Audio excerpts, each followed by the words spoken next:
Hi guys, it's me, HD, and welcome to qualifying day for the 2023 Spanish Grand Prix weekend. Hope you guys are all doing well, no matter what time of the world it is in, wherever you're from. Hope you're all doing well on this Saturday. Again, another hot and sunny Saturday for where I am in the world. Not so much the case in Catalonia today and really this weekend. Quite cloudy at times. The sun is still coming out here or there. But yeah, the weather does not look as great as you would have expected it to look coming into this Grand Prix. So yeah, and the chances of rain actually, I think for not just qualifying but also practice 3, which as you can see on your screen is coming up in just under 14 minutes time, is about 60%. So yeah, there's definitely a decent chance we could have quite a mixed and quite an exciting day of qualifying here in, I was going to say Barcelona, but again, we are not quite in Barcelona. We are near Barcelona. I know the broadcast, they love to make out that we are basically right next to or in Barcelona, but that is, of course, not the case if you actually go to the Grand Prix. And yeah, of course, we've got plenty to go through in today's very long stream. Firstly, we'll be doing a watch along for practice 3, the final practice session before the main event of qualifying. Before qualifying, though, we'll then get into the F2 sprint race, which should be quite exciting. Remember, the sprint race for F2, you do not have to pit, and I do expect quite an exciting mixed order to present itself during the Formula 2 race. And then, of course, we'll have the main event of qualifying in just under, 4 hours from now is when qualifying gets underway in Spain. So, yeah, it's going to be, I think, an exciting day to a certain extent. Not as exciting as it was in Monaco, of course. Qualifying in Monaco last weekend was absolutely amazing, but I mean, behind Red Bull, the field is looking pretty competitive, and if we do get some rain at the right times, then you never know what could happen. You truly never know what could happen, so we'll see how the day shakes out. And yeah, in a moment, I will get into the results of practice 2 from Friday, because that is the most representative session of the weekend so far that we have had, just to give you guys an idea of what the pace is looking like so far this weekend. But again, hope you guys are doing well, and I hope you'll all join me today in watching along practice 3, the F2 sprint race, and then qualifying the main event for today. And I can tell you actually by looking at the broadcast, again, there are some blue skies about, but there is quite dark clouds about as well. It's kind of a 50-50 at the minute when it comes to the sky. And there does look to be quite a breeze today. A bit more of a breeze than what we saw yesterday. So conditions are not going to be that easy for the drivers out there. Of course, through those final 2 corners, especially, conditions not going to be very easy if it's, as windy as it is at the minute. Just want to say as well, before we properly get going into this stream, just as a disclaimer, as usual, because I'm just not really that much of a morning person, and it is still morning for me in the UK, I do have a bit of a runny nose, which is normal for me when I wake up too early from what I'm used to. So, yeah, I will be probably sounding a bit bunged up, I guess, for the first hour or so of this stream, maybe even longer. Yeah, do bear with me today. It should get better as the stream goes on, but if you do hear some, tissue type sound, it's just me wiping my nose as we go along. But yeah, normally it does get better as we go along, but just letting you guys know in case you're wondering why I don't sound at my absolute finest.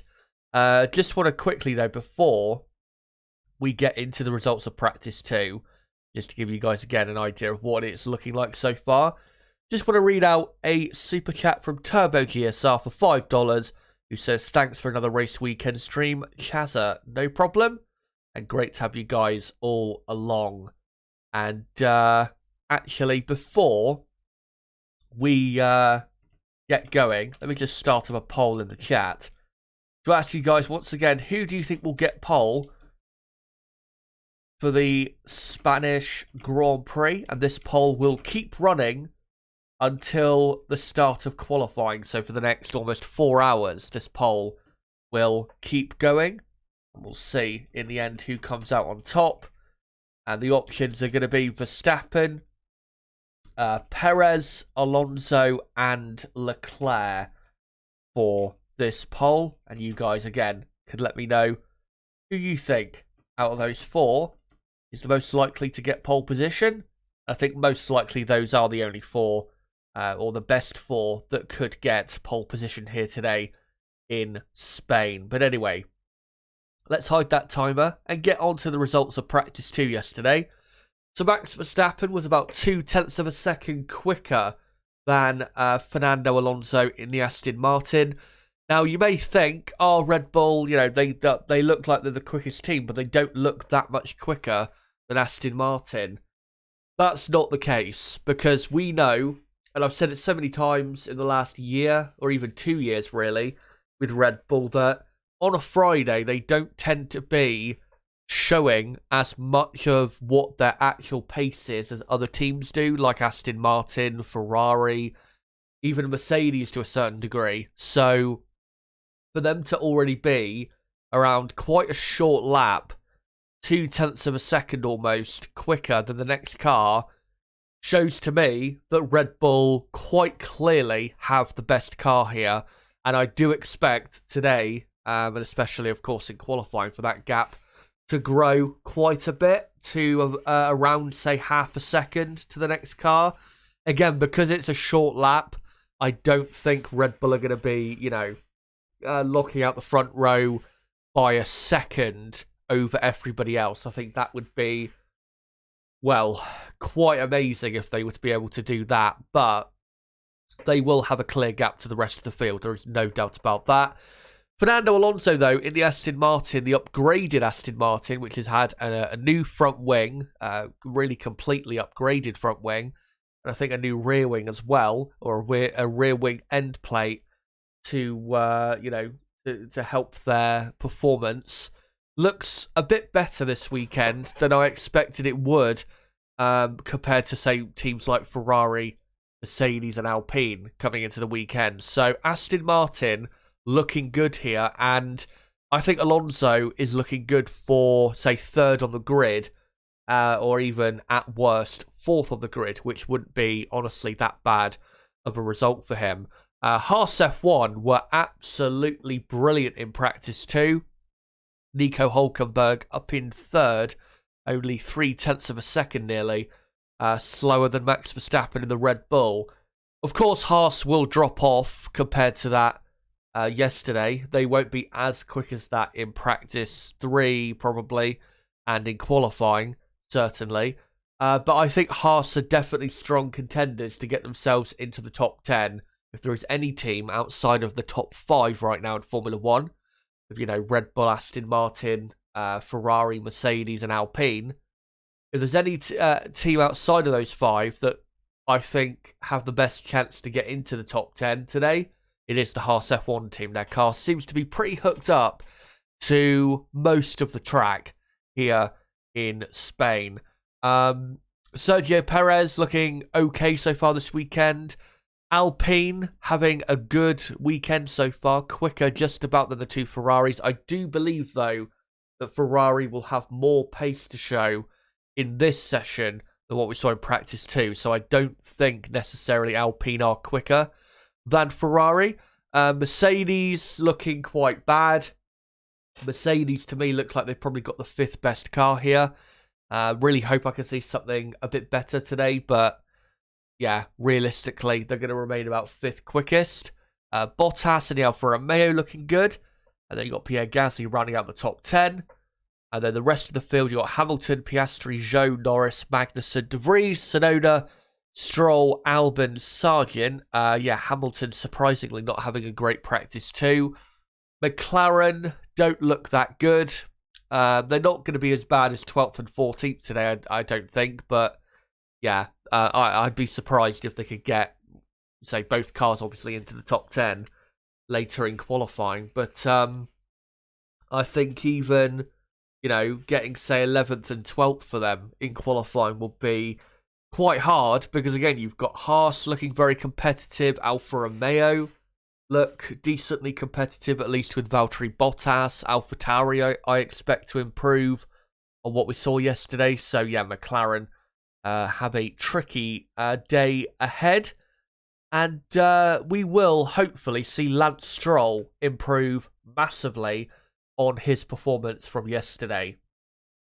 But we've only got, about 3 minutes or so, I think, until the start of practice 3. So I'll just get the timer back on screen for you guys. So the pecking order so far, in my opinion, is Red Bull clearly quickest. And then I honestly would say Aston Martin second quickest, with Ferrari just behind in third. Alpine fourth, Mercedes fifth, and then probably Haas in sixth. And then McLaren and Alfa Romeo kind of on the same pace in the battle for 7th and 8th best team. And then AlphaTauri, they will be closer, but still probably the 9th best team overall. And then Williams in P10.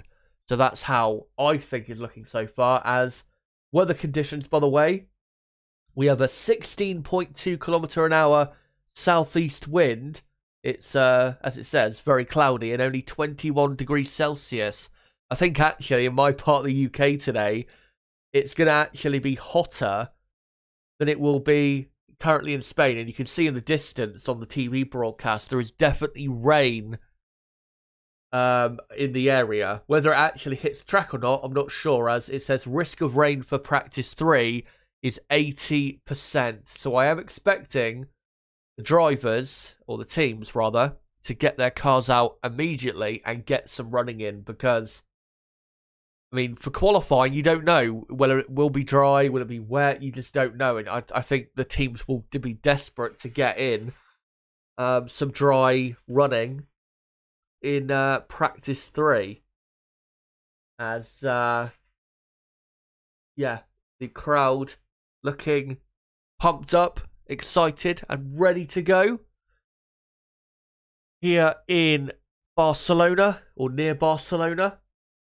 Lots of Ferrari fans, no surprise about that. Of course, Carlos Sainz, one of the home drivers this weekend, driving for the famous Scuderia.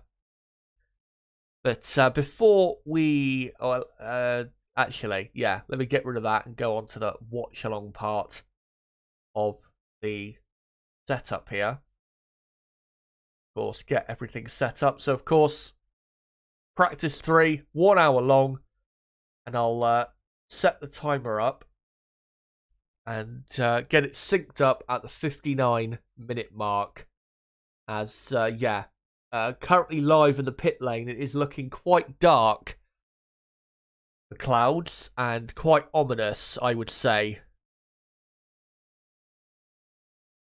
As we should be underway in the, I think, next 30 seconds or so. As Lewis Hamilton, I think, is already in his car. And looks like Mercedes, who normally, when it comes to practice 3, will wait before sending out their cars for quite a bit. I think in Monaco, they waited like 15-20 minutes before really getting out there and getting lap times in.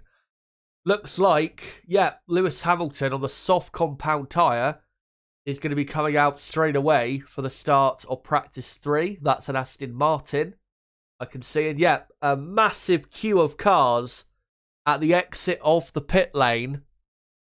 Pretty much everyone queuing up. Because again, they all want to get in dry laps before what they think is going to be rain.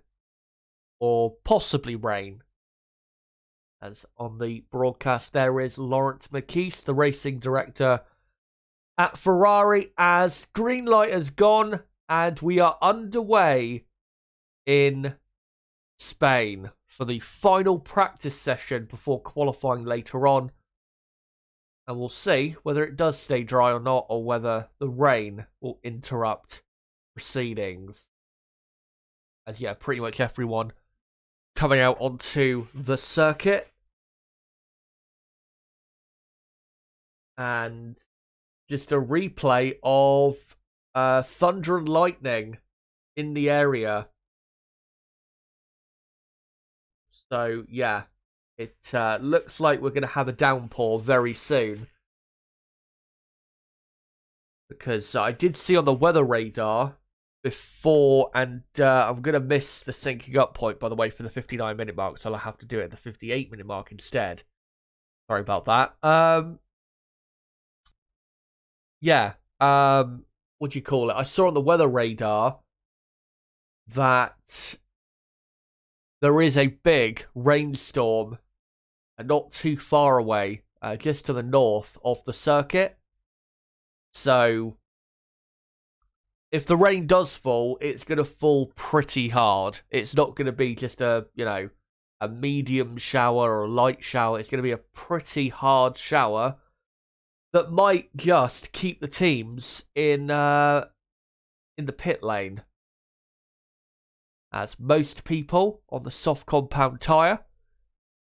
And yeah, every single driver, I think, on the track. There are a couple people, though, coming back into the pit lane, interestingly. As there you go. Timer on screen. 58 minutes to go in practice 3. Let me just, position of that timer now correct. And of course, I'll update the order as we go along. The first 2 cars on track are the Williamses of, by the looks of it, Logan Sargent first, and then Alex Albon in the second Williams. As Albon coming through turn 8, I think that was there. And Albon just about to complete the middle sector. And has done a quicker middle sector than his teammate. As Albon into turn 12. And now into turn 13, which is flat out. And then turn 14, which so far, for almost everyone, has not been flat out. As Alex Albon goes quickest. Kevin Magnussen now, though, replaces him.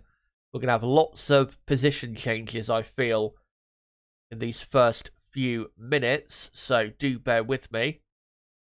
So yeah, Magnussen quickest, not anymore. Sergio Perez is quickest for Red Bull.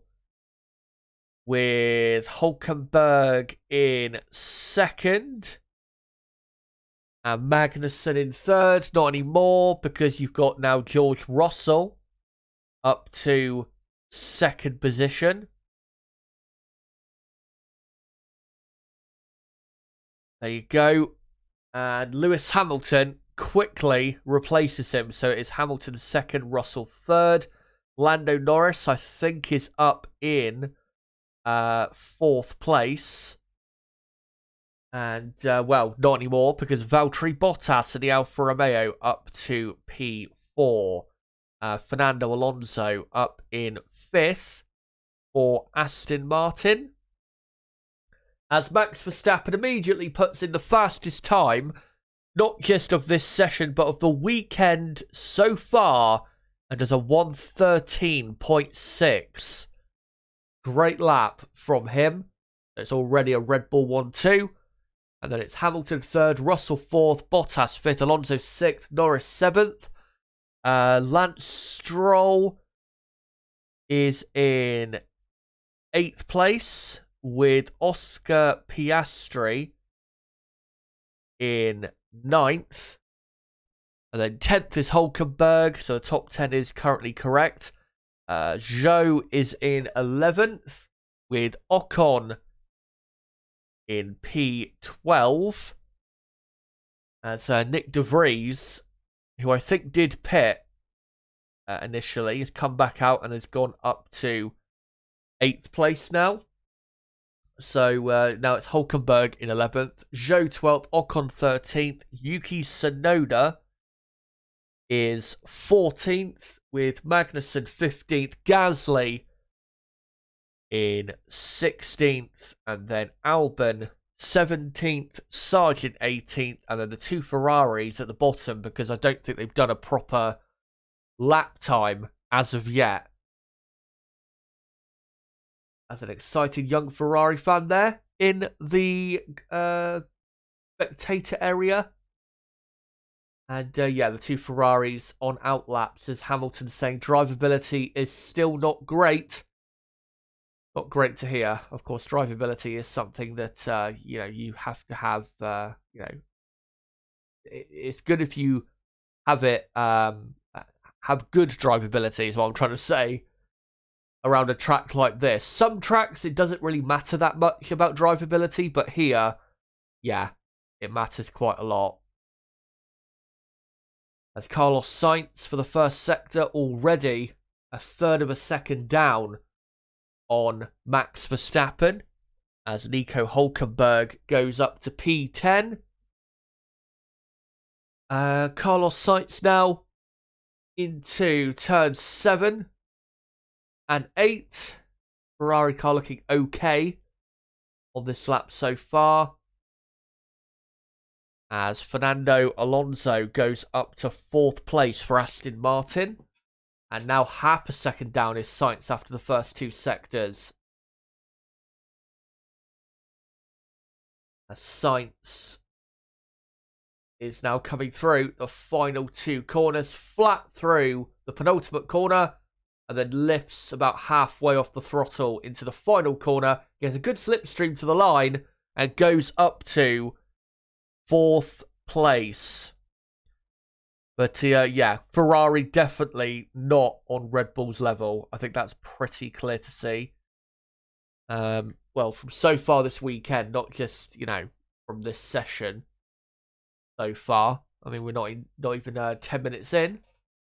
Sainz got a bit too straddled on the curb before the penultimate corner, and ran a tad wider than you would ideally want into the final corner. But yeah, a decent lap so far. But I mean, it's hard to say really at the minute,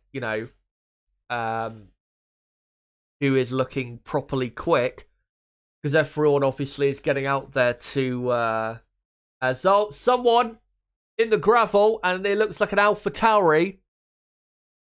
And it is Nick De Vries, I think. Is it De Vries? Is it a AlphaTauri? No, it's a Williams of Logan Sargent. And has he hit the barriers? Looks as though he might have, as we have a red flag. Yuki Tsunoda, though, right before that red flag, went up to P9. So good for him. But yeah, looks as though Logan has hit the barrier. And yeah, looks as though he's broken his left front suspension. So Logan is out of practice 3. And that could be, if the rain, starts to hit in the next 5 minutes or so, that could be the only dry running so far that we've seen that we're going to see before qualifying today. But yeah, red flag, nearly 10 minutes into practice 3. Here's a replay of Logan Sargent. And they're showing a replay of him into the penultimate corner, then the final corner, and that's actually where he crashed. I thought he crashed at turn 4. No, he was into the final corner. Turned into the final corner, obviously carrying too much speed compared to what really can be done in that Williams. Got oversteer, tried to correct it, and ended up going through the gravel and hitting the wall. It didn't hit the wall that hard though, so the car should be fine for qualifying. But yeah, that is a poor mistake at this part of the weekend. as the red flag now flies. But the current order is Verstappen, Perez, Hamilton, and then Sainz, Russell, Alonso, then Russell, and then Bottas, Norris. Well, actually, no, Charles Leclerc is up to P7 now. I forgot that he was out there on a lap. Let me just update that. So Charles Leclerc up to P7, and Sky F1 now go to an ad break. But I think not everyone, but some teams have already done their fastest laps of the weekend so far already in the just over 10 minutes we've had in practice 3. Red Bull they've done a 1:13.6, which is about 0.3 of a second quicker than their previous personal best of 13.9 in practice 2. Lewis Hamilton, he has done, I think, a 1:14.0, I believe. Let me just quickly check to see the lap times quickly. And yeah, Lewis Hamilton has done a 1:14.0. That is definitely the fastest lap time Mercedes have done so far this weekend. In practice 2, their best lap time was a 1:14.4 or 14.5, something like that. So already quite quick from them. Quicker by a couple tenths of a second from Ferrari. Aston Martin haven't done a time as quick as their best so far. Only slightly slower, though, than what we saw in practice 2 yesterday. AlphaTauri looking quicker. Alfa Romeo probably as well by a tad, but yeah. The only couple teams that are significantly quicker than their best time of the weekend so far already is Red Bull and Mercedes that I can see.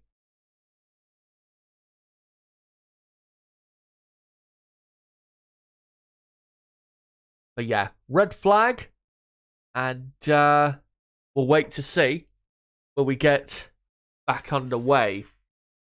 And let's hope that that rain does not come, because if it does, then I'm telling you now, guys, there won't be any more running in practice 3, because the teams are not going to risk their cars, I don't think, in the rest of practice 3, because even though there is, a chance of rain, of course, for the qualifying session later today of 60%, I think it still is, and the chance of rain at the minute clearly higher. They don't want to risk damaging their cars severely to the point where they would have to start a lot lower for the race, because they wouldn't have to, or they wouldn't be able to start qualifying itself. So yeah, let me just quickly have a look weather-wise to see what the weather looks like. So looking at the BBC weather app, the rain that is currently north of the circuit and is about to hit the circuit by the looks of it, looks like it will hit the circuit eventually.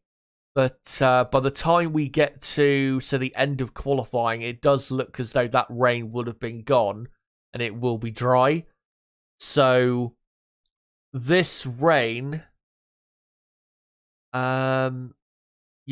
this rain, I imagine, will, if it does hit in the next, half an hour or so, I don't think it's going to last, for, say, 4 to 5 hours. I think it's probably going to last more like 2 to 3 at most.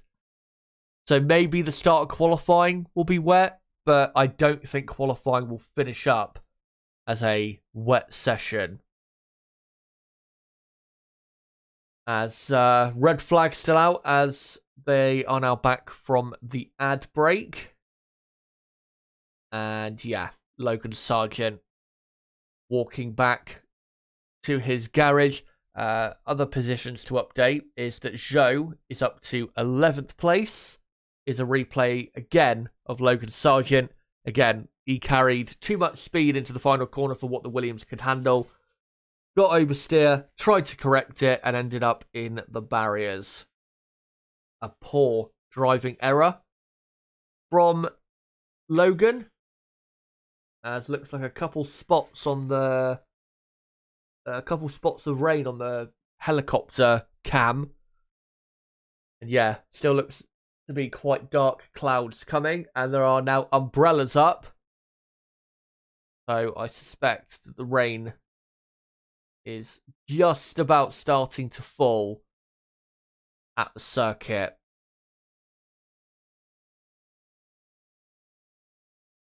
And it is quite weird to have this weather in Spain. I mean, as well, you know, with us having the Emilia-Romagna Grand Prix in Italy being cancelled, it was very weird, you know, having... having floods in Italy is not really a surprise because they always tend to have events like that in Italy. But in the month of May, for them to have such bad weather is, you know, quite surprising. Because I remember watching at times a tennis tournament that was going on in Rome during basically when the Emilia-Romagna Grand Prix would be taking place, and there were rain delays every day in Rome, which is unheard of, as the session will resume, I think, the next 30 seconds or so, just to let you guys know. So yeah, very unusual to have regular rain in Italy, you know, this time of year. And then, you know, Monaco was very hot and sunny except for, say, the second half of the race. And then here in Spain, the weather has not been that good. You know, today we've got a couple showers about. Sunday, there's quite a decent chance of rain as well. Again, it's quite unheard of for, you know, for the weather to be this poor. Normally, it is just hot and sunny for this race. And let me look what the weather is looking like tomorrow. And yeah, it doesn't look so far for tomorrow. I'll check the actual radar as well. Let me have a look. Well, actually, no, I was going to say the chances of rain tomorrow don't look as high as today. But right as, or maybe not right as, but right, say, an hour before the race starts on Sunday, tomorrow, looks as though we've got quite a bit of rain about. So, yeah, it looks as though it's going to be a wet one, possibly tomorrow. But again, the point I'm trying to make is it is quite unusual this time of year in Spain in general to be having this type of weather. It's like the weather you would get at Silverstone here in the UK. And quite frankly, us in Spain, or this part of Spain at least, have pretty much just swapped weather. Because here, it's just totally blue sky and hot as hell. And the temperature is about the same as it is in Spain. And yeah, they've got our weather at the minute. So, very weird. But, I mean, I think you can, to a degree, blame it on climate change. Because, I mean, obviously, you know, you're going to get bad weather here or there, whether you have, you know, climate change or not. Whether it's, you know, man-made or whatever. As looking at the radar there is quite a bad band of heavy rain north of the circuit. It doesn't look as though that really bad band of rain, though, is actually going to hit the track. It looks as though it's probably going to pass to the west. Yeah, like I said, having bad weather is not necessarily completely down to climate change, but what we had back in Italy and, you know, having just more so extreme weather events, whether it's extreme heat, extremely bad rain, extremely bad snow, stuff like that, it is absolutely, I believe, and I think it is proven to a certain extent by the data, that it is due to climate change. So, maybe in the future this will become less of a thing. But to be honest, I don't think it will get any better. The climate change situation. It'll only get worse. As there's Joe Bauer, the FIA technical delegate. He's been the technical delegate for what seems like forever. And he's just walking through the pit lane with an umbrella. And yeah, everyone in the pits. And I don't think you're going to see anybody coming out. Unless the rain currently hitting the track passes over quite quickly. I mean, there is quite a bit of wind as well. Of, almost 17 kilometers an hour. So this rain is not going to last forever. It's not like it's not one of those days where it's not very windy at all, but just hammering down with rain. So it's going to come and go, really, I think, throughout the day. But all the drivers at the minute still in their cars in the garages. So whilst we wait, guys, for something to happen, let me know in the live chat what you've or what you think going into qualifying for all of the teams and drivers. And if you want to ask me any questions in relation to, say, Formula 1, then go for it, because at the minute we have nothing to talk about, unfortunately. And of course, if anything does happen, which I can tell you about, and if we do actually get cars on track again, I will let you know.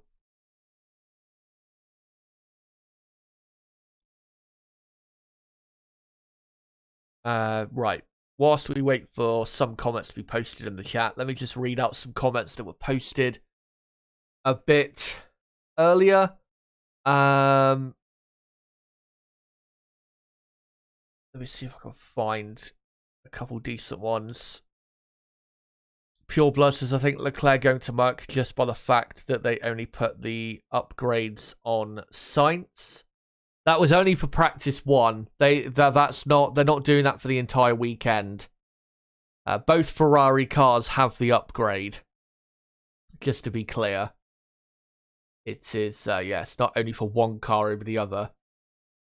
Of course, if that did happen, where Sainz was the only one running the upgrade, that would cause quite a big uproar within the team. And, would definitely more so force Leclerc into a position of him leaving.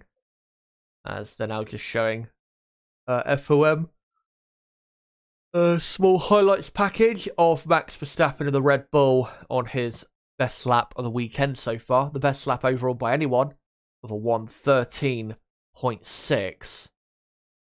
And if we do get a dry qualifying, pole position should be in the 1:12s.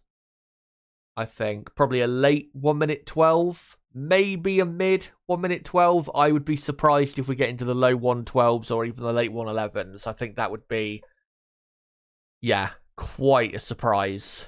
But you never know.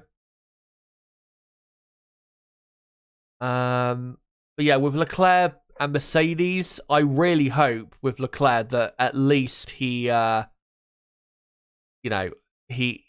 doesn't sign first for Ferrari before negotiating possibly with other teams, because in my view, the best thing for him to do is for him to talk to other teams such as Mercedes, Aston Martin, maybe even at the moment Alpine as well, I think could be an option, because Alpine, you have to say, at the minute, they are a front-running Formula 1 team. Are they as good as Ferrari necessarily?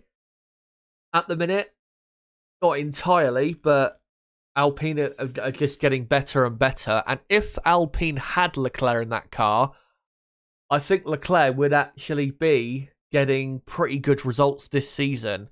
I mean, in Monaco, I think Leclerc probably could have been on, fighting for pole position, maybe even getting pole position. If Esteban Ocon is only 0.2 off of pole position in Monaco in the Alpine, then imagine what Charles Leclerc, a driver that is definitely a step above Esteban, can do in that car. So I think Alpine now has to be an option for Charles.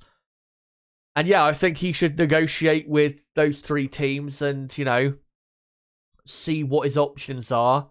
And if there is absolutely no way for 2025, which would be if he was to leave Ferrari at the end of his contract, 2025 would be the first season with his new team, whatever it would be.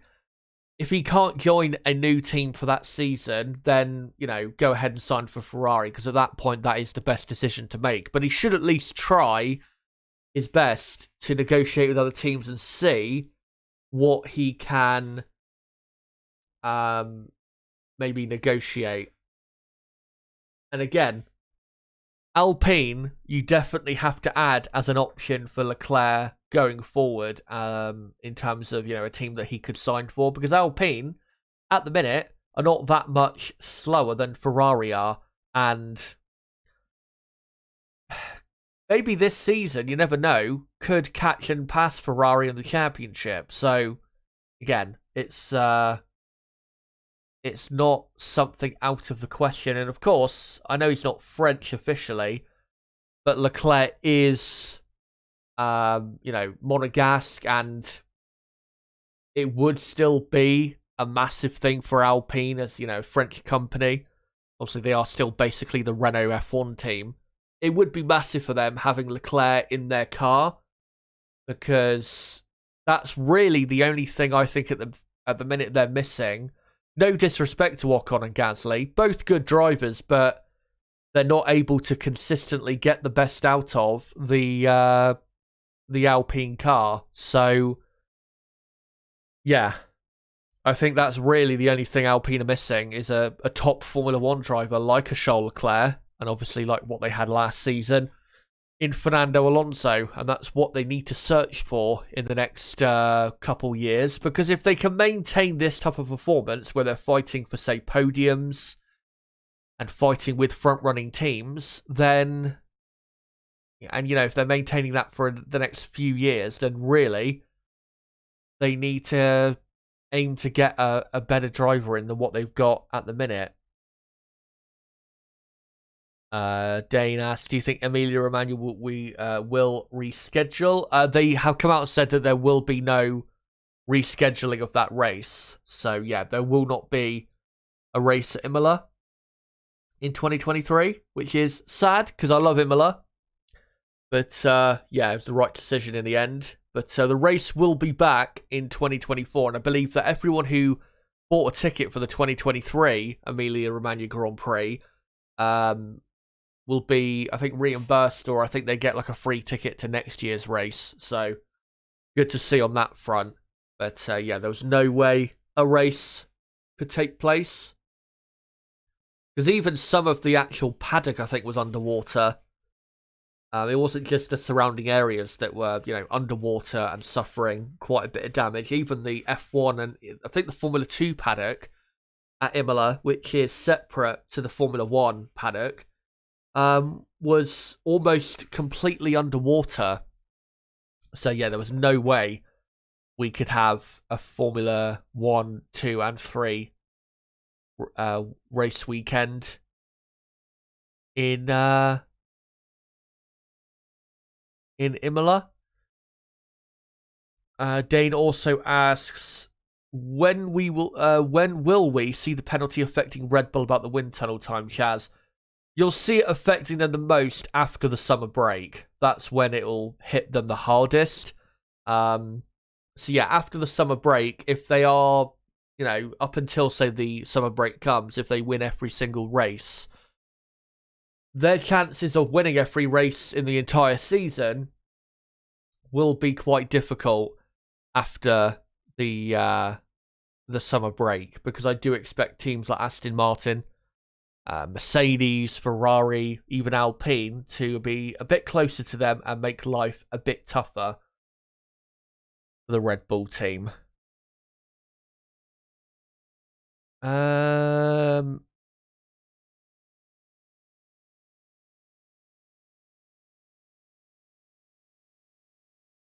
Law and Border says, with the rule changes from last year to reduce porpoising by raising the ride height, give rise to overtaking / following being more difficult this year.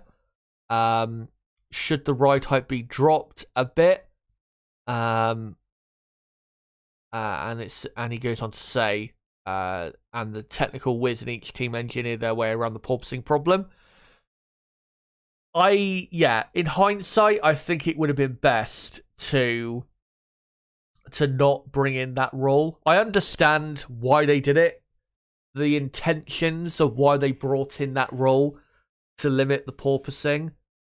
You know, the very good intentions. They were looking out for the health of the drivers. I get that, but it was really in response to one race in Baku, where it was, quite extreme, when Mercedes as a team got a lot more on top of that issue just a couple races, I think, later.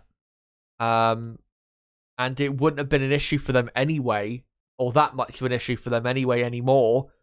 Again, a couple races after that. I think in hindsight it was a bad decision. I think if they can reverse it, I think they should.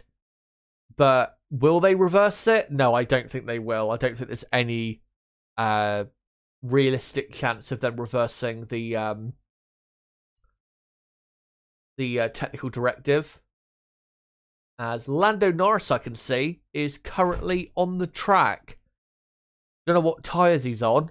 Track to me from this helicopter cam looks still dry. But again, we are quite far away to see whether it is properly dry. And Lando Norris is on the intermediate tyre.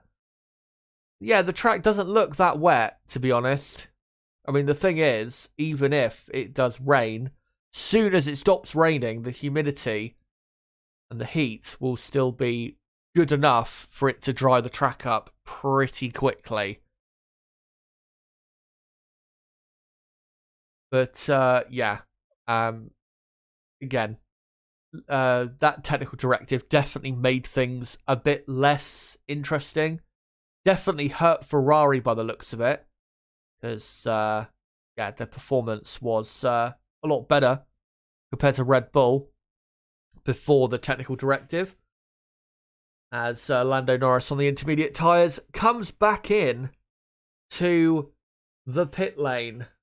And maybe he'll put on, not immediately as he comes into his pit box, but maybe they'll think about dry tyres next time. Because, again, track didn't look that wet to me.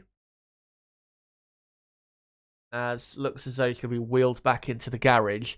If you're wondering, by the way, when was the last wet Spanish Grand Prix? Because, again, it is a very rare thing.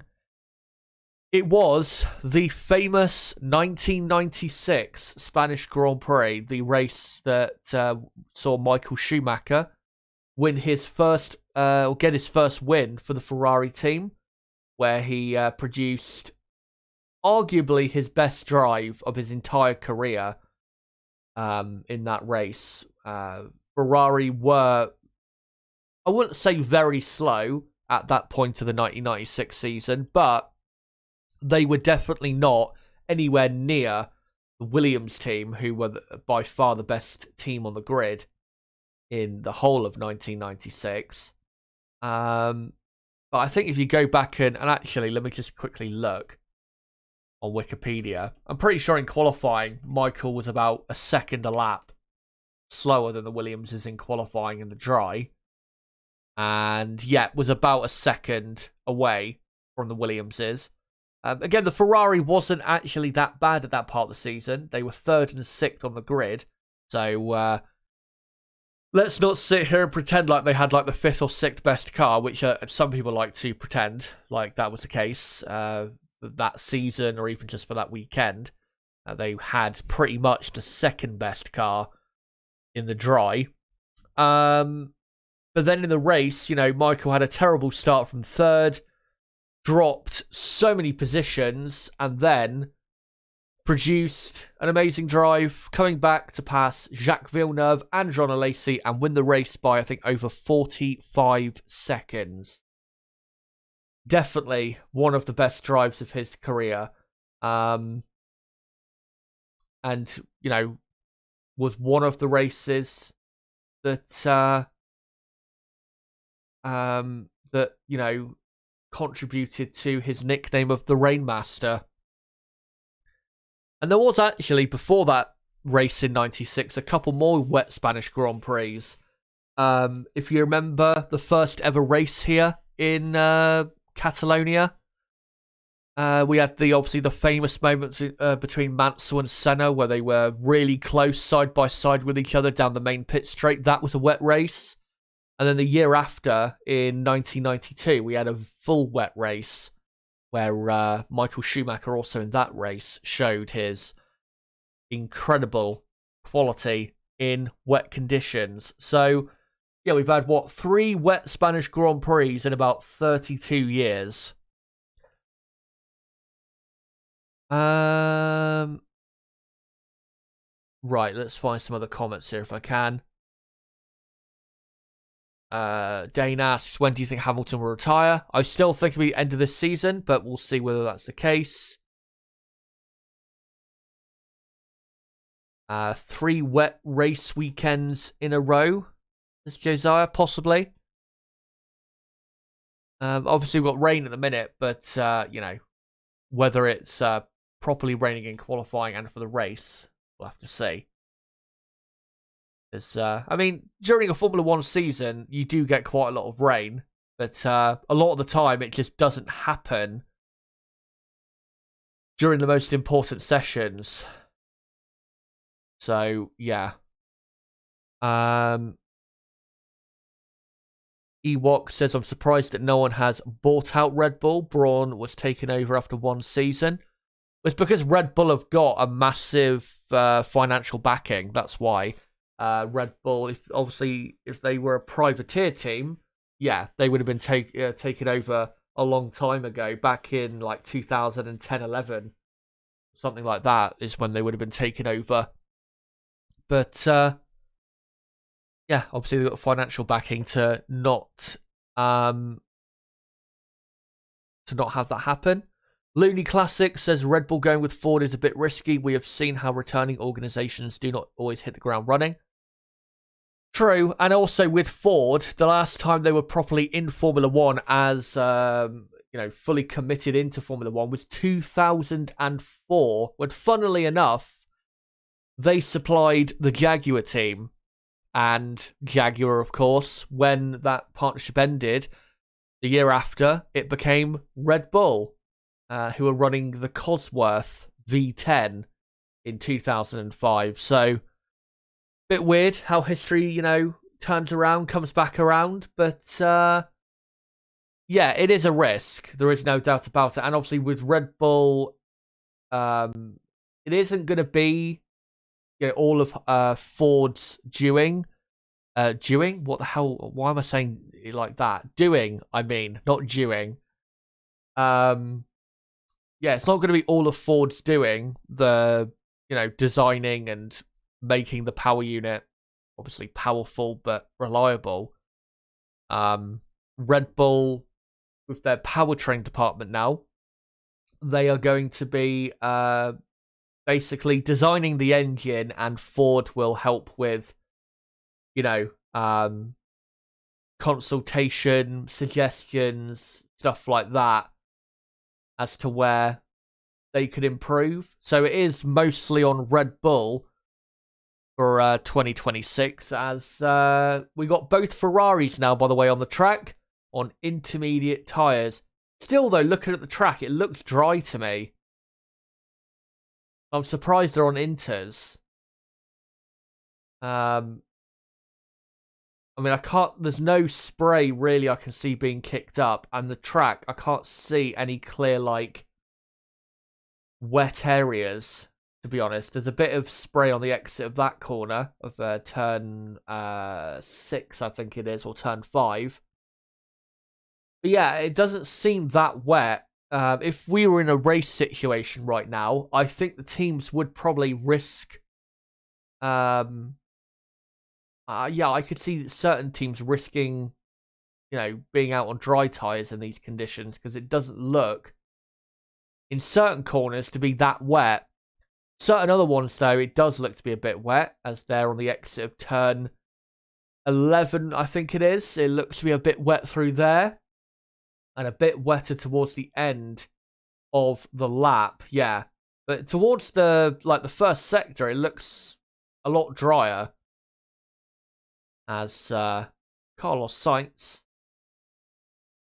is now heading down to turn 1. Of course, Ferrari got pole position for this race last year. Their first pole position it was in Spain since 2008. That was how barren a run it was for the Ferrari team here in Spain when it came to qualifying. But they broke that long streak last year with a brilliant pole position lap by Charles Leclerc.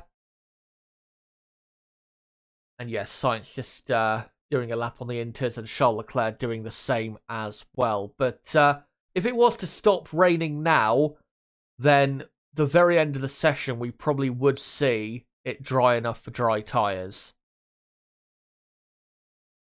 As the two Ferraris continue round. But yeah, let me come back to you guys in the chat. I did just see one thing a second ago saying that Lewis Hamilton has gone back to the high downforce setup with his car. If you remember yesterday, Lewis Hamilton did have a very quick and was actually the quickest in the first sector yesterday, which is the most high speed. So clearly Mercedes yesterday trying a lower downforce setup and clearly not working as well for Hamilton as maybe hoped. So they've gone for the higher downforce setup. Lauren Border asks, will we get an 11th team by 2026? And if we don't, which teams will be responsible for blocking it? The big teams, especially, will be the ones responsible for blocking it. I mean, Red Bull and McLaren, and even, I think, Haas F1 to a certain extent, have not been... they've not been, with what they've been saying, they've not been that much against the idea necessarily of having Andretti on the grid. Of course, that is the current outside entry that is trying to get into Formula 1. As we've got a few cars on track now, I'm pleased to say. Ocon, Magnussen, Lando Norris as well. So getting some cars on the circuit. Yeah, with Andretti, I think they will get onto the grid for 2026 because they have now a factory type deal or a big partnership.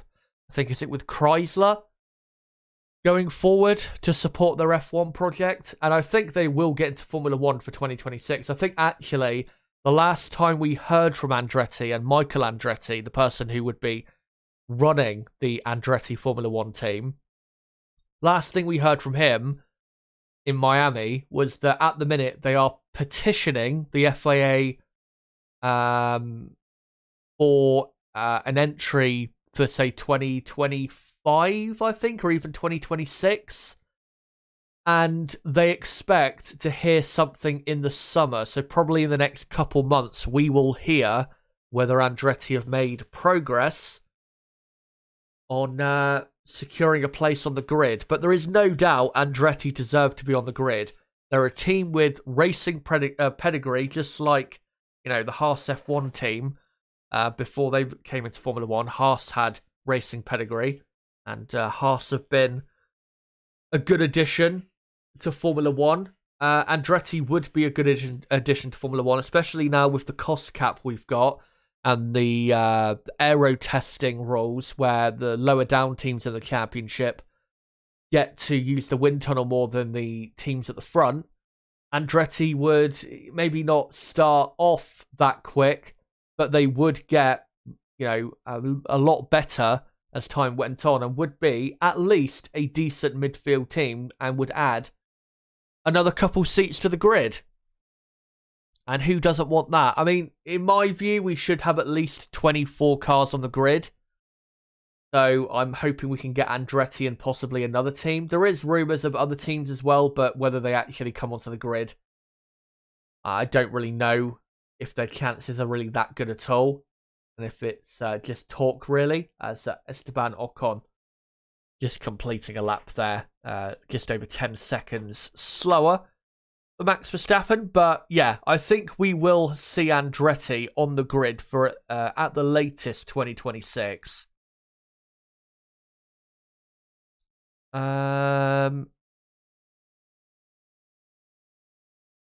Looney Classics says, thinking Charles or Max will partner Russell at Merc is a bit wishful thinking.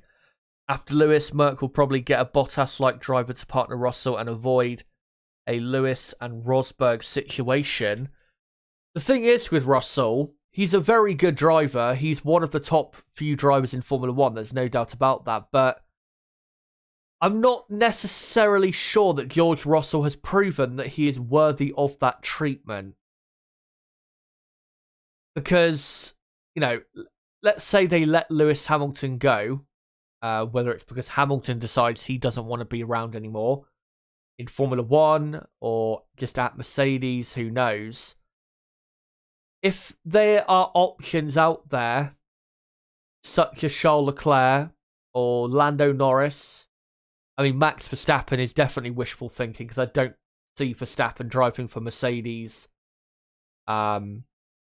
really ever. I'd be very surprised if he was, honestly, to drive for the Mercedes team. As talking of George Russell, he just completes a lap on the intermediate tyres. As Albon says, yeah, it feels quite dry. So maybe they'll take the risk of going out on a set of soft tyres, as Lewis Hamilton there is in the garage watching Russell. And Hamilton looks as though he is not going anywhere in the Mercedes. Yeah, with, you know, if they let Hamilton go, the options to replace Hamilton will probably be drivers like Charles Leclerc and Lando Norris. Those are the only two real options I can see. That, and maybe Oscar Piastri if he's to put in like some really great performances in the next couple years. Maybe he could throw his name into the hat. But really, it's between Leclerc and Norris. If Hamilton was to retire at the end of this season or the end of next season or whatever. And I think, you know, we don't know for sure whether Russell is better than Leclerc or even Lando Norris. So that's why I'm saying I don't think George Russell is necessarily deserving of that type of, you know, situation where the team goes out and gets someone who will be a clear number 2 driver to George Russell. Because if there are drivers out there that could be a better option and just better driver, such as Charles Leclerc and maybe even Lando Norris, then I think Mercedes should pursue those drivers. And again, I love Russell. I think he's great. I think, again, he's one of the top, I'd say top 5 drivers in Formula 1, but I don't think we know for sure whether he is good enough to, again, deserve having a number 2 driver quite yet. It's that type of treatment is something you have to earn, and is only something the absolute best can earn.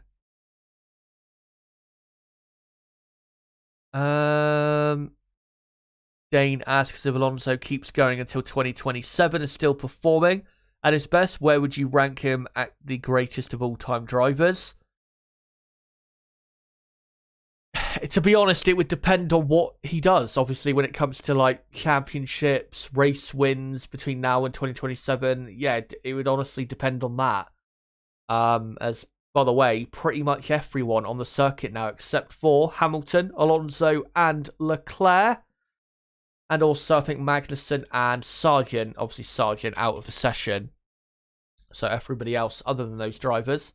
And Max Verstappen down the pit, so everyone other than those drivers in on the track, rather. Lando just being asked about how far away are they from slicks, and Lando saying tough to say. But, yeah, with Alonso, if he's going to improve on where I put him at the minute, again, it depends on whether he can win, a championship or contend for a championship between now and 2027, and just how he does for Aston Martin in the next few years. That's what it depends on. At the minute, I rank Alonso as the 9th best driver in Formula 1 history. Still, just ahead of Sebastian Vettel. Those two, of course, close in my list. But if I'm going to rank him, ahead of people like... who have I got just ahead of him? I think Jackie Stewart and Alain Prost, I think, are the next two ahead of him. If I'm going to rank him ahead of them, then he has to really at least contend properly for another championship where he takes it down to the wire for me to even consider putting him higher than 9th. Turbo says, I'm just glad the Ford partnership is a limited technical assistance.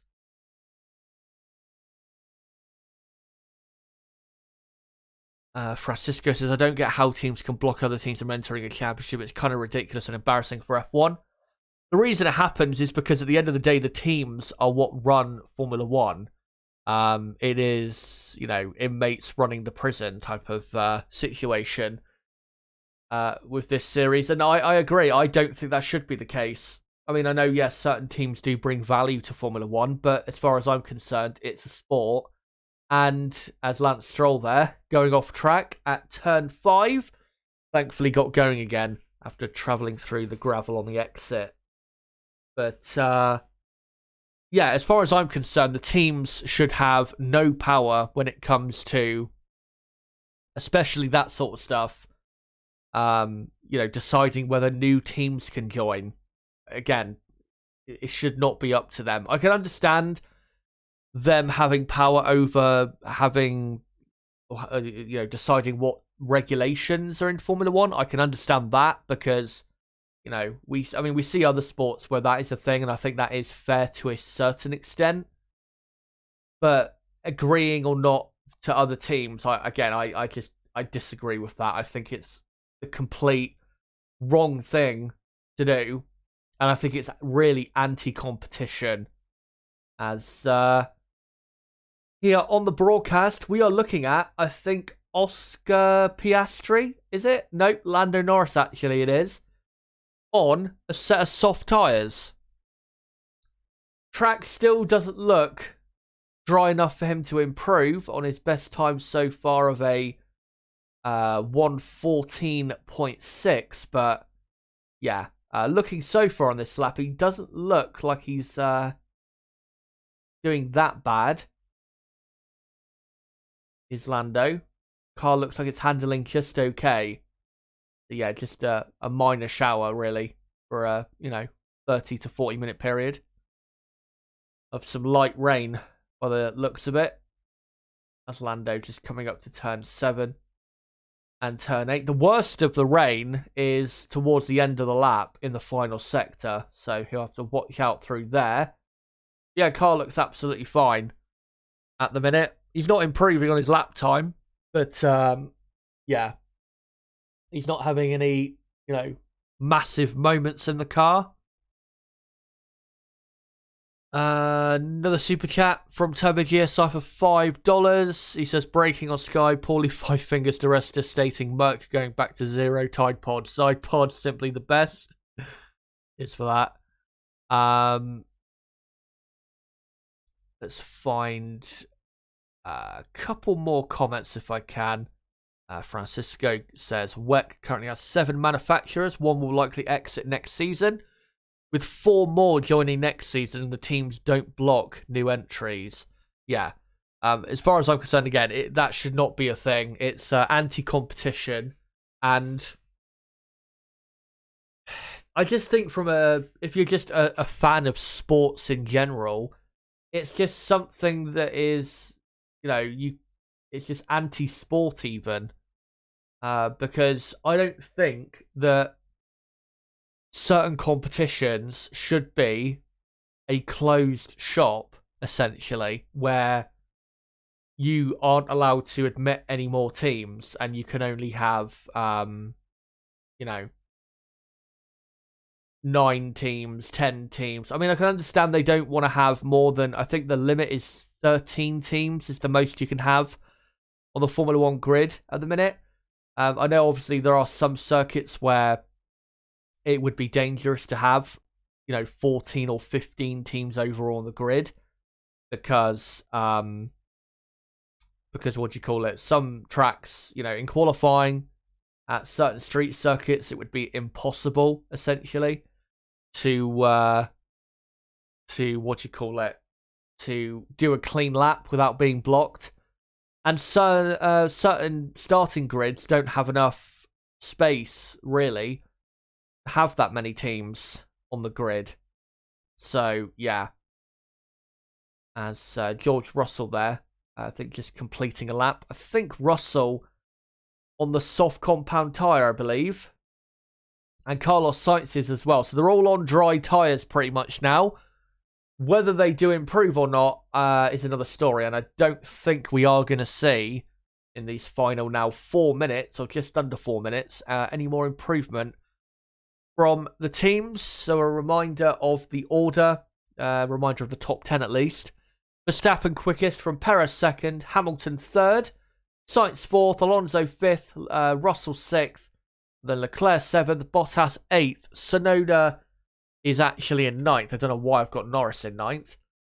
And then it is, Tsunoda ninth, Norris 10th, and then the rest of the field is, you've got Zhou, De Vries, Stroll, Hulkenberg, Piastri, Ocon, Magnussen, Gasly, Albon, and Logan Sargent.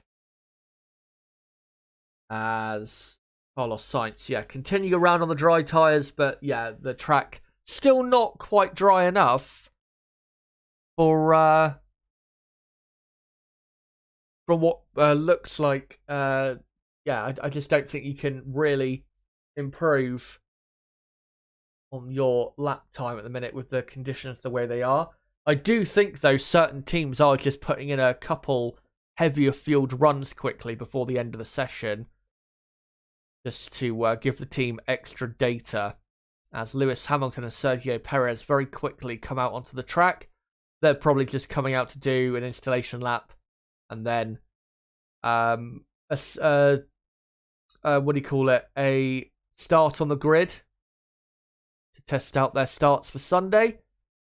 As here is Alonso through turn 7 and 8. And this Aston Martin car should be, in comparison to everybody else except for Red Bull, should be incredibly quick in Sunday's Grand Prix. Whether dry or wet, I expect this car to be pretty fast. As we're now in the final 2 minutes of practice 3. And Alonso just coming around to complete this lap.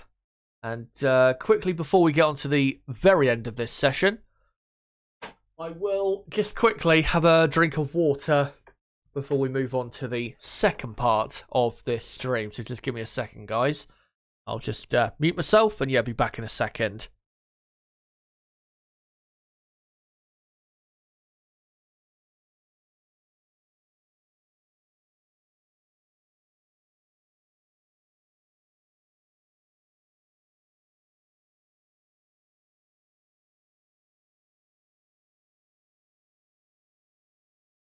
As I've just seen a replay on the screen there, on the TV broadcast, of Nick De Vries being blocked quite horribly by an Aston Martin. Not sure if it was Fernando Alonso or not. But Alonso or Stroll coming out the exit of the pit lane and just hanging on the apex of turn 1, and De Vries had to go wide, and then he said, "Fuck, mamma mia," on the team radio. As Lewis Hamilton's going to go for one final time lap. He's not improving, though, so don't worry. He's not going to go any quicker than third. But Mercedes' pace, maybe looks a tad better than yesterday, but I don't think we can truly say, after only, 10 minutes of proper dry running, in this session, I don't think we can sit here and say that Mercedes look a lot better today and that they're going to be fighting for third on the grid or anything. Maybe they will, we'll have to see. But I'm still going to stick with where I think they will be, which is the 5th best car. If it does rain, though, for qualifying, as the session now comes to an end, you can expect good performances from the two Mercedes drivers. As, yep, session now over. Everyone will now cross the line in the next few seconds to finish up their 3rd and final practice session of the weekend. And let me again complete what the final order is of final practice before qualifying. It is Max Verstappen quickest, Sergio Perez 2nd, Lewis Hamilton in 3rd, Sainz 4th, Alonso 5th, Russell 6th, Leclerc 7th, Bottas 8th, Tsunoda 9th, and Lando Norris in P10. And then the rest of the field, Zhou, De Vries, Stroll, Hülkenberg, Piastri, Ocon, Magnussen, Gasly, Albon, and Sargent. So that is your 3rd practice session. And before we go on to... Before we go on to the Formula 2 sprint race, which will be starting in about 45 minutes from now, I think. Let me quickly get up on screen the gaps between, or from obviously front to bottom, just to show you guys the lap time difference through the field. So Max Verstappen, quickest on a 1:13.664.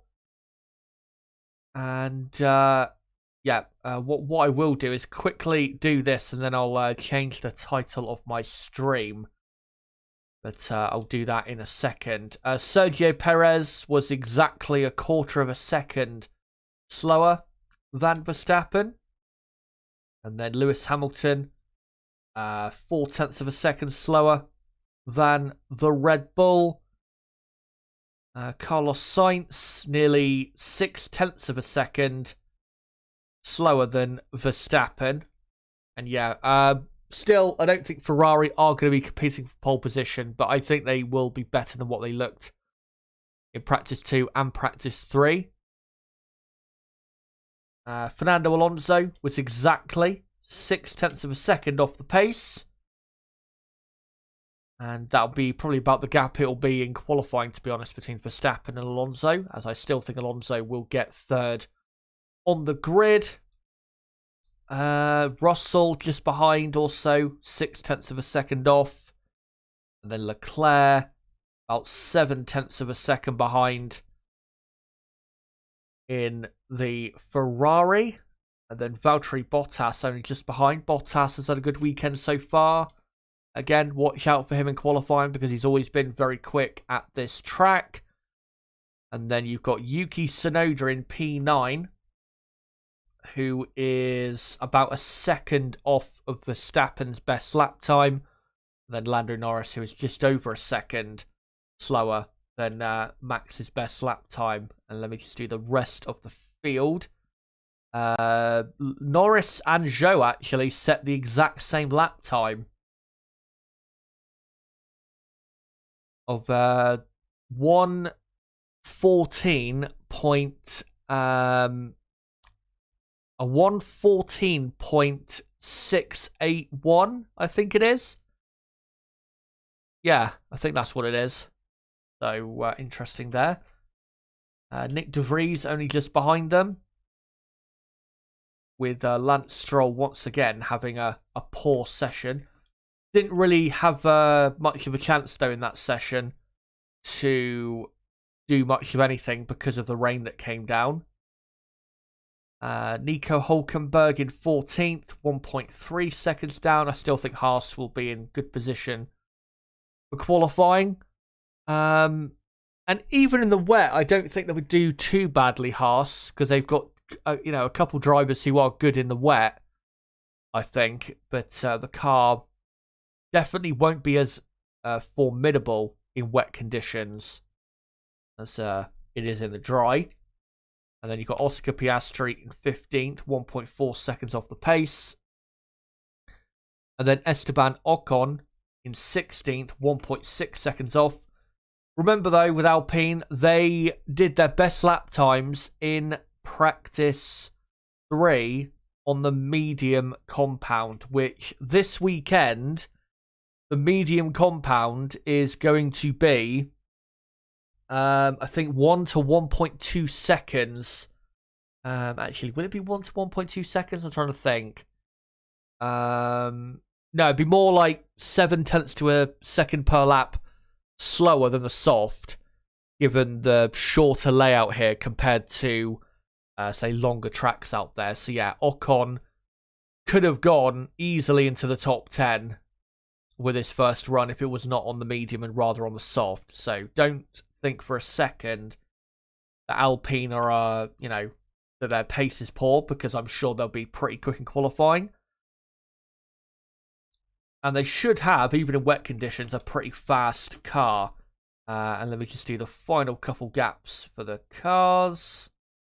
Alex Albon, 2.1 seconds down. Williams still look like the slowest team. And then Logan Sargent, obviously last, and 2.8 seconds off. Let me just quickly show these. There you go. That is Max Verstappen's best lap at the very top, and those are the gaps throughout the field. The third practice for the 2023 Spanish Grand Prix. I was going to say quickly with Williams, you may think a bit surprising that they're the slowest team so far this weekend. I think, though, you have to remember that, that they haven't really upgraded this car, Williams' car, that much during 2023. They have upgraded it, but just not as much as, for example, what we've seen with AlphaTauri, what we've seen with, say, the Alfa Romeo team. So that's really why Williams look worse now than they were at the start of the season, because they're just not able to bring a massive upgrade to the car. I do expect them, though, at their home race at Silverstone to bring quite a few new upgrades. Of course, Williams finished last in the championship last season, so they have the most wind tunnel time allowed to them out of any team, and should do for the second half of the season as well, because they're currently in last place in the championship. So, yeah. Williams, I think, will get better as the season goes on, but I don't think they're going to improve massively to the point where they're fighting teams like McLaren or anything. Anyway, we have got, how long? We've got, I think, about 37 minutes until the F2 sprint race. So let me just quickly get that on screen, that countdown. And I'll just replace the text quickly. So the next thing we're going to focus on is the F2 sprint race. I need to quickly change the title of the stream. I'll just quickly do that now. But yeah, we're going to get into the F2 sprint race next, which should be pretty exciting. And then after that, of course, we will get into qualifying. And don't worry, I will still do a proper build-up to qualifying of about probably 40 minutes or so. And then we'll get straight into the session itself. Another super chat from Turbo GSR. Thank you again, mate, for $5, who says, on a serious note, what do you think of the new Ferrari side pods, Chazza? I missed the bathtub concept already. Convergence in the field is inevitable. Yeah, I mean, it was nice to see,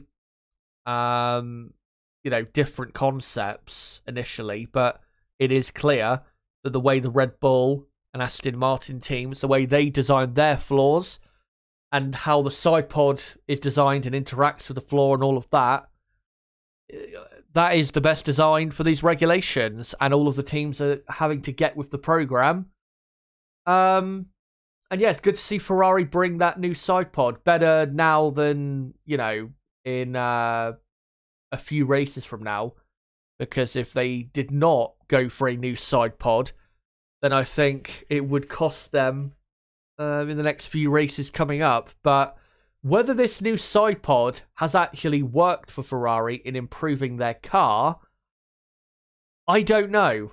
We haven't seen enough evidence yet to suggest that it has.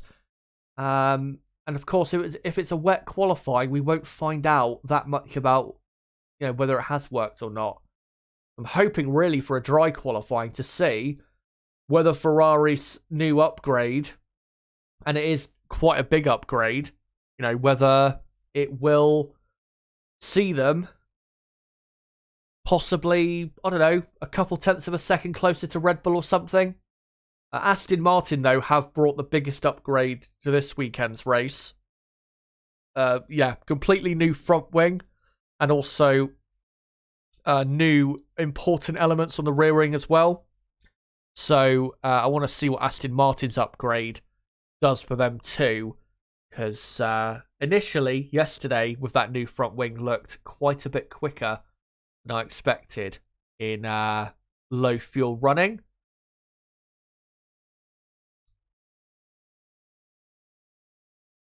Ewok, are you going straight through to qualifying, Kaza? Yes, I will be. Like I said, I'm going to do a watch along for the F2 sprint race, and then as soon as that's done with, we'll be going straight into the build-up of qualifying, and then watching along the session and all of that. So yeah, I will be streaming for the next, nearly 4 hours? Probably 3.5 hours at least. So yeah, there is still plenty left for my stream today, so don't worry about that. Let me find some other comments here if I can. Lauren Border asks, should Nick De Vries be showing some serious potential and a good result here now he's running at a track he knows very well in different formula? Yeah, I think he should. He should be definitely on the pace of his teammate, to be honest. But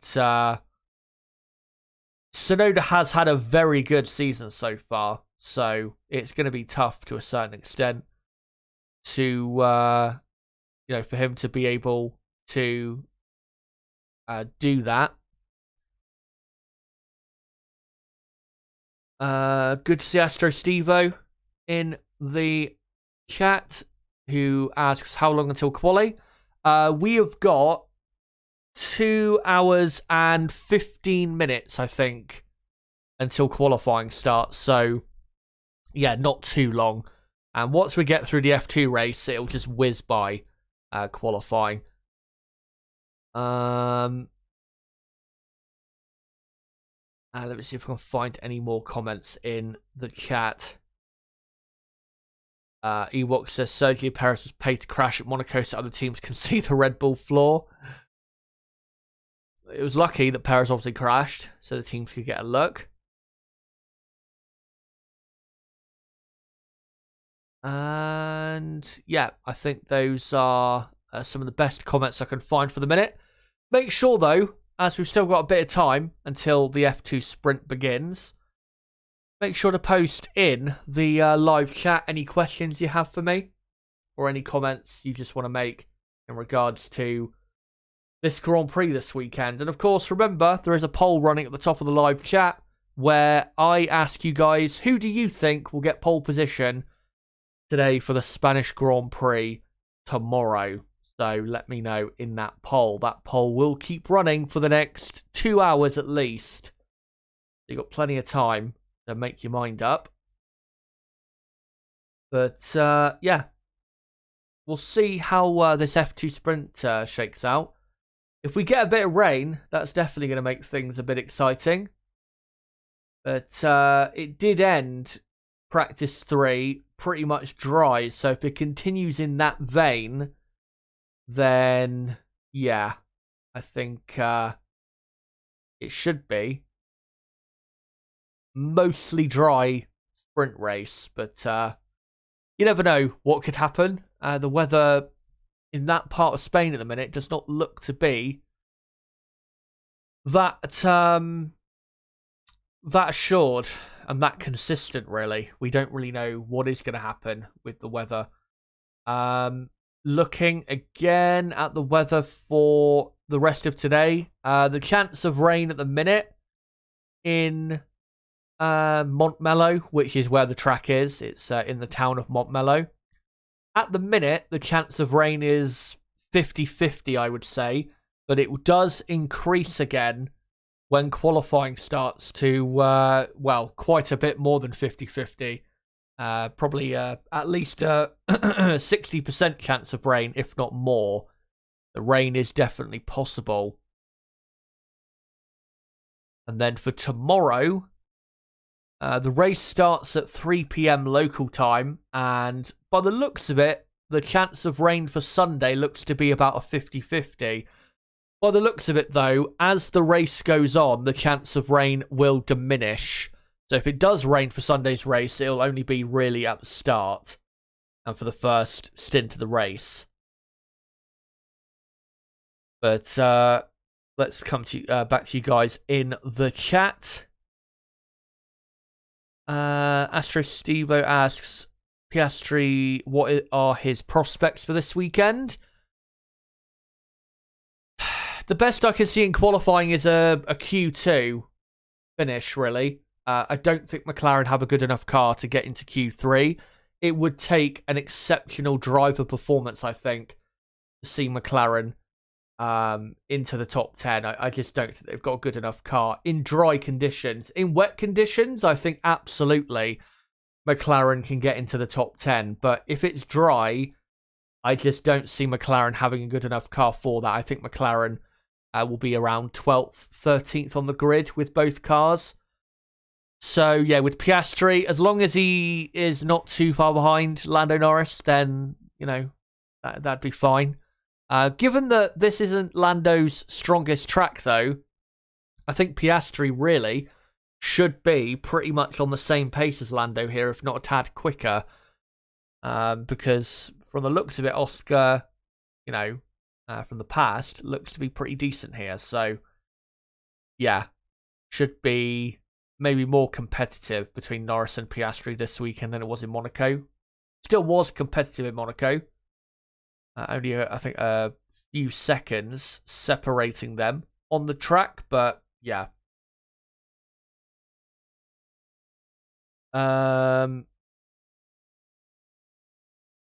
Let's find a couple more comments if I can. Turbo says the Red Bull powertrain won't just be a Honda clone, as Honda kept the IP, but with so many Honda employees now employed by Red Bull, I can imagine at least it'll have Honda DNA like the late 90s. One interesting comment with the Red Bull powertrain thing for 2026 and all of that. That's really why it was set up, to anticipate all of that.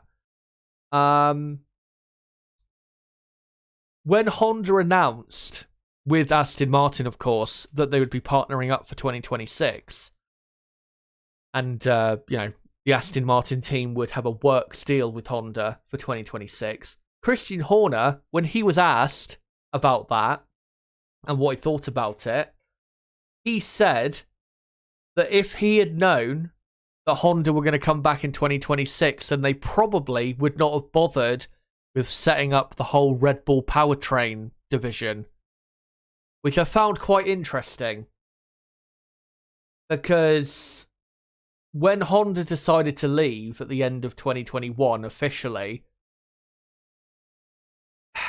you would have expected that surely there would have been a conversation between Red Bull and Honda as to, you know, if you come back in 2026, you know, can we be the first essentially to negotiate with you for that, you know, to reset up that deal? So I'm surprised that Red Bull were caught unawares essentially by, you know, by that happening. Anyway, let's find some other comments if we can.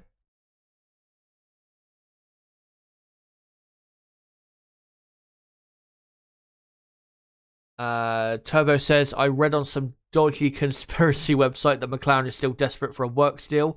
How will they do that with no other engine manufacturers left available unless a new one enters is beyond me. Well, the only one is Porsche, but Porsche did announce that they're not going to be entering for 2026. So, yeah, that's off the table now for McLaren. Yeah, I don't see where McLaren are going, to be honest. Yeah, for the future. Because, I mean, for the next couple years, McLaren are more likely to be just a midfield team.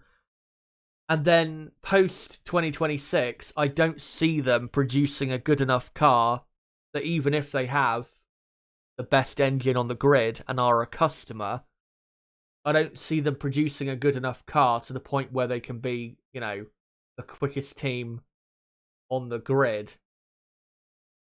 So, yeah, I'd be surprised with, McLaren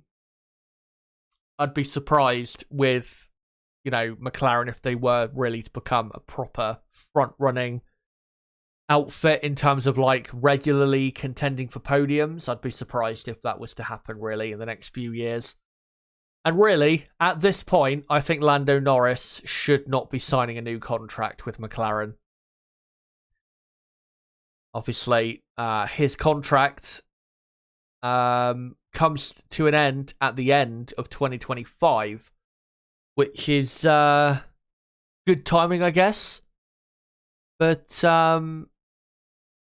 yeah, I just don't think he should sign on for another, say, few years, because I think it'd be wasting his time.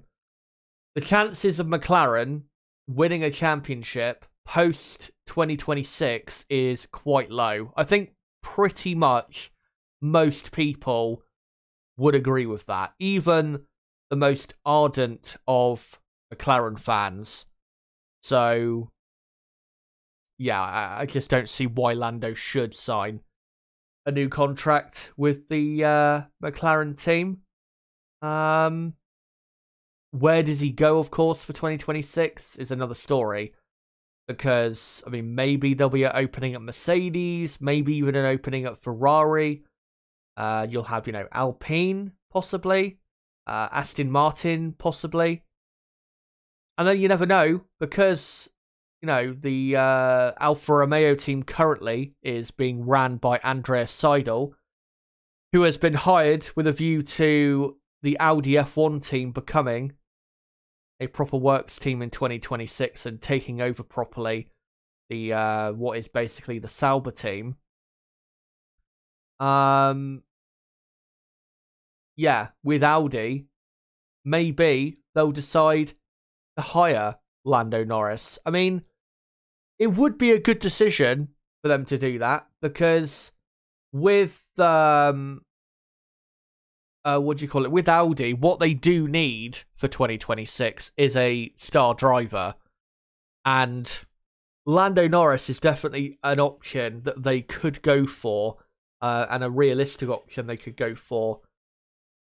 But, I mean, I understand if Lando was not wanting to go to that team, because it is quite a risk, given that Audi have never participated in Formula 1 before. I have heard rumours over the last couple months that, as of course Andreas Seidel is the person running that team, that he is super keen on signing Carlos Sainz for 2026. Of course, he was team principal whilst Carlos was at the team, and clearly he liked Carlos quite a lot. And that would be a good signing for that team for 2026. But of course, Audi, they have talked about wanting a German F1 driver for their team. Now, whether they bring back Sebastian Vettel to head up their team, or they decide to hire Mick Schumacher, possibly have a Mick Schumacher and Nico Hulkenberg driver lineup, or maybe even there is a young German driver that comes up in the next couple of years that can possibly be thrown in that team, I don't know. But yeah, for Lando Norris, I think really he should leave McLaren at the end of 2025, because his time is being wasted. He is too good for that team, and he doesn't deserve to be racing, for like 9th and 10th. That's not where Lando deserves to be fighting. He deserves to be fighting Lando, really. at least for the top 5 in every single Grand Prix. That's really where he deserves to be fighting, kind of like he was in 2021, where he was regularly fighting in the top 5 of the not the championship, but the top 5 of every single race. And he did, I think, finish in the top 5 of the championship as well in Lando.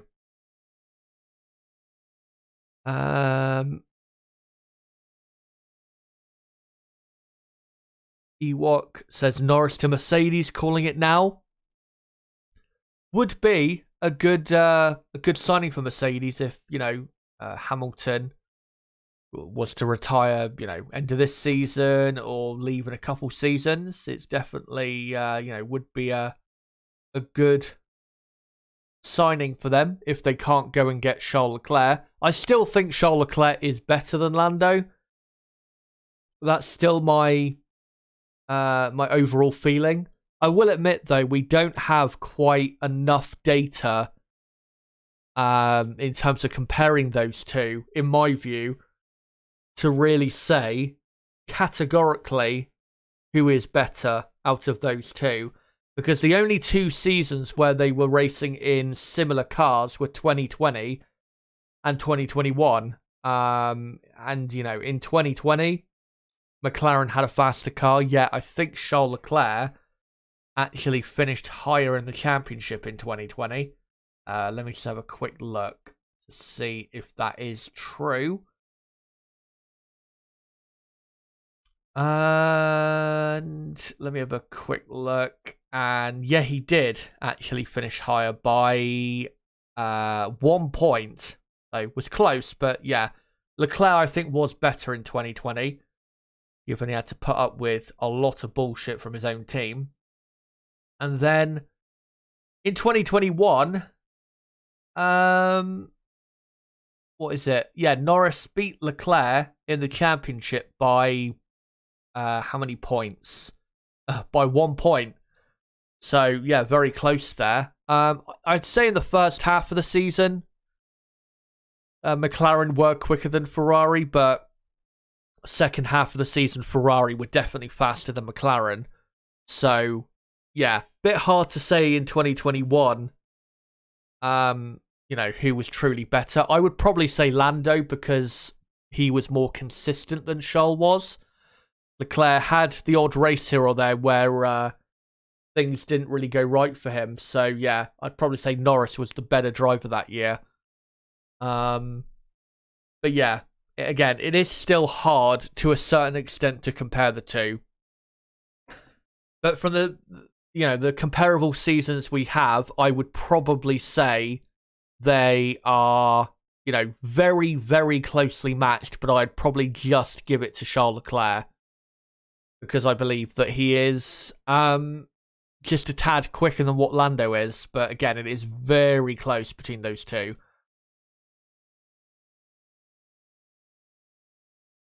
Turbo saying, I'd like to see Norris and Leclerc as teammates, just not at Ferrari unless Ferrari change. Dane says, let's be real, Haas since 2016 has been poor. I wonder who will be the drivers in the future of that team. I don't think they've been poor. I mean, 2018, they had a really good season. Finishing 5th in the championship. They had the best midfield car that year.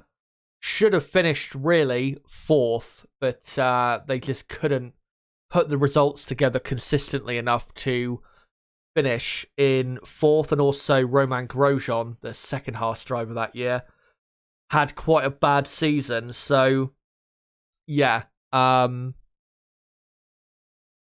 except for that, yeah, I'd say Haas have not really had a great F1.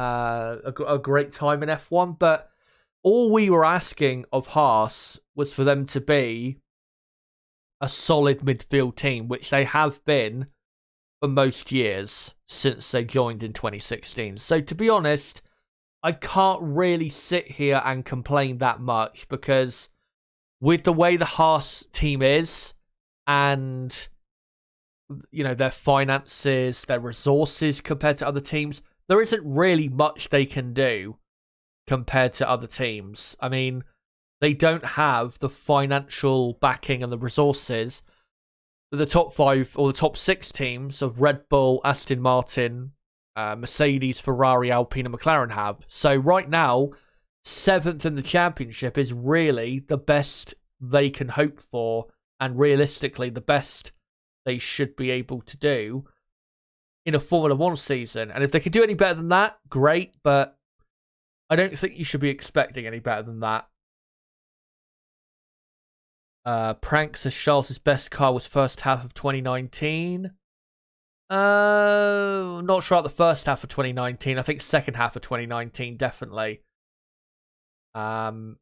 was Leclerc, or the better car that year. I actually think Leclerc's best car was the first half of last season, where the Ferrari was really, really quick. And again, Ferrari just did not capitalise on it. And Leclerc, I know, yeah, crashed from the lead in France and wasn't perfect, but, you know, Ferrari cost him victory in Spain, most probably victory in Monaco, and maybe victory in Baku as well. So, and I have seen people, you know, criticise Leclerc quite a bit so far this year and even at times last year. I really think they are over-analysing how Charles Leclerc has done in the last year or so. Leclerc has not been as poor as some people would have you believe. Last season, he was the second best driver in 2022, and I think deserved to finish, second in the championship where he finished.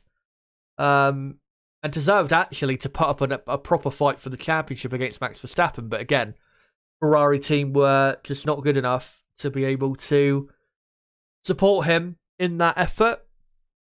So far this season, I will admit he's not been as good as what we saw. As, by the way, it is properly raining now at the Circuit De Catalunya, so it's definitely going to be a wet start to the F2 sprint race. The start of this season, it's not been as good as the start of last season, but I think, again, people are overrating just how bad it's been. The first 2 races, Leclerc was absolutely fine. I know in Saudi Arabia he finished behind Sainz, but we have to remember he was given a 10th-place grid penalty, and that was all because of Ferrari's poor reliability, extremely poor reliability straight away. Australia, yeah, I'll admit he was poor there. Baku, he was great. Miami, poor. And then in Monaco, even though 6th place might not sound great, he did qualify 3rd, was given a 3-place penalty for blocking, but I think his engineer was more at fault than he was. And with how he drove, I think really if he had started 3rd, he would have comfortably finished on the podium. So, yeah, I think people, again, are overrating Leclerc's bad season so far. Of course, 7th in the championship is not good, but that is mostly down to his team, not him. As, F2 sprint race just over 10 minutes from now. And I think, actually, I will post a link out in a couple places to get some people here as we build up to that F2 sprint race. And in a moment, I will get up on screen the top 10 starting grid for the F2 sprint race and the championship standings, just to remind you guys how things are going in F2. Come join us here to watch along a wet F2 sprint race in Spain. And I'll just quickly post on Twitter as well, and then we'll get into these couple little things quick. Come join us here to watch along a wet F2 sprint race at the Spanish GP. And there you go. So, yeah, we'll see if we get some more people coming. Just wanted to say quickly, before we move on, Do not forget to subscribe to the channel for more content like this, because of course we'll be covering qualifying later. Qualifying does begin in just under 2 hours from now. And of course tomorrow I will be live to cover the main event of the weekend, the 2023 Spanish Grand Prix. I'll be live 2 hours before the race starts at 12 PM UK time. Build up to the race, then do a watch along with Niblo, and then a reaction as well. So don't forget to come along to that and subscribe for that content coming up. And I can see currently we are on 40 likes. Thanks for that. Let's try though and get up to over 50 if we can by the time the F2 sprint race begins. But anyway, let me hide that timer and get on to firstly how the championship standings are looking going into the sprint and feature race this weekend in Formula 2. So Frederick Vesti leading by 5 points from Théo Pourchaire. Frederick Vesti in a moment, as you'll see, has a very good grid position for this sprint race, so looking good for him. Not so great for the feature race grid, but yeah, it looks as though Frederick's got a decent chance of holding on to the lead, I think, for this weekend. Théo, 5 points behind, and with where he's starting for the sprint and where he'll be starting for the feature race, not looking like he's going to have a great weekend. He could still overtake Frederick Vesti for what do you call it, for the lead of the championship in the during this weekend or by the end of the weekend. Definitely can still happen, but he's not giving himself, Théo, the best opportunity to do that. And once again, as he usually says after qualifying, struggling to set up the car for qualifying, which is why he had another not so great result. Ayumu Iwasa is in third, only 20 points behind Frederick Vesti. And Iwasa, both for the sprint and feature race, has a good grid position. So watch out for Iwasa. He could really roar back in the driver's standings. Fourth is Kush Miney for the Campos team. Dennis Hauger is fifth. He also starts fifth for the sprint race. Zane Maloney for Carlin is in sixth. Richard Verschoor for Van Amersfoort is in seventh. Ollie Behrman, who will start on pole position for the feature race tomorrow after a brilliant pole lap yesterday in qualifying, is currently in 8th place. And of course, he'll start P10 for the sprint. Jayan Daruvala, he is currently in P9 in the championship. He has quite a poor grid position for the sprint of, I think, 15th on the grid. Not looking good for him. And then Arthur Leclerc is in P10. Of course, that is Charles Leclerc's younger brother. But let's get on to your top 10 starting grid for the F2 sprint race. So it will be Cordial for Virtuosi on pole position. Jack Crawford, the American, will be on alongside him on the front row for High Tech. And there you go, Frederick Vesti third. And if he can quite quickly pass Crawford and Cordial, whilst Pourchaire has to try and fight his way through, Fittipaldi, Doohan, cars like that were actually faster than him in qualifying, then Vesti could really pull out a decent lead in the championship before tomorrow's feature race, where he'll be starting, I think, back in 8th on the grid. Victor Martins has a big chance as well in 4th. Did not have, again, a great weekend in Monaco. Could have scored a lot more points than he actually ended up doing. I think he started on the front row for the feature race, but only scored, I think, 5 points in the feature race itself. Yeah, big opportunity this for Martins to properly get his season going. Dennis Hauger starts in 5th with Iwasa 6th. Jack Doohan starts in 7th. Enzo Fittipaldi will start 8th. Théo Pourchaire starts 9th. The reason he starts 9th and not in 6th, where he originally was going to start, was because he was given a 3-place grid penalty for this F2 sprint for impeding Dennis Hauger in qualifying. So, yeah, it just gets even worse for Théo. And then, yeah, P10, Ollie Behrman, who will start on pole position for the feature race tomorrow. So let me... Oh, no, let's not go to that just yet. Let me go back to this quickly and get on screen the countdown, as we've got about 5 minutes to go until the start of the F2 sprint race. So coming into this race, Frederick Vesti and Victor Martins are probably the favourites to win this race, wet or dry, because they are better drivers than Cordial and Crawford. So, we'll look out to see whether they can make that progress quickly, or whether maybe we'll get some surprises. Again, watch out for Ayumu Iwasa, because starting 6th, I think he's got a decent chance of a good haul of points in this race and the feature race as well, where I think in the feature race he'll be starting from 6th on the grid as well. So, Iwasa in a decent position, I think, going forward.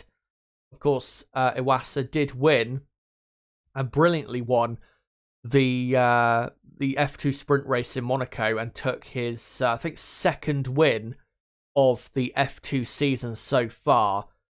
So, we'll see how he does from 6th on the grid. And, of course, we'll watch out for Pourchaire and Behrman on the 5th row of the grid. Those two should be pretty fast from 9th and 10th in dry or wet conditions. As, we will be getting underway very soon. As on the broadcast, they're just showing some highlights of what happened back in Monte Carlo. The feature race was not too bad in terms of entertainment.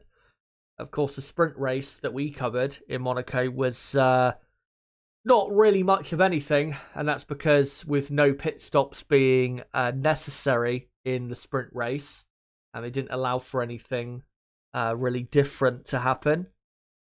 We were really just watching them in procession. But for this race, it will be quite different, because the start of the race will be wet. And if it does dry up towards the end of the F2 sprint, then it will be, you'll be seeing pit stops for dry tyres. Most likely, though, I don't think, with the level of rain we are seeing at the minute, I don't think we are going to see dry tyres. So I think it should be a wet race here in Spain. 26 laps, I think I just saw, for the length of this race, and I think we will just move on to the what do you call it? We'll now just move on to the watch-along part of the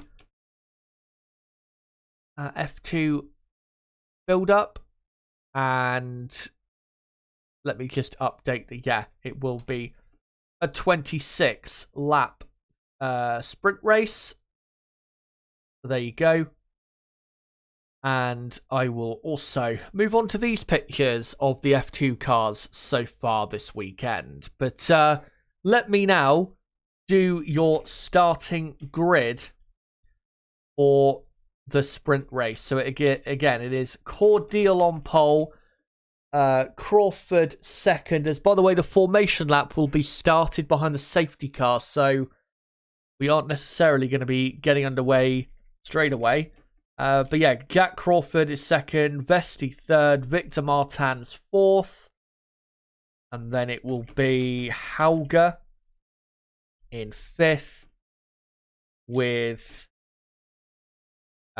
sixth being Iwasa, and then Doohan in seventh. Fittipaldi will be in eighth, with then Pourchaire and Behrman rounding up the top 10. Just want to see, though, who will be outside of the top 10, because as last time in Monaco, I don't actually know who is for sure outside the top 10. Correa is 11th.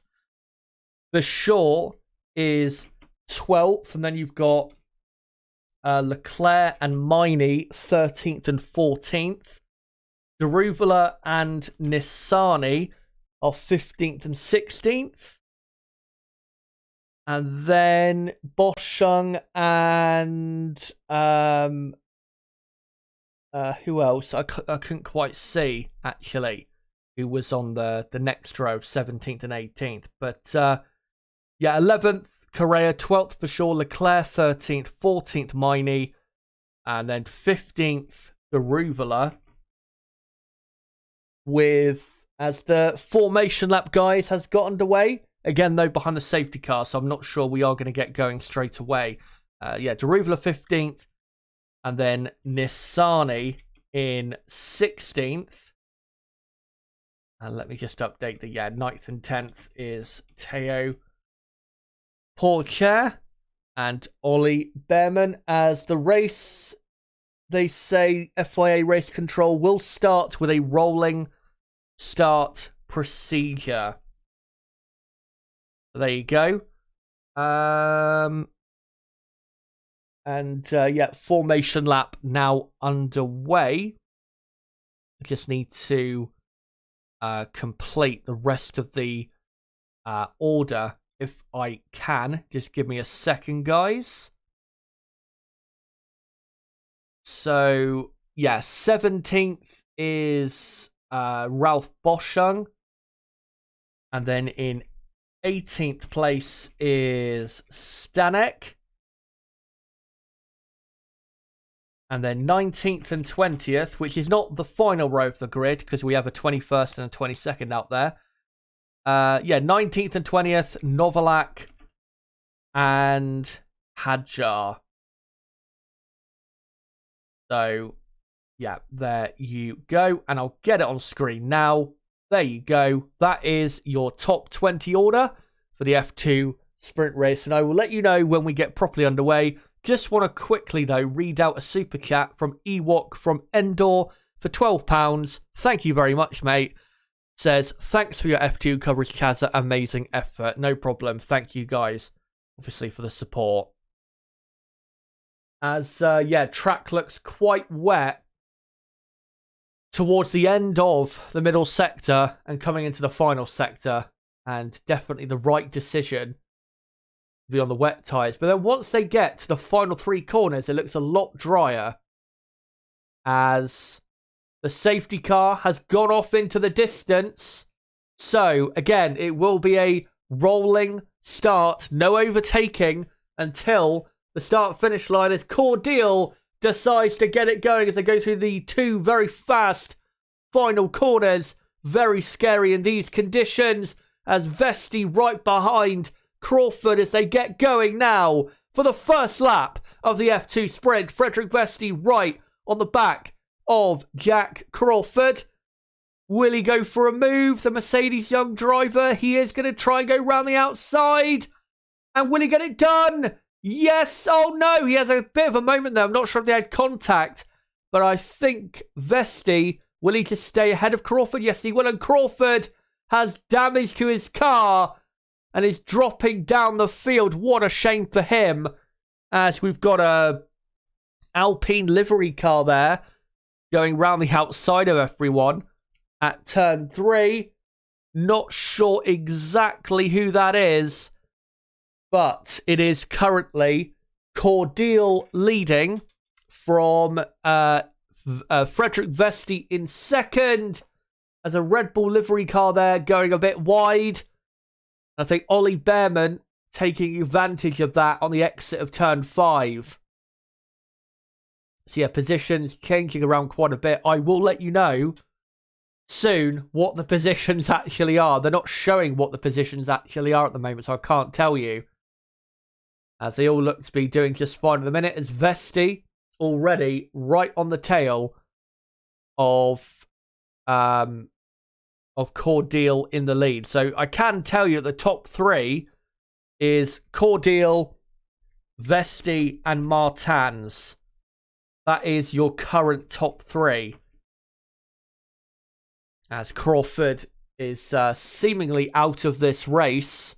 Must have had damage from Vesti in his replay. And he was hit, Vesti, by Crawford. So Crawford either has broken his suspension or has a front left puncture of some sort. to his car. So maybe he's not out of the race just yet, as we're now on lap 2 out of 26. And now, finally, they show the order as an overtake there of, I think, Novalak on Stanek for 15th place. So, let me do the order. So, it is currently Cordial leading from Vesti second, Martins third, Hauger in 4th. Jack Doohan has had a very good start up to 5th. He needs a massive weekend here to kickstart his season. And then you've got Teo Pourchaire up to 6th, vitally for him. 7th is Ollie Behrman. A good start from both. Richard Verschoor is up to 8th place. A brilliant start from him. He started down in P12. And then 9th, as Crawford is out of the race, as he just comes in and parks it. As Frederick Vesti has overtaken Cordial for the lead at turn 10, I think it is, and is already pulling away. What a brilliant race from Vesti so far, and he is now vitally in the lead of this sprint, the current championship leader. So Vesti in the lead, and Cordial second, as we're now on lap 3 out of 26, and already Vesti about second clear of Cordial, and I'm sure we'll see a replay soon of what happened there. Gotta say, Iwasa had a terrible start, and that is the Red Bull livery car that was going very wide through turn 5 on the first lap, as he's now down to P10. Here's a replay, and Cordial went quite wide. Vesti went for the inside line and had way more grip than Cordial. And Cordial went just a bit too wide through turn 10. But your top 10, Vesti, Cordial, Martins, Hauger, Doohan, Pourchaire, Behrman, Verschoor, Fittipaldi and Iwasa. Arthur Leclerc is up to 11th. 12th is Kushmini. And then 13th now is Clement Novalak, who's having a decent race. Not even a decent race, a very good race. He started 19th and he's already up to 13th, as Correa now is in 14th position. Daruvala is still 15th, with Stanek in 16th place. And then 17th is Nissani, as Cordial now has Victor Martins all over him for second place. Can he hold on? Martins aggressively takes the inside line and gets the move done. Brilliant from Martins. Very brave stuff. And he is up now to second place on lap 4 of 26. I'll update the lap counter just now. So Martins up to second. And these would be some good points for him to build on for the rest of the weekend, given that he'll have an okay starting position for the race, or the feature race. Back to the lower part of the field. Nissani is in 17th. Hadjar is 18th. 19th is Ralph Boschung. And then in 20th place is, and actually back up to 19th, is, I actually don't know. Let me just actually quickly look on the Formula 2 live timing. And it's Maloney. I actually forgot about him for a second.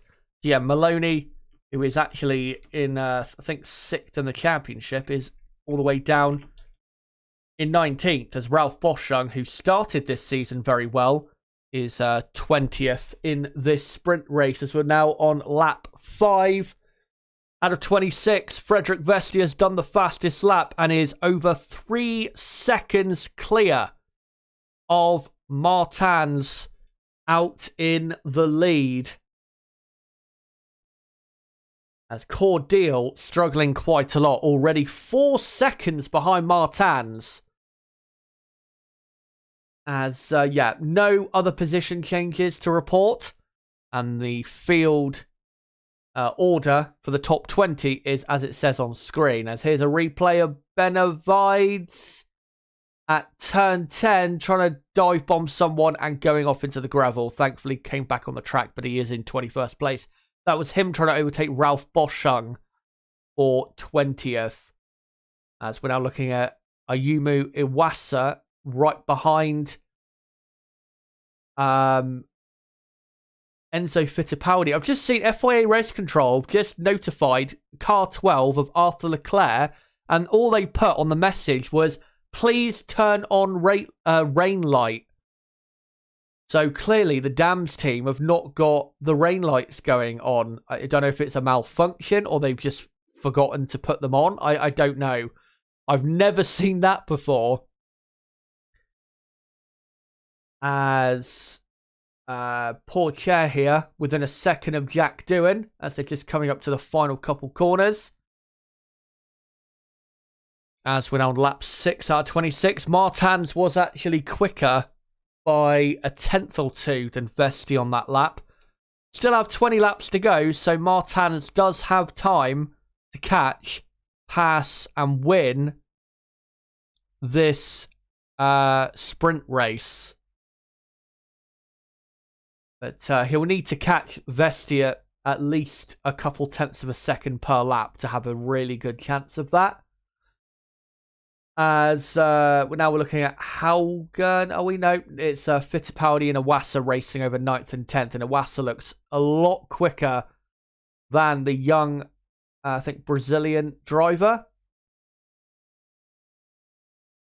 And Doohan just showing there 3.5 tenths quicker on the last lap than Haugen, the car ahead. But he's actually got Pourchaire closer to him than behind. So he'll have to watch out for that rather than Teo ahead. And just to remind you guys, of course, we will be covering qualifying. Qualifying will be starting in 90 minutes from now. And given the way the track's looking at the minute, it's going to be definitely a wet start to qualifying. And possibly wet for most of the qualifying session. We'll see how the weather continues to evolve. But the final sector looks really wet compared to the middle and first sector, I have to say. So yeah, it's going to be a very exciting qualifying later, but let's get through this sprint race first. Still plenty of excitement to be had here. As Vesti has pulled out a lot of time on this lap, and on lap 7 does a new fastest lap of a 1:43.1 and goes, I think, about 8 tenths of a second quicker than Martins on that lap. So Vesti looking really good out front. And of course, if Frederick Vesti was to win the F2 championship, would really help his chances, of course, of getting into Formula One. The young Danish driver, 21 years old, and a member of the Mercedes Driver Academy. Not their best prospect in the Driver Academy, I must say, but he is definitely one of the best that they have got. And Vesti currently leading the F2 championship by 5 points from Teo Pourchaire. And I think Vesti is really setting himself up for a great season with what he's doing at the minute. As already on this lap, he's already pulled another half a second to Martins. And Vesti is, quite frankly, obliterating the rest of the field here. He's already over 10 seconds clear of Cordial in third after just 7 laps. So in a class of 1 out front as Pourchaire. Pourchaire? No, it's Iwasa following closely to Fittipaldi. Fittipaldi running quite wide through turn 9. And yeah, Iwasa definitely quicker. He just needs to find a corner where he can take a much better line to get past the young driver. As Vesti begins another lap and is now nearly 5 seconds clear of Martins. Remember, Martins won the F3 championship last year and is probably Alpine's best prospect in their driver academy. So what Frederick is doing right now is very impressive. And Vesti, who has only won the Formula Regional European Championship before, is looking very good for a great F2 season. Obviously, last year was his first F2 season for ART. Finished only 9th, had some okay results, but this year has improved quite a lot. To be honest, though, whether he does make it onto the Formula 1 grid, tough to say. Because at the minute, Williams, a team that would be, welcoming to Mercedes' young driver, given their partnership with Mercedes. Obviously, they've got Albon and Sargent for the minute, and I don't think they're going to be getting rid of Logan Sargent until, at the earliest, the end of next season. So, yeah, his chances aren't great of getting into Formula 1, but of course, we'll see what happens. You never know what could happen. As lap 1, turn 5 incident involving Pourchaire and Iwasa noted for causing a collision. Maybe that'll be upgraded to a proper investigation, which would be really bad for Théo Pourchaire, a driver that really, talking of the F2 Championship, has to win the title this season, because if he does win the title this season and Zhou Guanyu in the Alfa Romeo has a, continues to have a poor season, which he's having at the minute, then Théo really has a great chance of getting that seat at what would be Sauber for 2024. But at the minute, his chances aren't looking so great. As here's a replay on lap 1 of what happened. And yeah, tough to say really from that angle whether Théo was properly at fault for that. Here we go. On board with Théo Pourchaire into turn 5. So he goes round the outside of Iwasa. And then has the inside line for turn 5. And I can see why Iwasa would be upset about that, but I'm not sure that's enough for a penalty. Looks a bit more of just a first lap incident, to be honest. As Théo really struggling with the balance of his car through turn 9. As he's all over the back of Jack Doohan, but he can't get close enough to actually perform an overtake. But vital that he overtakes Doohan.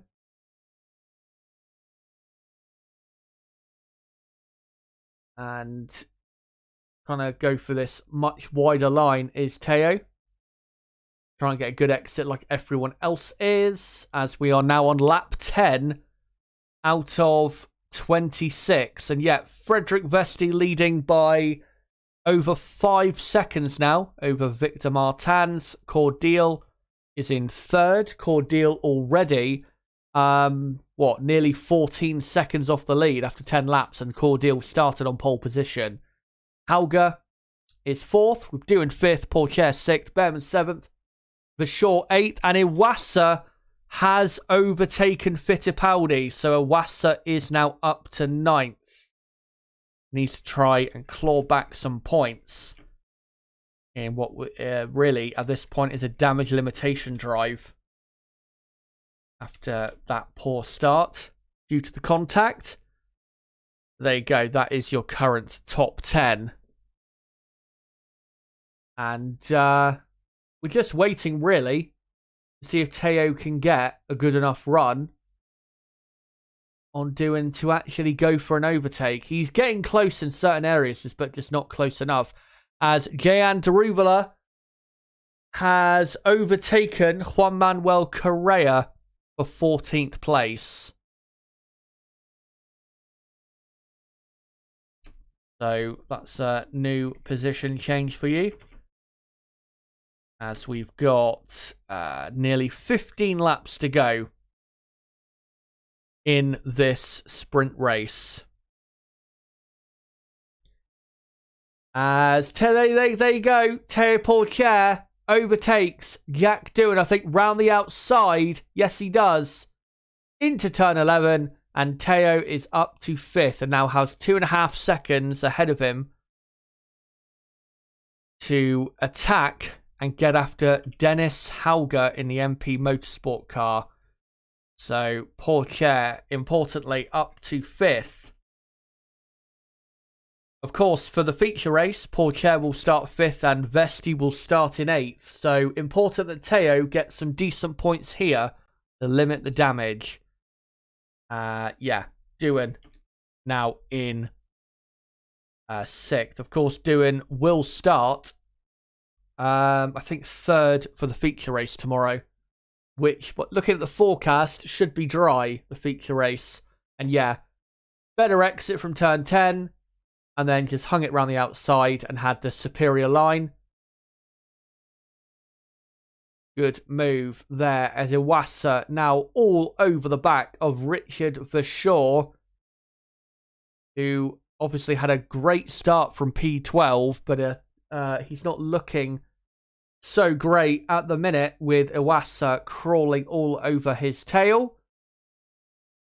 As Behrman now only 0.2 of a second behind Doohan. So we'll watch out to see if Behrman can make a move. Of course, he is the man starting on pole for the feature race. And of course, Behrman is a man we have to look out for in the championship. As Verschoor having to defend against Iwasa into turn 10. Will Iwasa go round the outside for turn 11? Behrman tries the inside line for turn 11, but doesn't work. And Iwasa unable to make his way through either. So, lap 12. And positions staying the same for the moment. But yeah, as I was saying, with Ollie Behrman, obviously he won the sprint and feature race and got pole position in Baku. And that's the only reason really why he's in the top 10 of the championship. If he has a win tomorrow and a good result here, then yeah, he might just announce himself as a title contender.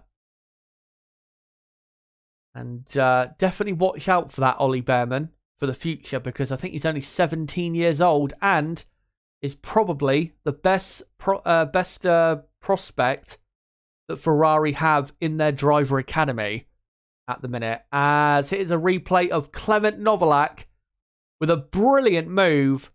Yeah, really great move. Round the outside of Kushmini into turn 1. And he's up to P12. As Cordial has made a mistake and he's gone off again. I wonder if Cordial, either his tyres have gone or he's got an issue with his car, because he's now down to 6th place. Or is he now? He was actually briefly down to 7th. But he holds on ahead of Behrman. And yep, just keeps ahead. So, Dennis Hauger is now up to 3rd. And yet, Cordial still staying ahead for the time being. So, Hauger up to 3rd. Importantly for Teo Pourchaire, now up to 4th. And not too far away from a podium finish. Doohan is in 5th. And then 6th now is Cordial, with Behrman in 7th. Let me just update that Novalak is up to P12, as here is I think Cordial trying to overtake Jack Doohan there for 5th place, but unable to do it. So Novalak up to P12, Miney in 13th. And we are on lap 13 out of 26 as the skies are starting to brighten up now. So the track starting to dry out, I think. It won't dry out enough for dry tyres, but definitely getting a lot drier now than what we have seen so far. And yeah, quite a train now behind Jack Doohan for 5th place. Teo Pourchaire only 3.2 seconds behind Dennis Hauger. Frederick Vesti still leading by 4.8 seconds from Victor Martins. Hauger is 17 seconds behind Vesti in the lead. So yeah, completely different race to what's going on from 3rd place down, really, as we're now on lap 14 out of 26.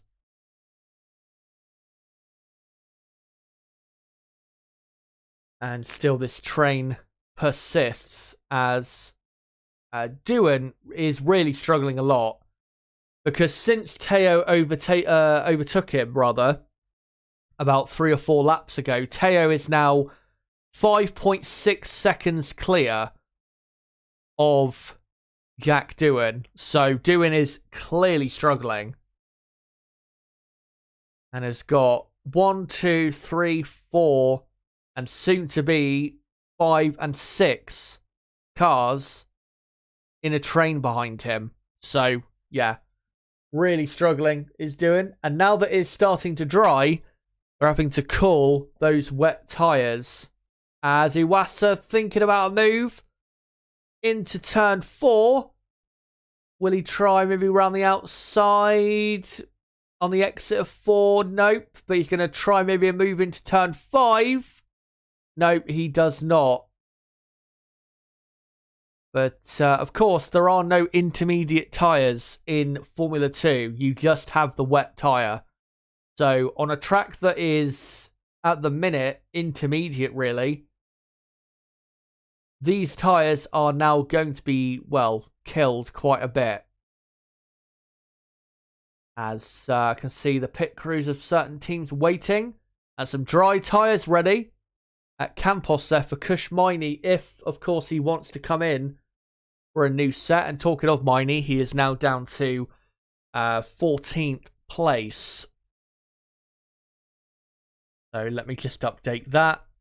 And yeah, I don't think it's ready for dry tyres, but I think we could see dry tyres right at the end of this sprint. And to be honest, for people quite low down like Deruvala, Maloney in 19th place, it probably would be worth going for that risk, as yeah, all the cars moving around try and cool their wet tyres down. As here is on board Stanek in the Trident, trying to go round the outside of Juan Manuel Correa.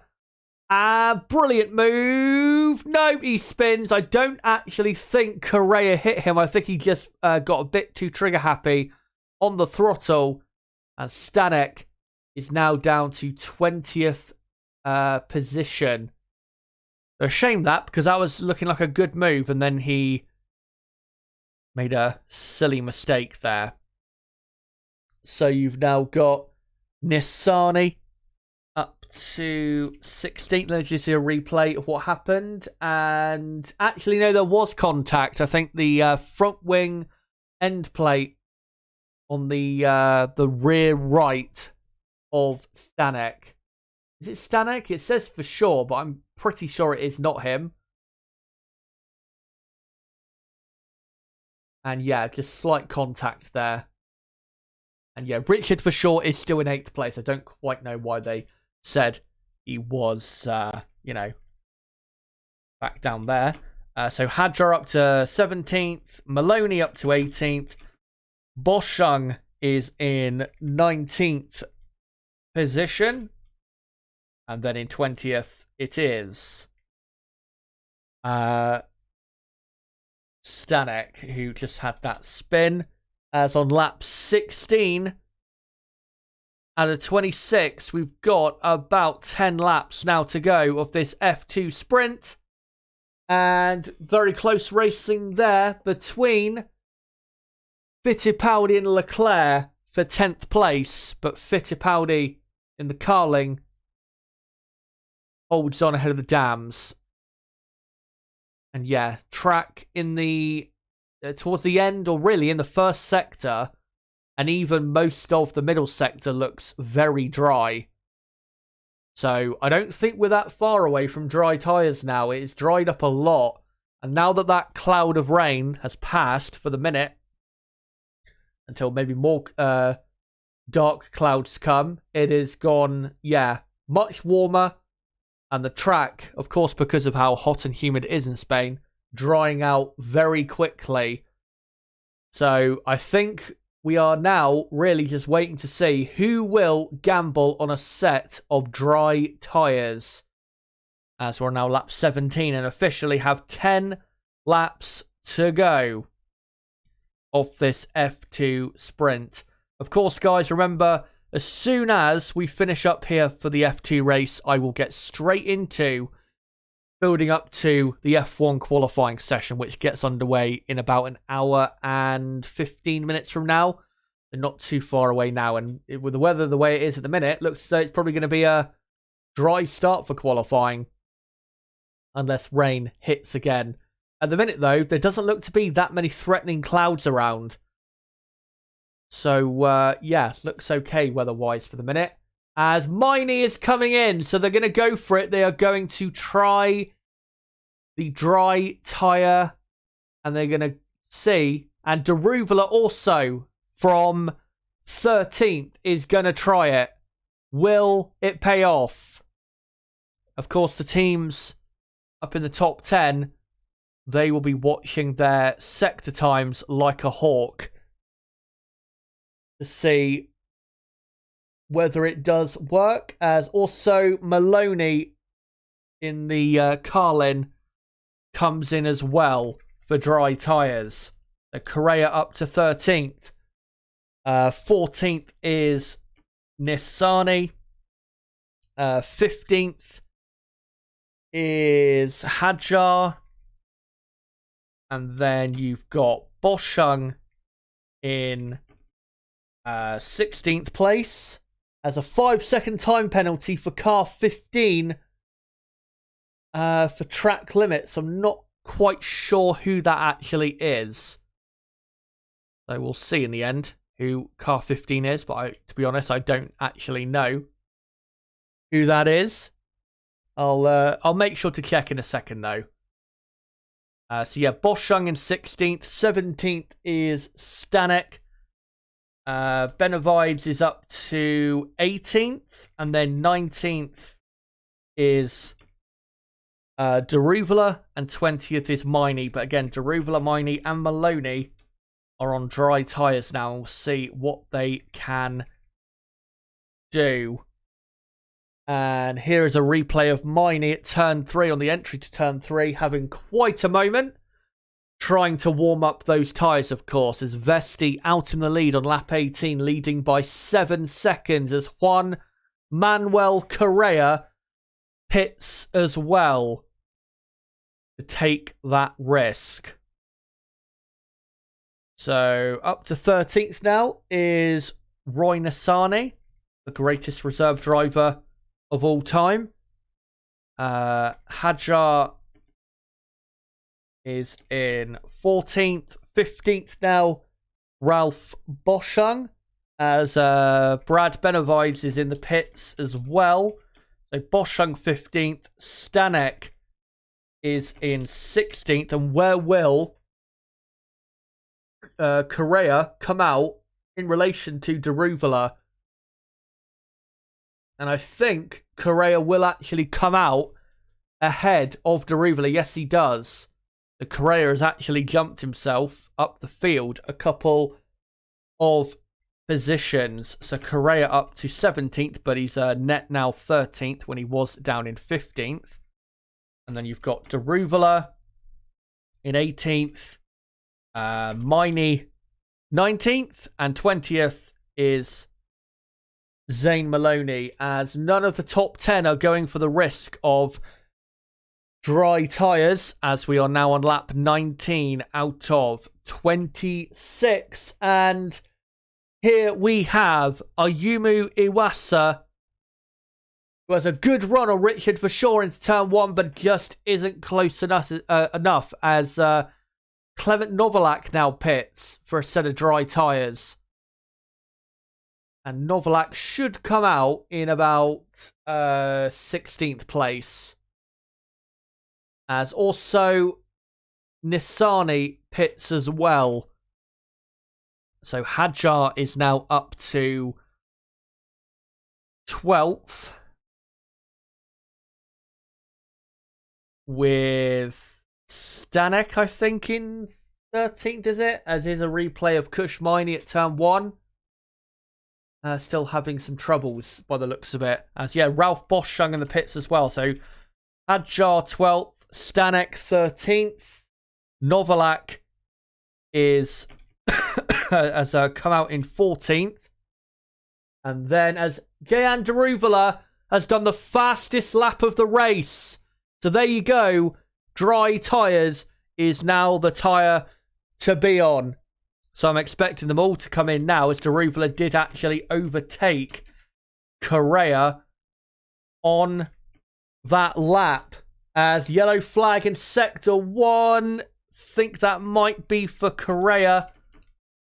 And it is. Is it Correa? It's in the Van Amersfoort car. Yes, it is. Juan Manuel Correa on lap 20 has beached it in the gravel.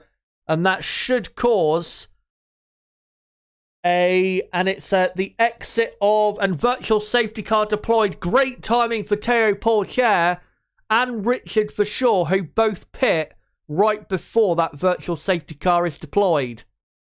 And Correa in the gravel on the exit of turn 2, and Pourchaire puts the dries on. And actually, if this virtual safety car lasts long enough, it actually will not suit Théo Pourchaire, because the others now ahead of him will lose less time in pitting. So actually depends how long this virtual safety car does last. So, right, let me just update the order. So, on lap 20 out of 26 with a virtual safety car, it is Vesti, Martans, Hauger, and then Doohan in 4th. Cordial is in 5th. With and now we have a full safety car. Full safety car, and that is going to screw Théo Pourchaire and Richard Verschoor over massively here. As Frederick Vesti begins lap 21 and pits for dry tyres. So he will be able to, thankfully, cover off anyone jumping him from behind. Bit of a shame that a safety car has happened, because we were going to have a really exciting phase where certain teams jumped up a load of positions from being on the right tyre at the right time. As let me just update order and put it back where it should be. There you go. So as the rest of the cars now come in, and so your top 10 is Vesti, Martans, Hauger, Doohan, Cordial, Behrman, Iwasa, Fittipaldi, Leclerc, and then it might be, I'm not sure entirely, but it might be Théo Pourchaire in 10th place. Which, again, would be terrible for him. Nope, he's actually jumped back up to 4th place, so that is great for him. He's not lost any position, but unfortunately hasn't gained anything. And actually, Richard Verschoor has gained 2 positions in that, and is now up to 6th place. Brilliant for him. So, Pourchaire now 4th. With Doohan in 5th. Cordial in 6th. Actually, no, it's not Cordial in 6th, is it? No, Richard for sure is 6th. 7th is Behrman. And then 8th is Cordial. And then 9th is Iwasa. And 10th is Enzo Fittipaldi. That is your top 10 on lap 21 as we're currently under safety car conditions. And just a replay there of Correa having a spin. Didn't quite see whether it was a driver error or whether he was took out by another driver, but he is sadly out of the race as the safety car remains out. So then it is Leclerc in 11th, and then Novalak in 12th. Isaac Hadjar will be 13th, so he has gained a lot of time with the safety car being deployed at the right time. 14th is Deruvala. And then 15th is Stanek. In 16th place is Nissani. 17th is Zane Maloney. And then 18th is Ralph Boschung. And then 19th is Brad Benavides. And I think 20th is Kush Miney. But I'm not sure if Miney is in the race still. I saw him having a couple of big issues after he was released from his pit stop. I'm not sure what's going on with him, as we're now on lap 22 out of 26. And we should have, I don't know, say 3 to 4 final green flag racing laps. And of course, we should have DRS activated probably for the final lap if we were to get underway in the next lap or so.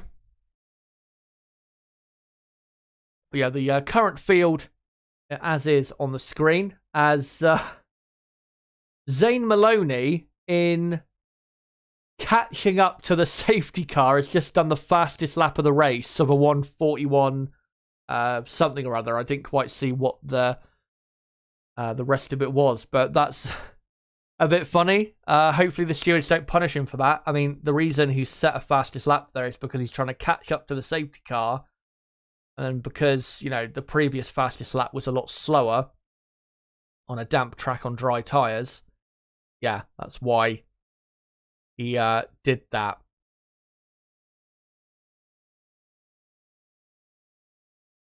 Safety car still out, and it will be out for another lap, unfortunately. Can't see if Correa's car has been disposed of or not. And yeah, Vesti and Martins leading the pack. And one car that I think was lapped might have been Kushmini. I think has just unlapped himself. So he'll have to now make his way round to join the back of the pack. I think it was him, as we're now on lap 23 out of 26. We've got 4 full laps to go. And yeah, I'll let you know if the safety car is called in at the end of this lap or not. And that car has been removed. So we should be underway at the end of lap 23, which it is. Currently lap 23. And yeah, there you go. Safety car ending. It'll be in at the end of this lap. So the top 10, reminder, going into this final 4 laps, or final 3 laps it'll be, will be Vesti, Martins, Hauger, Pourchaire, Doohan, Verschoor, Behrman, Cordial, Iwasa, and Fittipaldi. As the stewards say, incident involving Stanek and Correa will be investigated after the race for causing a collision. Obviously, that was at turn 1, and that was a few laps ago. But before we get going, let me just have another quick drink, because it is very hot where I'm at. So we just have this quickly, and then we'll get straight into the end of this F2 sprint race, and then straight into building up to qualifying. So don't worry, I will get into that, guys, very soon.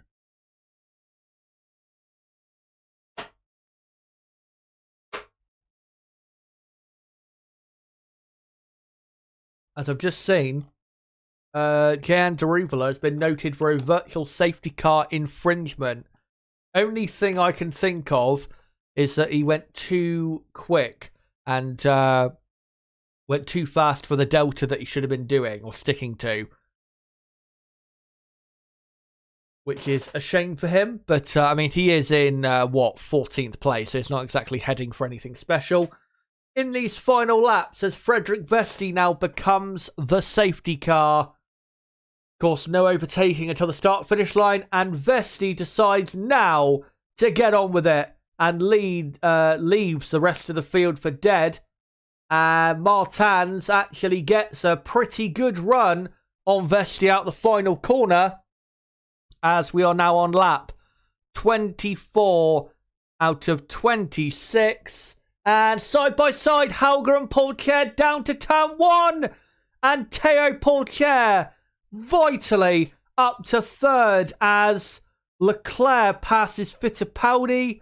Richard Verschoor gets back ahead of Ollie Behrman. Already some overtaking going on the first racing lap. And Pourchaire trying to now go round the outside of Martins at turn 4. He's done it. What a move by Théo Pourchaire, up to second with one of the best overtakes you will see all weekend long. What an overtake from the young French driver. And he's up now to second place. Brilliant drive from him. Martins now third. Hauger in fourth. And it's still doing fifth. And then Verschoor sixth. Behrman seventh. Cordial 8th, Iwasa 9th, Leclerc now up to P10. I think there are only points for the top 8 though in the sprint, so he's not heading for any points, as they have now converted the lap counter into a time counter.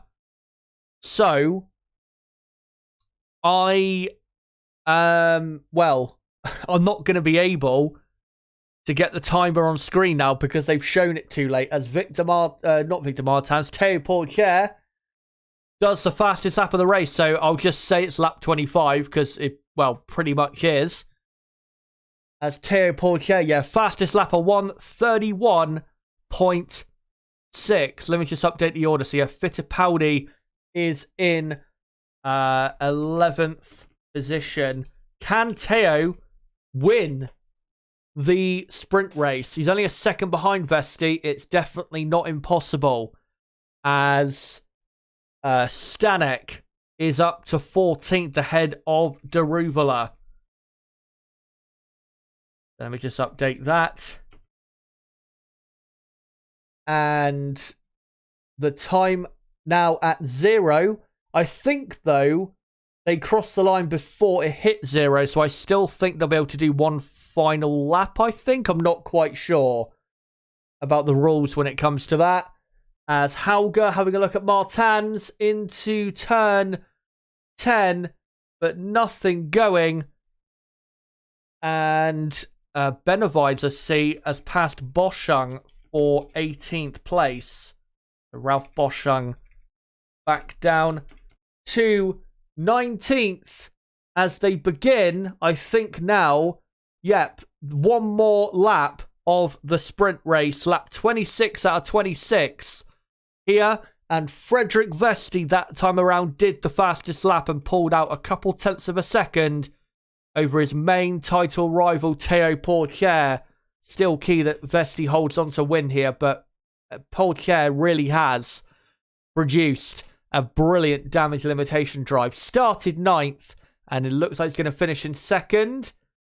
As Hauger still all over the back of Martins, who is struggling a lot. He's already 3 seconds behind his teammate Pourchaire in 2nd. So Martins really not confident with the car. Probably hasn't fired his tyres up correctly.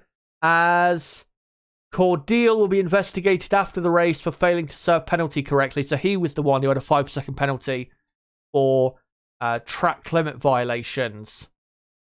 As on the final lap now, the front of the field, Vesti and Pourchaire already into the final sector. Will anyone get up to 3rd? Don't think they will. I think Martins is just about gonna hold on for third. At least it'll be a good result for him to hopefully get himself going for 2023.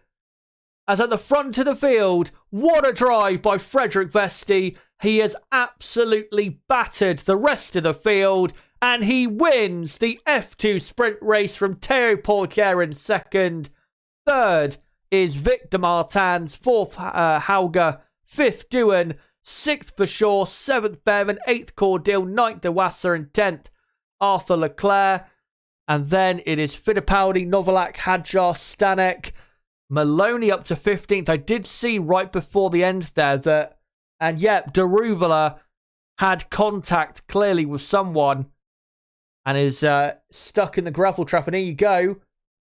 And yep, he was pounded into the gravel by, who is that? Not sure actually who that is. It was probably, I think, Roy Nissany dive bombing him and putting him out of the race. So Maloney up to 15th. Actually, hold on. So the order has actually been changed now because Cordil obviously failed to serve his penalty. So Wassa finishes up in 8th. Arthur Leclerc finishes 9th. And then in 10th is Enzo Fittipaldi. Fittipaldi will start second for the feature race tomorrow. And then 11th is Novalak. 12th, I think, is Hadjar. And then Stanek is 13th. With 14th being Cordil, 15th Maloney, and then 16th should be Benavides, and then Ralph Boschung, then Miney, and then Nissany and Daruvala in 19th and 20th. So let me just do that quick. And then, yeah, 19th, Nissany, and 20th, Daruvala. But Daruvala, in the end, not actually finishing the race. So there you go. That is the F2 sprint race. Brilliant drive from Frederik Vesti, who now extends his championship lead. Not by much, only by, I think, maybe a couple points. But it is still a great drive from him. But he will start in 8th place for the feature race and has a lot of work to do to get a good enough result to hold on to the lead. Going into the next F2 race, which is in, or at the Red Bull Ring in Austria in, I think, a month from now. As Vesti celebrating now his win. But let's cut away from this because we are done with Formula 2. So I'll just get rid of that. And let's go back to this. And now, guys, we are all focused on the main event of the day, which is qualifying here in Barcelona. And at the minute, looks as though it's going to be a dry session. Whether it remains that way, we will see. But we have got 51 minutes to go, guys, until the start of qualifying. So let me know in the chat in the next, 44 sorry. In the next 45 to 50 minutes, let me know, what do you think is going to happen in said qualifying session? And I'll make sure to of course read out your comments as we get into it. But before I come to you guys in the chat, I will firstly do my own preview. Just want to say again, if you are new to the channel, don't forget to subscribe for more content like this. We do qualifying and race watch-alongs for every race. And as well, make sure to smash that like button if you have not already. We're currently on 54 likes. Let's try and get up over, say, 70 plus before the start of qualifying. That'd be good if we could do that. But I will soon, probably in about 20 minutes or so, repost the link of the stream out. So yeah, we are not too far away from properly getting underway here in Spain. But just trying to see if there's anything on Twitter I can find. News-wise, nope, nothing at the minute. So, yeah, let's just get straight into the teams and how I think they'll get on. So, starting with the kings of Formula 1, currently Red Bull Racing. They have got the best car. There is no doubt about it. Not just for this year, but especially this weekend. Their car is on another level to everybody else. In practice 2, they looked comfortably too quick for everybody else. Practice 1, obviously, they dominated. Practice 3, even though we had just 10 minutes of dry enough running, say, for the teams to be able to do their best laps of the weekend, up until, this point, once again, they were too quick and were actually first and second in practice 3. There is no way you're stopping Red Bull. The only way Red Bull are being stopped is if Max Verstappen makes a big mistake in Q3, or if we get a wet Q3 and, say, Fernando Alonso and the Aston Martin produces one of the best performances you've, seen in the last few years, essentially, to get pole. If that doesn't happen, Max Verstappen is 100% guaranteed to get pole position. The car is way too good. Sergio Perez doesn't look to be on the pace of his teammate. He looks to be about 2 to 3 tenths of a second slower than Max. Not a surprise. Max has always been quite a bit quicker around this track. And yeah, Perez, his aim has to be to get into second place to make sure he has a comfortable race in securing a 1-2 for Red Bull. And yeah, should be a 1-2 in qualifying for the 2 Red Bulls. For the Ferrari team, of course, massive new upgrade for them. The new side pod, new floor as well to go along with it, and just a complete redesign, really, of that area, of the real fundamental heartbeat of the car. And we haven't seen so far whether that's actually improved the car. Practice, they haven't really shown any pace that has been that stunning. In practice 2 yesterday, they were, I think, 6th and 7th. And then in practice 3, they were in, 4th and 7th. So, yeah, we've not seen anything so far to suggest that they will be, anywhere near Red Bull or comfortably the second best team. And that they're, just a bit quicker than maybe we've seen before. Nothing to suggest that at the minute. But, with Ferrari, I think, I still think they'll have a decent qualifying. My prediction is 4th and 5th for both cars. Leclerc, I think, will be ahead of Carlos Sainz on the grid. It will be close between Leclerc and Sainz because Carlos is looking pretty good. And obviously this is his home Grand Prix. But yeah, most likely, I think about 4th, 5th, maybe even 3rd at the absolute best is what you can expect of the Ferrari team. They're just not on Red Bull's level. And I think even with this side pod upgrade and floor upgrade possibly improving their pace, maybe in qualifying they'll be a bit more competitive with them if they do really get the best out of that upgrade. But even if they do, they're still going to be horrendously slow compared to them in the race. So, yeah, Ferrari not really at all in a great position to break their duck of getting their first win of 2023. And remember, Ferrari, of course, have not won a race since the Austrian Grand Prix in July of last year, almost a full year ago. Yeah, quite a while it feels like since they last won a Grand Prix.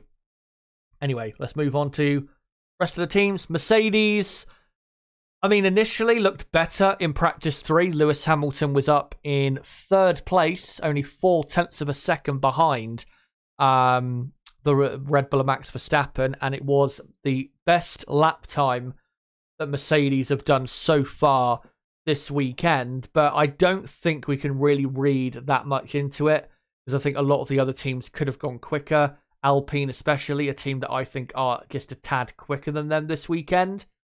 So, yeah, I don't think you should be getting too excited if you're a Mercedes fan. I really hope they show me a lot more than what I've seen from them, this weekend. And I hope that what I have predicted for them does not come true, that they will be the 5th best team. Because we want to see these two great drivers fighting up there in the top 3 or 4 or so on the grid.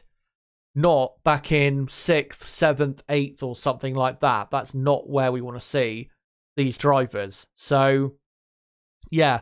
Going into qualifying, like I said, all I can say is that I think they are probably the 5th best team from what I've seen so far. We'll still be close with Alpine, be very close with them. It will still require the Alpine driver of Esteban Ocon producing a brilliant lap, I think, to get ahead of the 2 Mercedes cars today. Because I do expect Lewis Hamilton to still be his usual very good self around the Circuit De Catalunya.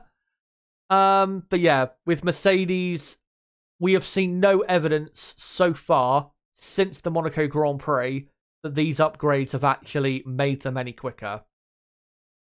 And really, this Grand Prix will be the best indication as to whether these upgrades have worked. Because if they do work around a track like this, or the reason it's a great indication is because, this is a track that really does test out the downforce of the cars and the aerodynamic package of the cars. And of course, if you have made what you think to be big improvements, it should show at a circuit like this. So if they don't show better performance and are just as bad as they were before, then my hopes for this team going forward is really pretty bad. Because, they need improvements and they need them quick, because they are going to continue to collapse down the field with their performance if they don't improve this car, which at the minute, again, we haven't seen evidence that the car has actually got any better. And I know they're 3rd in the championship and only a point behind Aston Martin, but that is that position and the points they're on. It's making them look a lot better than they have been this season. Remember, they've only had 1 podium in the first 6 races. That is very poor. And the only reason really Aston Martin are only 1 point ahead is because of Lance Stroll's poor performances as of late. So, yeah. Big day for Mercedes. And I really hope they show some clear improvement on what we have seen before in 2023. For Aston Martin, they look very good. New front wing on their car. You can't quite see here the front wing changes. Of course, in my qualifying preview last night, I went through the alterations to the front wing design. Also, some new parts on the rear wing as well, on the rear wing end plate. And they've brought the biggest upgrade package, really, to this Grand Prix. So Aston Martin looking good. Alonso looked really good in practice too. And given that it is his home race, he's always been amazingly quick here. And the Aston Martin car looks really hooked up here as well.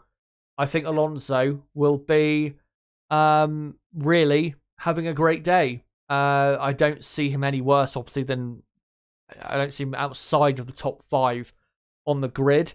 I think at the absolute worst, he'll be 4th on the grid. My prediction is Alonso will end up in P3, because I think with this car having improved and with Alonso performing as he is, that'll be just enough for Fernando to get 3rd on the grid, which, as long as he gets a decent enough start, he should be able to secure himself yet another podium in 2023. For Lance Stroll, has not had a good weekend at all. I still think he'll show better in qualifying. I think he will get into Q3, but I don't think he'll be really that close to his teammate. And my prediction for Stroll is he will end up in 8th on the grid because he is lacking quite a bit of pace to his teammate. Still, though, that's not too bad, given that if Mercedes are as slow as I expect them to be, they're not going to be losing Aston Martin necessarily a lot to Mercedes. So, yeah. 8th on the grid wouldn't be the end of the world, especially when you consider how quick the Aston Martin car is in a race situation. So, yeah, Aston Martin look very good, and they should be one of the best teams in qualifying here. And the final front-running team we'll go on to is Alpine. Yeah, yesterday looked very quick. Ocon was, I think, up in 4th place in practice 1 and then finished up in 5th in practice 2 and was a tad quicker than the Alpine, than the 2 Ferraris, and quicker than the 2 Mercedes as well. If they were to manage today to be quicker than both Ferrari and Mercedes, that would be quite incredible and would show such a massive improvement from Alpine here in 2023 compared to last season, where they were still good, but they weren't obviously anywhere near the level of Ferrari especially, and at times even Mercedes. So, yeah, looking really great for Alpine. Ocon has been on fire all weekend, has always been pretty fast around this circuit, so I expect him to be looking really good in qualifying. My prediction for Ocon is he will qualify just ahead of Lewis Hamilton and be in 6th place to show just how good the Alpine pace is. Pierre Gasly, though, is struggling. He has been clearly about 2 to 3 tenths of a second at least slower than his teammate, and I think he will end up missing out on Q3. He will still come through to finish in the points, but I think because of his lack of speed in quali, that's going to cost him a Q3 appearance. If he does get into Q3, though, I don't see him finishing really any higher than 9th place. I think that'd be quite a surprise if he was to be able to do that. But Alpine, yeah, looking great, especially with this driver on screen, if it will actually move on to him. And for some reason, actually, no, it's the wrong thing I've selected on there. There you go. Yeah, for this man, Esteban Ocon, looking great, and he is definitely someone to watch out for today, because he could cause one hell of a surprise, and Alpine could cause one hell of a surprise. But now, we will shift ourselves onto the midfield. McLaren don't look that good. They're not as bad as looking as they looked from practice 2, but yeah, they don't look really that competitive here. The only way they're getting like a strong top 10 position is if one of their drivers pulls off a really special lap. But realistically, both drivers will not make it to Q3 and will probably just miss out and be around 12th on the grid, which is about where McLaren really should be on the grid for this Grand Prix. They're not as quick, obviously, as the top 5 teams. And probably in the dry, they're not as quick as Haas either. And maybe not even as quick as Alfa Romeo. So it really is not looking good for McLaren in their absolute shitbox of a car. And unfortunately, because Lando Norris, this isn't one of his better tracks, that's really going to cost McLaren this weekend. Because normally they do rely on Lando a lot to produce amazing performances, to make their car not necessarily look better at times, but to get, say, better results than a lot of other midfield teams are able to get with the type of drivers they have got in comparison to what McLaren have with Lando and also Oscar Piastri as well. So, yeah, McLaren not looking good, and they are quite possibly heading for a pointless weekend. Really depends on qualifying and where they end up. And I think really McLaren will be hoping for a wet session. That is the only chance of a properly good result, I think, in qualifying today, is if it's wet in Q3 and Q2 and Q3 as well. We'll see though if it is or not. Alfa Romeo look competitive with Bottas. Zhou looks quite far off Bottas's pace, to be honest. Well, not quite far off, but Bottas's pace. He's only maybe a tenth or two, but clearly Zhou is the second best at Alfa Romeo this weekend, and just in general. Bottas, yeah, was in the top 10 in practice 3, was in 9th in practice 2 as well. Always been quick here. Alfa Romeo don't look too bad here as well. So if there is to be a really good performance from those midfield teams, look out for Valtteri Bottas, because I think he's definitely a driver that is capable of that around this circuit. But going to be close with Alfa Romeo, with teams like McLaren, AlphaTauri, and to a degree, the Haas F1 team, who we'll go on to now. And Haas, from practice 2, looked absolutely brilliant. I mean, I did think they would be pretty competitive here. I thought they would be about, 6th or maybe even 7th fastest at the absolute worst. But yeah, I didn't think they would be maybe as competitive as what they showed yesterday, where Nico Hülkenberg was 3rd in practice 2 and only a third of a second slower than Max Verstappen in the Red Bull. I still think Kevin Magnussen will be the quicker Haas driver. And Hülkenberg, if Magnussen is the quicker Haas driver, Hülkenberg should be only just behind, really. But yeah, Haas look good. They look like the best midfield team, at least in qualifying. For the race, it's probably going to be McLaren. But what do you call it? For Haas, for qualifying, I think they've got most likely the best car. They do have Haas a new front wing, which they brought at Monaco, which seemingly is working well here. Penultimately, for AlphaTauri, didn't look that great in practice 2 yesterday, but I think they will be a bit better today. I think Yuki Tsunoda definitely will get into Q2. Nick De Vries, I'm not sure if he will get into Q2 or not, but I think Tsunoda will, and Tsunoda will end up, say, 12th, 13th, even 14th, something like that, which is not too bad for AlphaTauri. I mean, they could still easily score points from there. We know their race pace is pretty strong. But, they look okay. I think we'll definitely see more from them in qualifying. But they're really just going to be fighting McLaren, Alfa Romeo, and maybe Haas as well for the best of the rest tag throughout the entire field. And should be getting a decent position for the race. And if Tsunoda can continue with his great form, maybe Tsunoda can get into the top 10 once again in 2023 in qualifying. Of course, qualified 9th just a week ago, very impressively, in Monaco. And finally for Williams, they are the slowest team. Not a surprise, really. This is not a great track for them.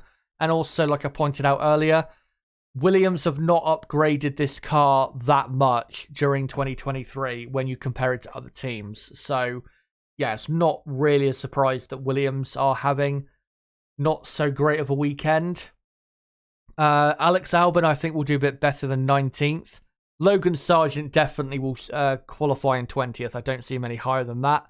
Albon, I think, will do better than 19th, but will still get knocked out, unfortunately, in Q1.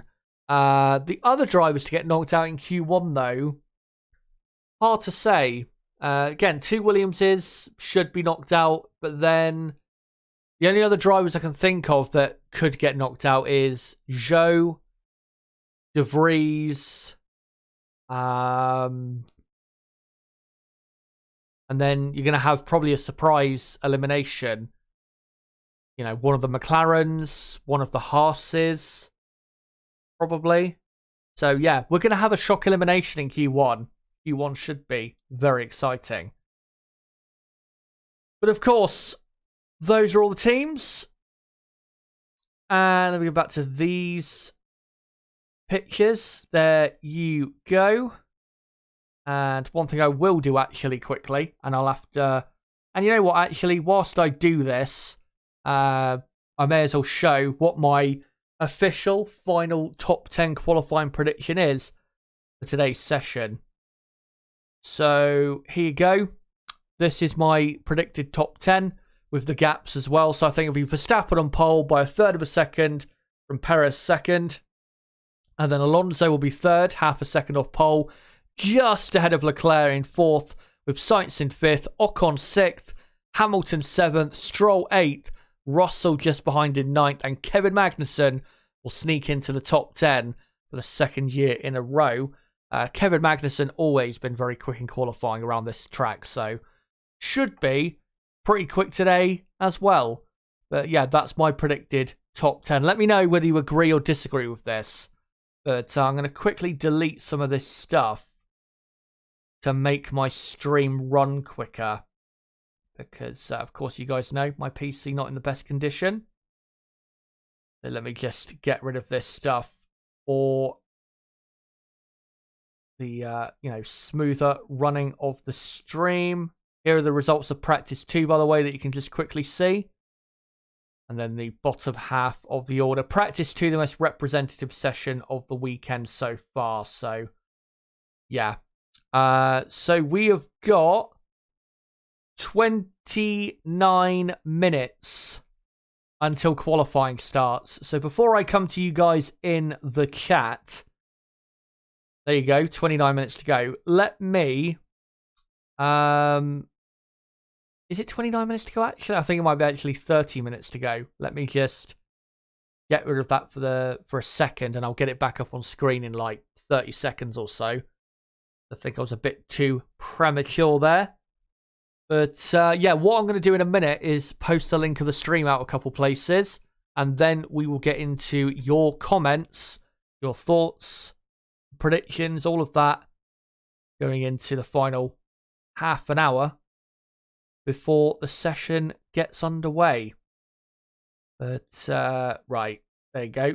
Should be about right now. 29 minutes to go until qualifying starts. Yeah, I'll just get this link posted out.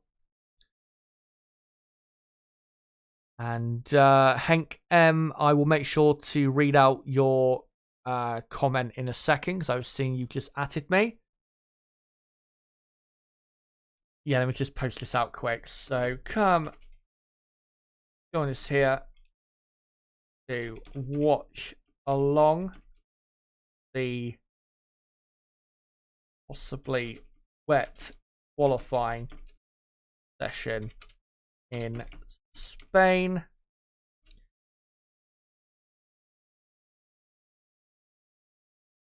And yeah, I'll quickly get this tweeted out as well. And just gonna have a quick look on the broadcast to see if it's dry or not, because I did actually switch it over to something else. But yeah, let me just quickly post out on Twitter. Come join us here to watch along a possibly wet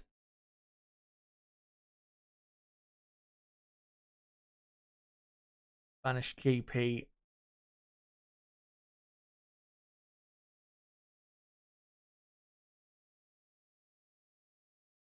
session, and I'll just quickly post the link and a hashtag. So that's all done. And I'll get to your comments in just a second. Just trying to see if there's any news weather-wise. Just seen a report that, that teams are currently drying their pit box area and there is no rain as of yet. So weather forecast does look to have changed. So let me just see if there is anything else. Pierre Gasly has taken on a new power unit. No penalties, though. I think Ocon as well has taken on a new element. New exhaust system for Ocon. But yeah, Gasly has taken on a completely new power unit. Right, so there you go.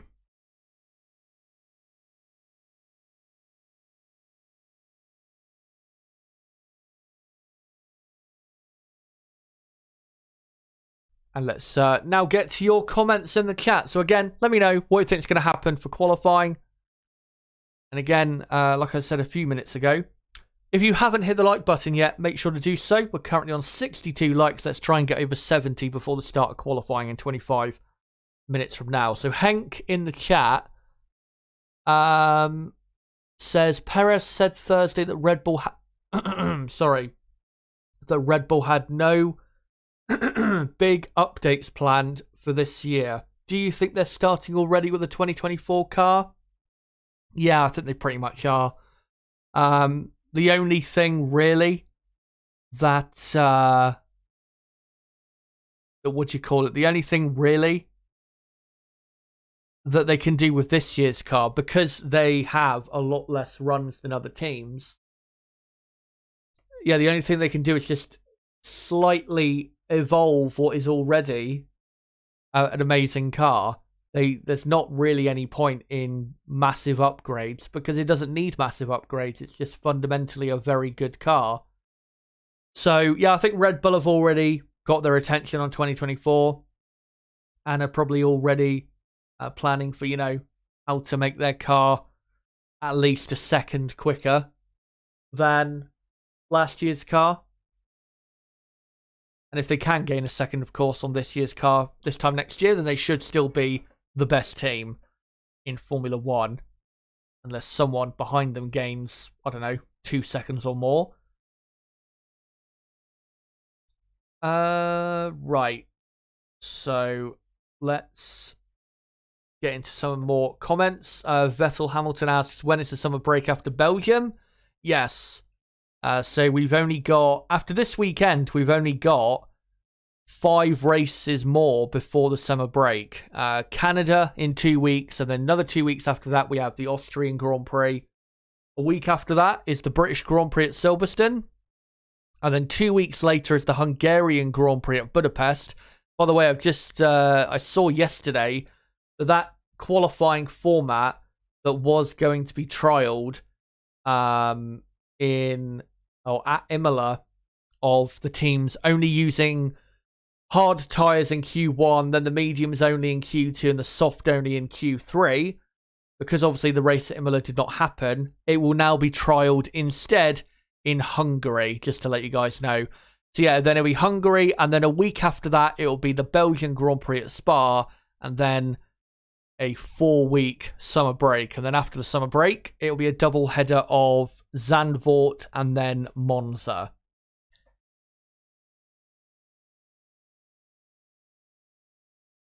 Do you think Haas will become a midfield team again? Well, they already are a midfield team, so I think they've already reclaimed that. Bravo Moss says, imagine the hype around Piastri if he was putting an Alpine in P3 like Ocon. True. That is true. I think still not enough people have, talked enough about Ocon. Not just from what he did last weekend, but if you look in the last year or so, Esteban Ocon has been most of the time really good and has put in some really good performances. For, what we know that he is capable of. Of course, he is not one of the top drivers in Formula 1. He's not on the level of Alonso or Verstappen, Hamilton, Russell, Leclerc. Probably not even Norris either, I don't think. But, and I know people may be surprised me saying that he's not on the level of Alonso, even though he outqualified Alonso last year. If you look at the races, which is what matters the most, Alonso was clearly better than him. And yeah, there's no doubt Alonso is better than Esteban Ocon currently, not just all time. And yeah, he put in a great performance, but he's been putting in some really good performances in the last year or so in the Alpine. I remember in Austria last year he finished in 5th. Trying to think other good races he had. I think Hungary, he had a good qualifying last year where he qualified, I think, in 6th or something. Yeah, he had other good races of 7th or 8th place finishes when really he couldn't have done any better than that because the only cars ahead of him were Alonso, again, who's better than him, or a front-running car. So, yeah. Esteban is currently one of the top 10 best drivers in Formula 1. There is no doubt about that. But he is still not a top Formula 1 driver. He's not a million miles away from being that, but he's definitely not a top Formula 1 driver. But yeah, he's really performing well at the minute. No doubt about it. And if an opening becomes available at a top team, then Ocon absolutely has to be an option. Not maybe for like a number one driver type of role at that particular team, but you know, if Mercedes do want to have someone who's more of a number two driver to George Russell, Esteban Ocon would be a great choice. Of course, he has a great relationship with Toto Wolff. Was the Mercedes reserve driver for a while, so that would be great for Esteban. Maybe even he could go to Ferrari if Carlos Sainz was decided to leave and Leclerc decided to stay. Again, Esteban would be a good number two option. So, yeah, Ocon having a very good season so far. People might not think he's having a good season, but I know Bahrain, obviously, he was terrible with him making all of those, big mistakes in the race. But then Saudi Arabia, he was really good. Melbourne, not so good. Baku, he was never really given a chance to do anything that great there because Alpine just had a horrific weekend. Miami didn't have a good qualifying and was really behind Gasly, but he had a decent race result in the end of, I think it was it 8th place or 9th place? I can't remember exactly where it was in Miami. And then, obviously, in Monaco, 4th on the grid. Or actually, 3rd on the grid, 4th in qualifying. Obviously, Leclerc had his penalty, but then a brilliant drive to secure 3rd. So, yeah, Ocon's had a good season so far. Prank says, I thought Ocon was overrated, but I think he is correctly rated now. Yeah, back when he was at Force India / Racing Point, he was definitely overrated. I remember people rating him as like good enough to be racing at a front running team, not just racing for a front running team, but like properly being able to fight with like the top drivers and be on almost that level. And I always thought that, yeah, in that sense, he was overrated because at Force India, over the 2 seasons that he was teammates with Perez, Perez was better than Ocon. Was a tight scrap between the two, but Perez was the better driver. But I would say since he joined Renault in 2020, and since probably the midway point of 2020, ever since then, he's just been getting better and better as Esteban. And yeah, he's in a great position at the minute. But yeah, he used to be overrated quite a bit. What Esteban is a very good midfield driver for F1, which is essentially what Sergio Perez is. And people, you know, over the last couple years have really praised Perez quite a lot for his performances at times. So I think Ocon, you know, deserves that level of praise as well because he's pretty much at the same level of Checo. Bravamos says, I respect Ocon's roots to F1, so I'm glad to see him doing well. Yeah, he had a more relatable route to Formula 1, I guess you could say. Kind of similar-ish to Lewis Hamilton. Lots of sacrifices had to be made to get Esteban to where he is now. Thankfully, it all paid off. But yeah, it was quite a tough time, his karting days. But thankfully, he came out the other side of it. Brab, I'm also saying, surely there would be better options by then unless Audi are doing a German thing. Possibly. I'll have to see. Let me find some other comments if I can. Vettel Hamilton saying, I think Audi wants Hulkenberg. And also saying, I did heard some people saying Lando Norris is overhyped. Again, though, it depends who is rating him. I do think that Lando Norris in certain areas is overhyped. People do make out that what do you call it? They do make out that Lando Norris is, on the level, say, or as good as, say, a Max Verstappen, which I don't believe he is. I think he is one of the top few drivers in Formula 1, but I don't think he's quite on the level of Max Verstappen or, say, Lewis Hamilton, or even, maybe at the minute, say, Fernando Alonso. I mean, he's not that far away. It's a very close, really, between those top drivers, but he is not on the absolute top level in Formula 1. And what do you call it? Yeah. I think I actually made a video at the beginning of the summer break last year saying not necessarily that Lando is overrated, but that he wouldn't have the career that you think he's going to have.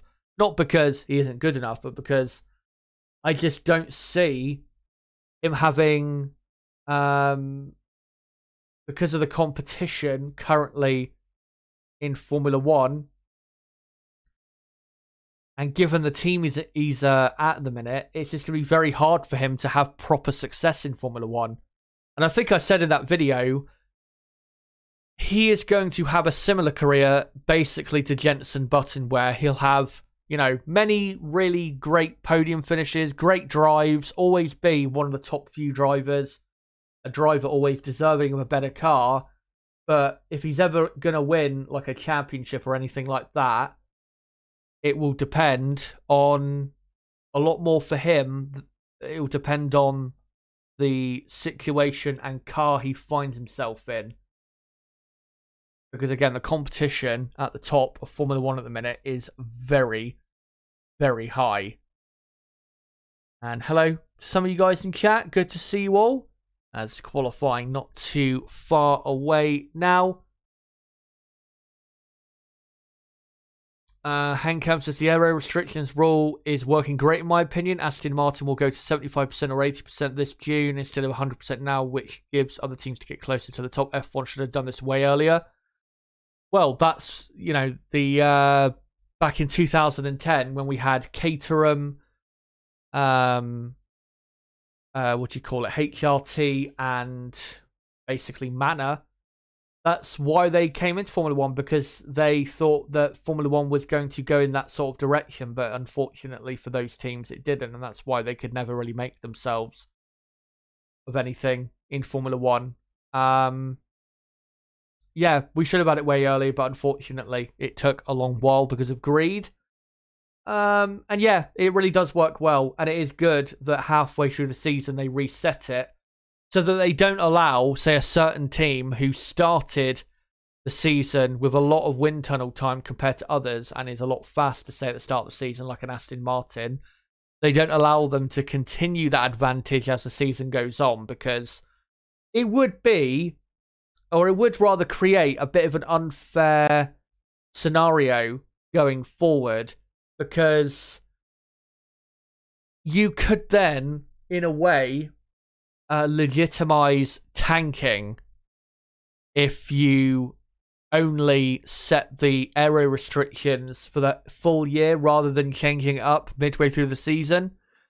Because, for a team like Mercedes, for example, with the poor season they're having, or even Ferrari, because they're not having a great season, they could, if it was only, once a year that it was set rather than reset halfway through the year, then teams like Mercedes and Ferrari could basically just tank the rest of the season, not upgrade the car, work towards 2024, knowing that if they fall lower in the championship, it will just benefit them for next season, and they'll be able to develop a lot more. So I think it does work a lot better.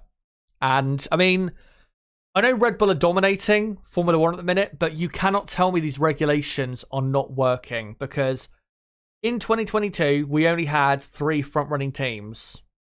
Red Bull, Mercedes, and Ferrari. Not in that order, but those were the 3 teams. Now, we have 5 front-running teams. Red Bull, Ferrari, Mercedes, Aston Martin, Alpine.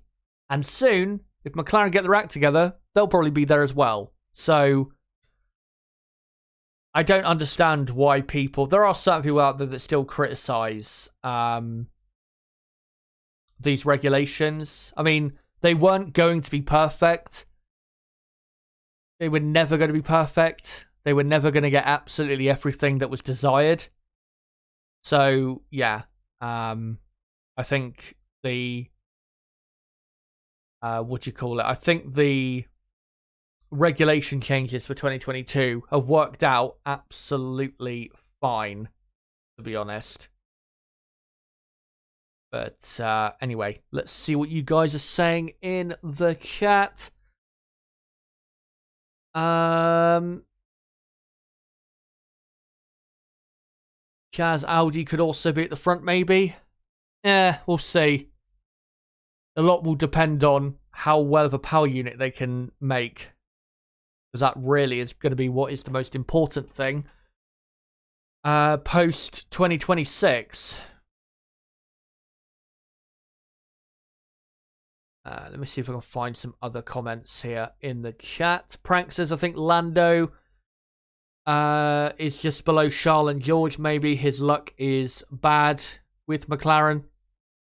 True. I think he is, he's a lot more comparable to Russell and Leclerc than he is, I think, Hamilton, Alonso, Verstappen is Lando. As far as I'm concerned, right now, we have 6 top F1 drivers.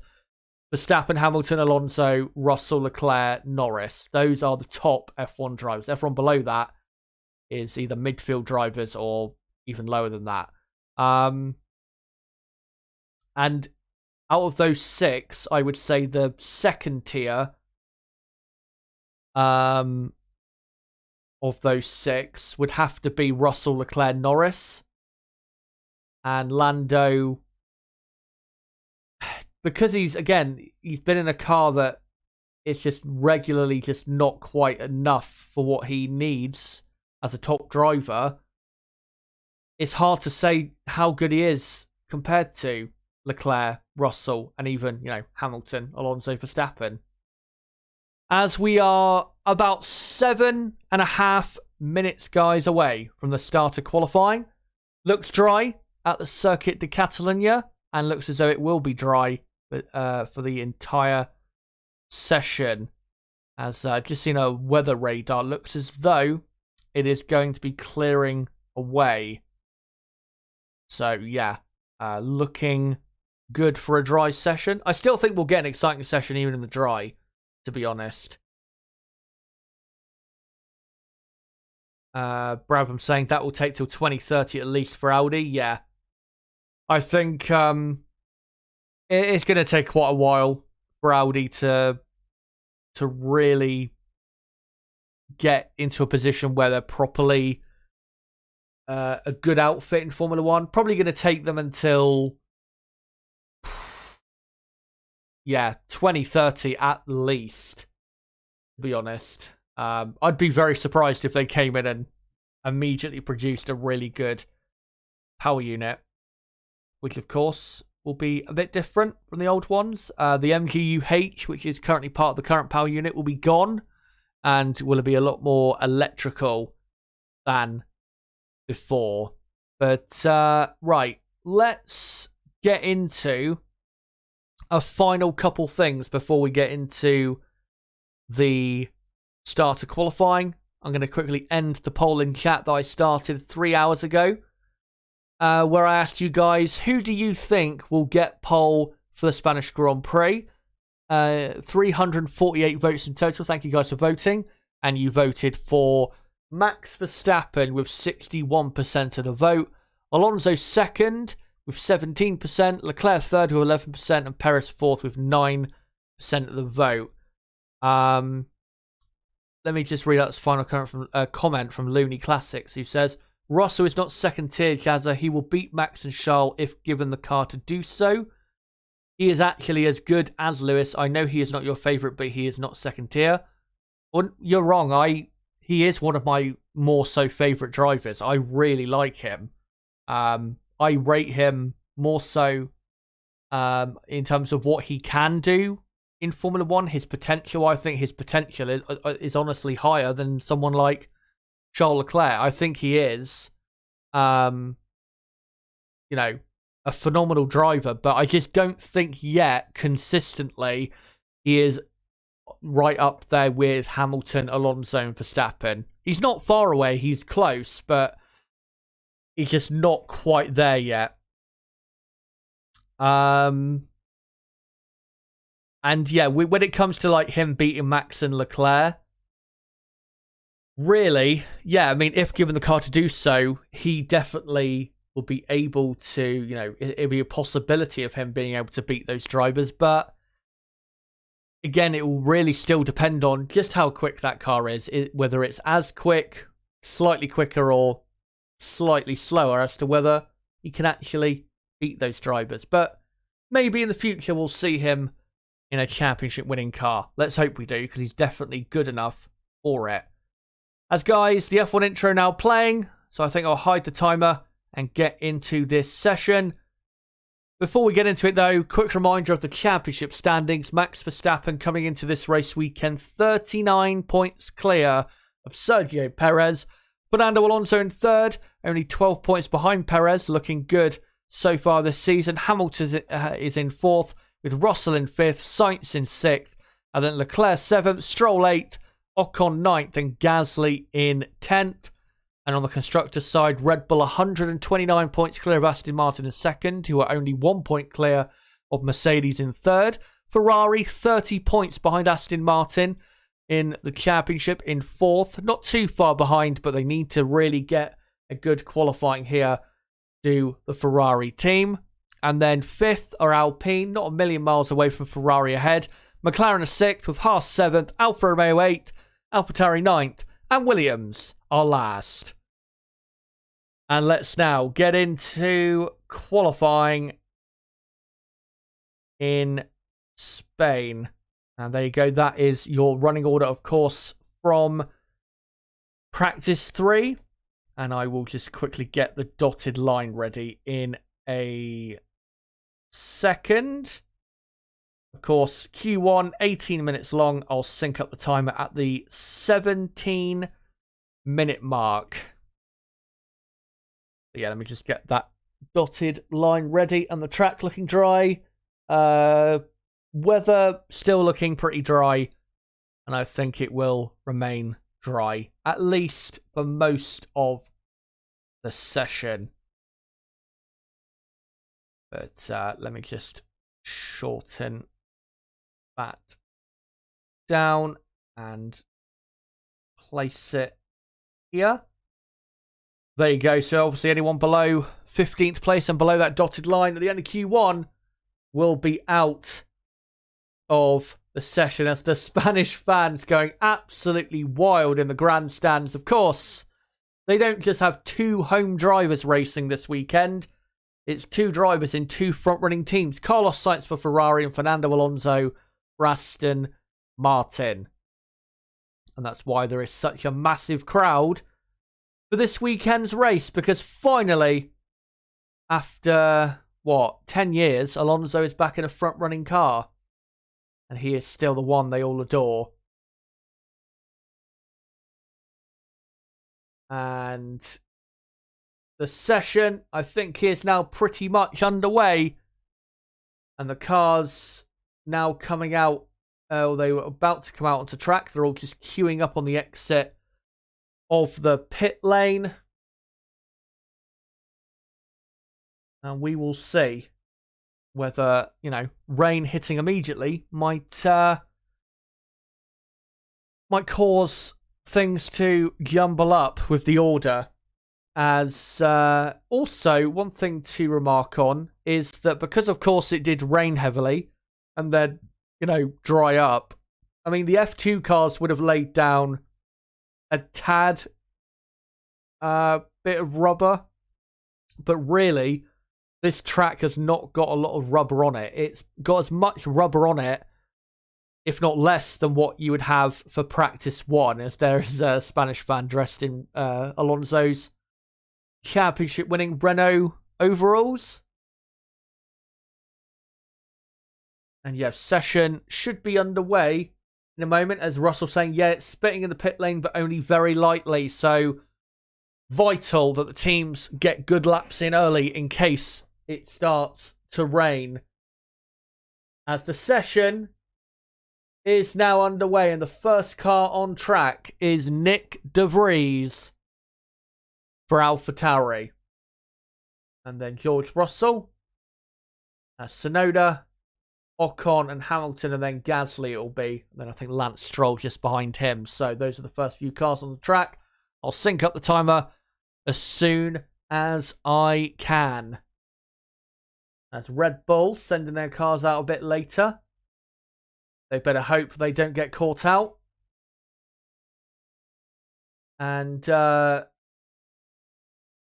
yeah, cloud-wise, definitely looks a lot darker now. Well, not a lot darker, but a bit darker than it did like an hour ago. As there you go. 17 minutes remaining in Q1. And yeah, some spitting of rain at turn 3. We can see on the camera lens there. But whether we're going to get enough proper rain, I am not sure. As there is the AlphaTauri of not Nick De Vries, Yuki Tsunoda at turn 11. Having a moment, I think, spinning and going into the gravel, and Tsunoda might have to come back into the pits. That will cost him dearly if it does rain, and that's what happened. I think he touched the grass on the entry to turn 11 and spun the car round. Or didn't spin it round, but, you know, half spun the car, let's say. As George Russell for Mercedes-Benz begins his first attempt in qualifying. And let's see what Russell can do. 22.2 for the first sector. That's not very quick, to be honest. As Russell says on the radio, I think rain is on the way.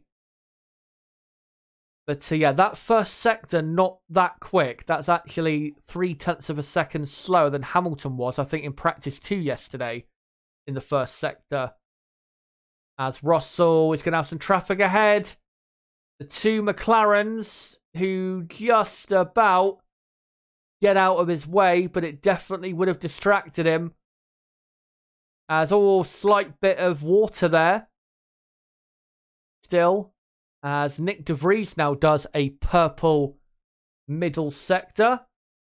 As we're now going to see George Russell do the first lap of qualifying, and he goes P1 with a 1:15.7, which, does not feel very quick to me. So Russell up to P1.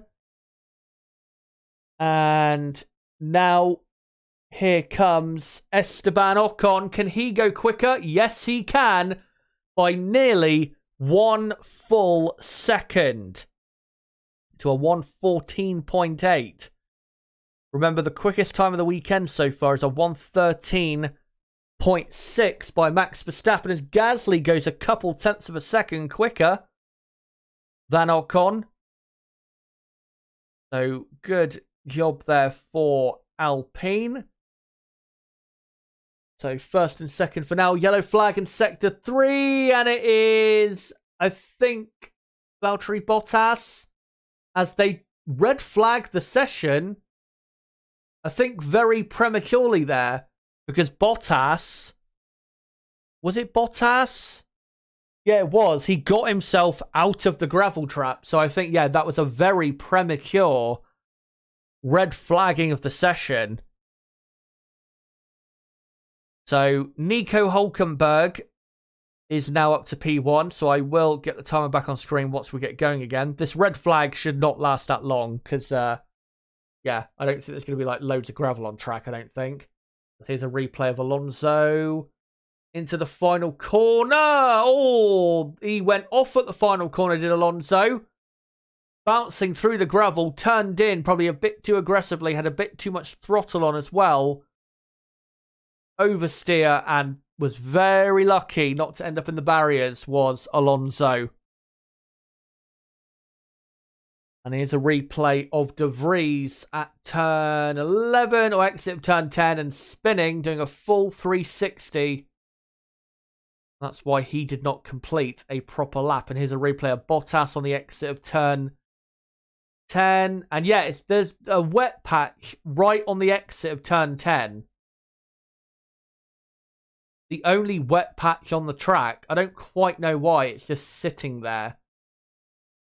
As all, also quite a big spin there for Albon at turn 5. Thankfully, though, I think he was able to get going again. And I think he just touched the curb on the right-hand side on the entry to turn 5, which is obviously still a bit wet.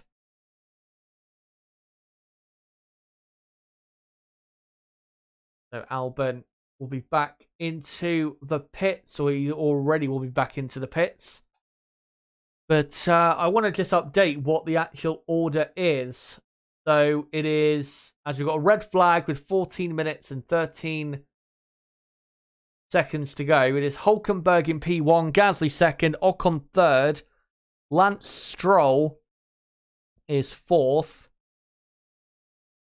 for Aston Martin, and then it is Magnussen in fifth with Russell sixth. Nope, Hamilton sixth actually. And then Russell in 7th and Alonso in 8th place. Not very quick times, though. And of course, with this red flag, if it does begin to rain properly hard now, and it lasts for the rest of the session, then, well, Ferrari are screwed because they got both cars in the drop zone at the minute. But, so Max Verstappen, I think, just adjusting his helmet in the car. But I don't quite know why, as Nico Hülkenberg has had his time deleted for track limit violations, probably on the exit of one of the slower corners. So Hülkenberg down now.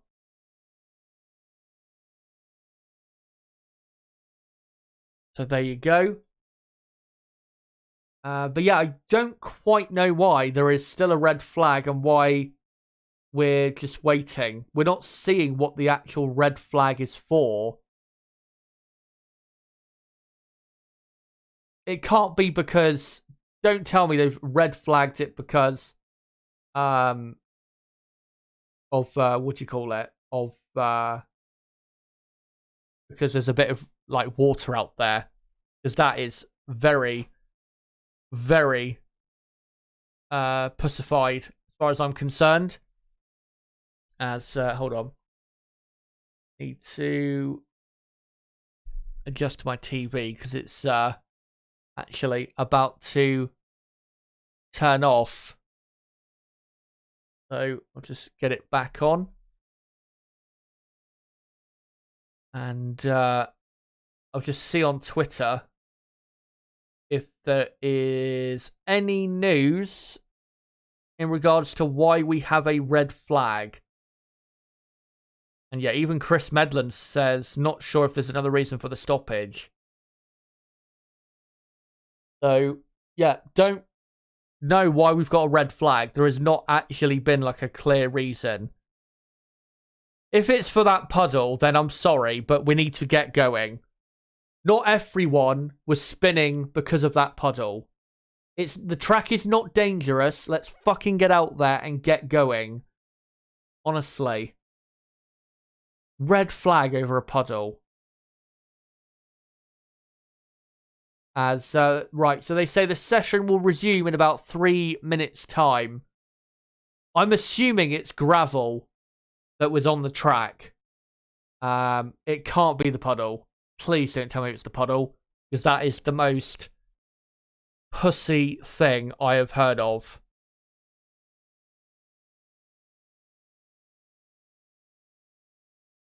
Let me just see on Twitter. Yeah, so FIA confirmed the red flag is due to gravel on track.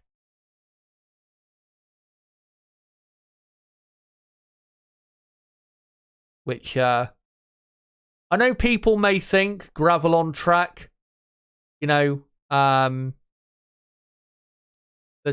you know, that's also not really a reason to red flag things. But it can be dangerous, not just for, like, you know, you could crash, but also it could flick up and get launched into the air and hurt someone. Not just the driver, but, you know, a marshal, a fan. Yeah, I have no problem with the gravel cleanup. As, yeah, just a replay of Hulkenberg. Track extending on the exit of turn 5. Only slightly, but yeah. Good lap, though, that he did. A 1:14.0. Quickest lap of the weekend so far for Haas, that. The best lap they did before that was I think a 1:14.1 or 1:14.2. So very good lap out of the blocks. So let's hope he can do that again, as we have now less than 1 minute to go until the resumption of running. Will the track be in worse condition now? If it is, could get some real surprises here, as we'll be getting going at the 14-minute and 13-second mark. I will sync up the timer for the 14-minute mark, as we've got some cars queuing up at the exit of the pit lane. There's Alonso just sat in his garage. The two Ferraris, I think, are the ones at the exit of the pit lane, as we're nearly underway.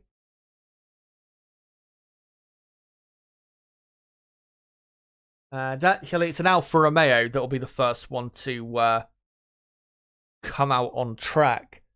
Session now underway once again in Spain. And please tell me they'll show the timer on screen. And no, they're not. So I can't sync it up, unfortunately, for the 14-minute mark. I will sync it up at the 13-minute mark instead, which is in like 50 seconds time. But I've got to say, weather doesn't look that great. It looks like it's on an absolute knife edge where it could start pouring down quite significantly. But yeah, it's hard really to call at the minute which way the weather's going to go, as the Red Bull's now on track. Alonso still in the pits. Alonso, though, about to come out onto circuit in his Aston Martin, as he comes out now of his garage, and he'll be out of the pit lane very soon. As in 3, 2, 1. There you go. 13 minutes to go in Q1. Who will fall foul of the cutoff zone? We will find out.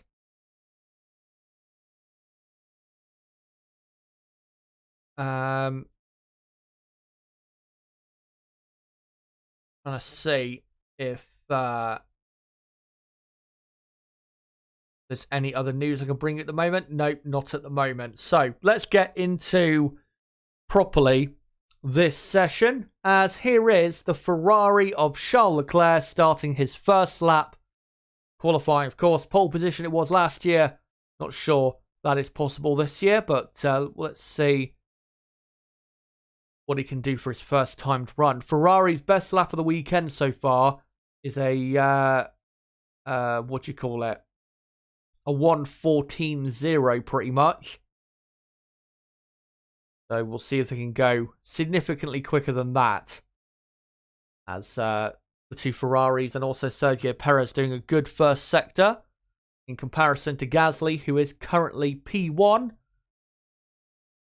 As Charles Leclerc through turn 9. And he's got some traffic ahead, which he's going to have to contend with. And also the wet exit of turn 10. As Leclerc having a big moment of oversteer. And Leclerc is a second down on this lap so far. This is not a good lap for Leclerc. As, the Alpine there really horribly blocking Sainz. Don't know who that was. Sainz will still complete the lap and goes second. But Alpine was, nearly taken out by Carlos Sainz. So Sainz is up to second. Zhou Guanyu is now quickest for Alfa Romeo. Look at that. That's a brilliant attempt by Zhou, who is quickest on was quickest on a 1:14.2. Max Verstappen now goes quickest and does pretty much, again, the best time of the weekend so far, a 1:13.6. Yellow flag in the final sector. It's now green. Piastri is up to second.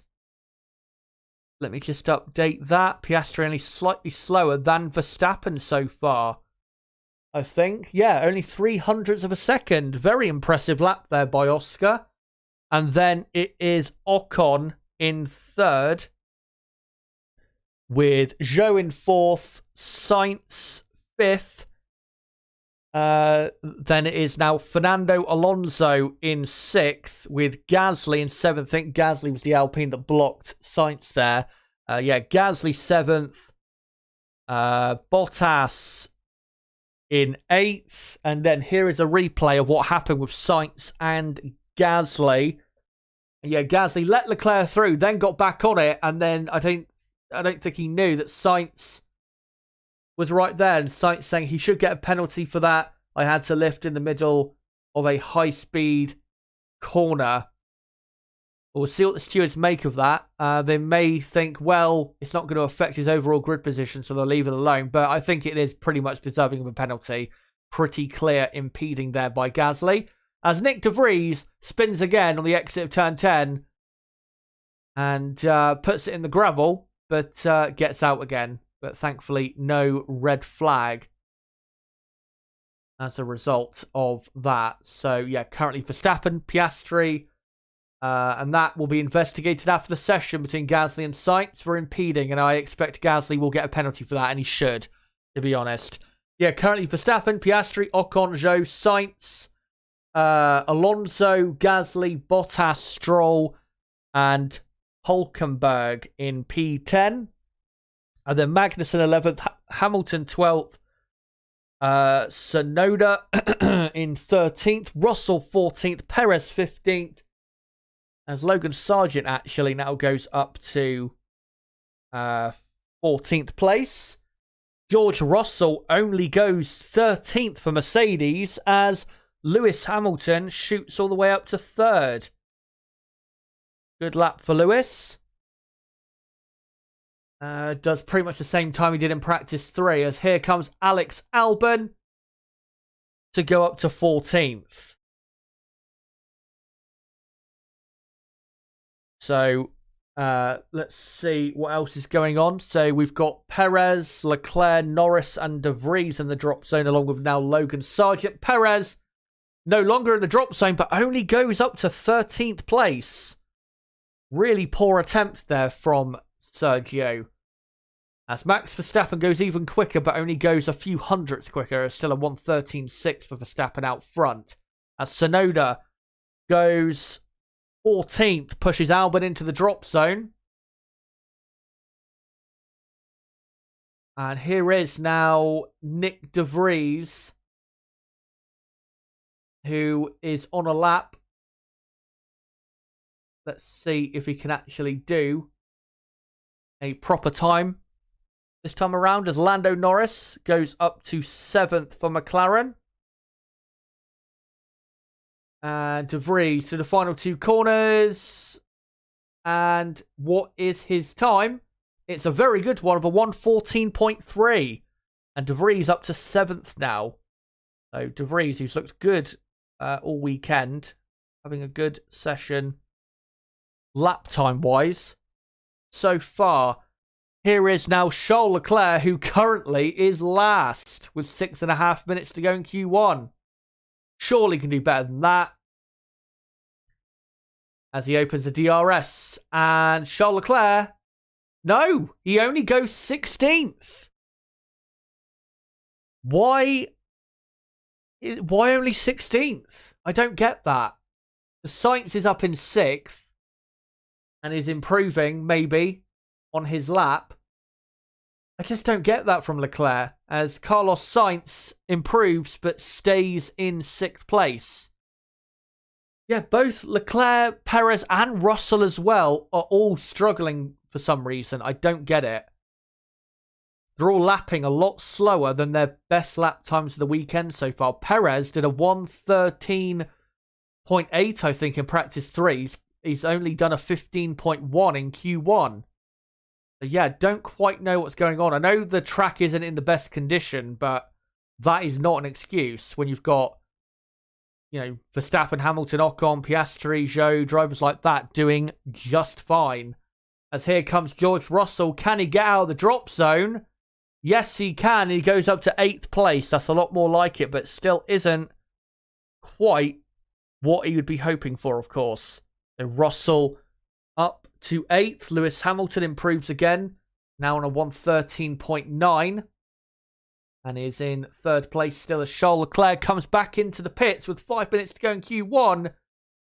And is 17th currently. Perez in 16th. What a shock that would be. And annoyingly for Leclerc, he has been called randomly to the weighbridge. So he won't have that much time to get going again for his final run. So Leclerc all done there, getting his car weighed. Again, it is random. They don't pick on certain people. It is at random. As for some reason, right. So Leclerc, I'm going to say, for some reason, just went off at turn 1 and rejoined on the through the middle of turn 3. It was because he was trying to get out of the way of faster cars behind. But yeah, with 4 minutes to go in Q1, currently in the drop zone, Sergio Perez, Charles Leclerc, Yuki Tsunoda, Alex Albon, and Logan Sargent, and your current top 10 in Q1. Verstappen, Piastri, Hamilton, Ocon, Zhou, Sainz, De Vries, Russell, Norris, and Alonso. But yeah, very topsy-turvy qualifying so far, and it probably will continue that way as the track is going to improve with its lap time, its grip, and all of that quite a lot during this session if it does stay dry.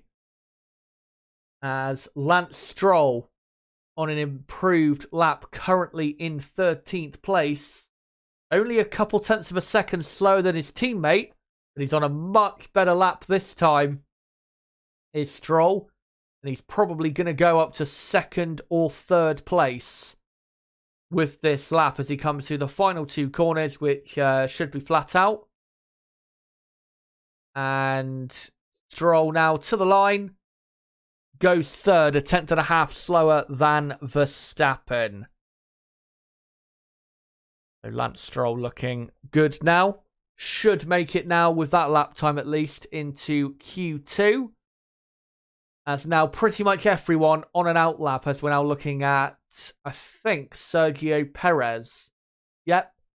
Who is currently in 16th place. Surely he can get into Q2. Again, his best time of the weekend so far was a 13.8. So we know he can go quicker than this. Surely he will. As through turn 3, he is absolutely flat. First sector, 2 tenths off on Magnussen, who is the driver at risk currently. And now, through turn 5, car looks very balanced. Now into turn 7 and 8, and car looks very good through there. through turn 9. Not quite flat out, a slight lift on the entry. And for the middle sector, yes, pretty much 3/4 of a second quicker. So, yeah, this is going to be definitely good enough for Perez to get into Q2. As he now exits turn 11 through the final 2 corners. Flat through 13. Is he flat through 14? No, a massive lift through the final corner. And he goes up to 4th place. Clearly doesn't have the confidence in the car like Verstappen has. So Checo up to 4th. And yeah, he should be fine now to get through to the second part. Qualifying as Verstappen and Gasly noted for impeding. Not sure who was doing the impeding. At turn 4, apparently, that was. Charles Leclerc now in 17th on an improved lap. His final lap of Q1. Surely he'll be able to get his way into the second part of qualifying. And yeah, good first sector. Pretty much as good as Perez did. As Alex Albon, what a lap. 6th place. That came out of nowhere. And well, this track really should improve as Pierre Gasly goes quickest for Alpine. This track, guys, is going to ramp up a lot. And we're going to see a massive track evolution. As Kevin Magnussen up to 8th for the Haas F1 team.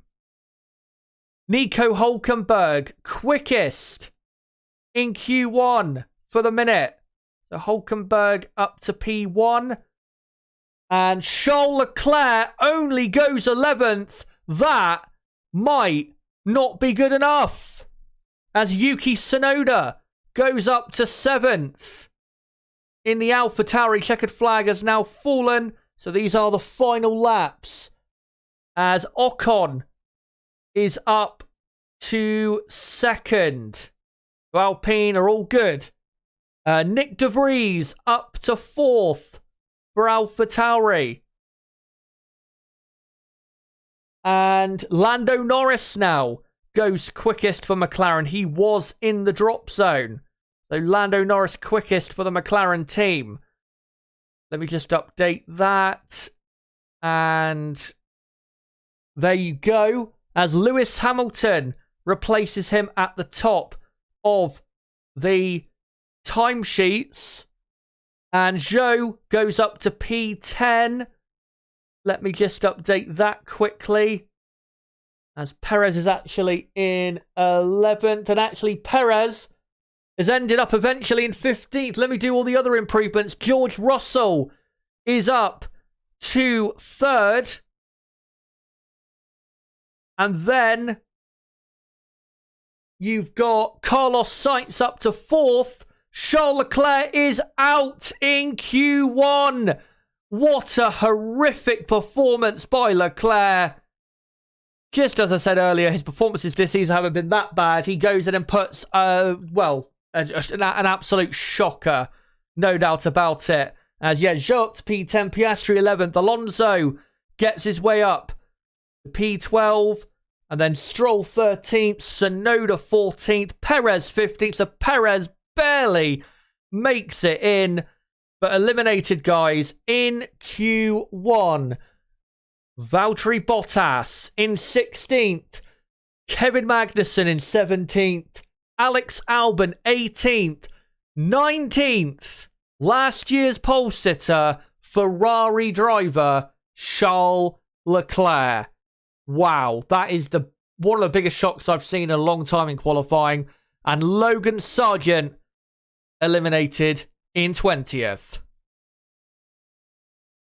Meaning that into Q2, guys, Hamilton, Norris, Russell, Sainz, Hülkenberg, Ocon, Gasly, De Vries, Verstappen, Zhou, Piastri, Alonso, Stroll, Tsunoda, and Perez. But wow, why was Charles Leclerc so bad? I know he was struggling with the rear end of the car yesterday in practice. Maybe that's why he was struggling today. But that is an horrendous performance.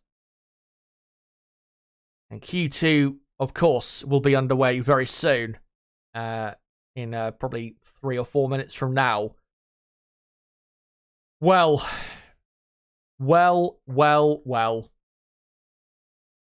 If it doesn't rain, it pours. For Charles Leclerc, I actually can't believe that. 19th. 2 days ago, I predicted he would be on pole position for this race, which was me just inhaling toxic amounts of hopium, really. But I thought at worst he'd be like a 4th or a 5th on the grid. 19th! That's fucking horrendous! And, you know, given how there's, you know, quite a lot of quick teams at the minute, he's not going to make as much progress as you think from 19th. I mean, if he gets into the points, which he should, he probably finishes about 8th, 9th, 10th, something like that.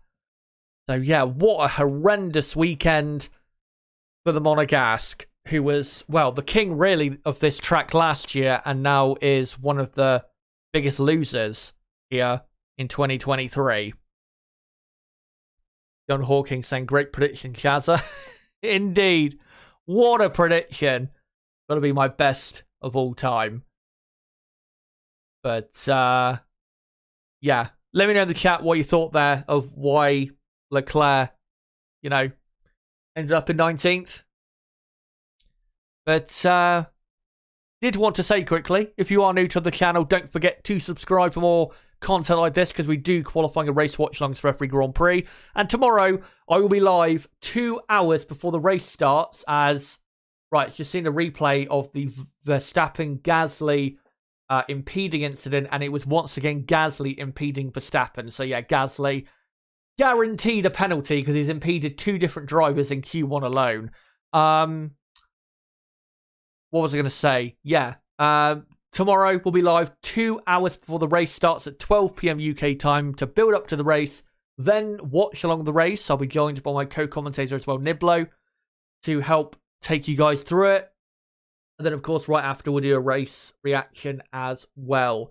So make sure to join us for that. And for everyone watching right now, don't forget to smash that like button. We're currently on 79 likes. Let's try, and by the end of qualifying, get up to 100 if we can, as there's work going on to the rear of the McLaren at the diffuser area. Hope it's not anything serious. Lando had a great end there to qualifying, ending up in 2nd place.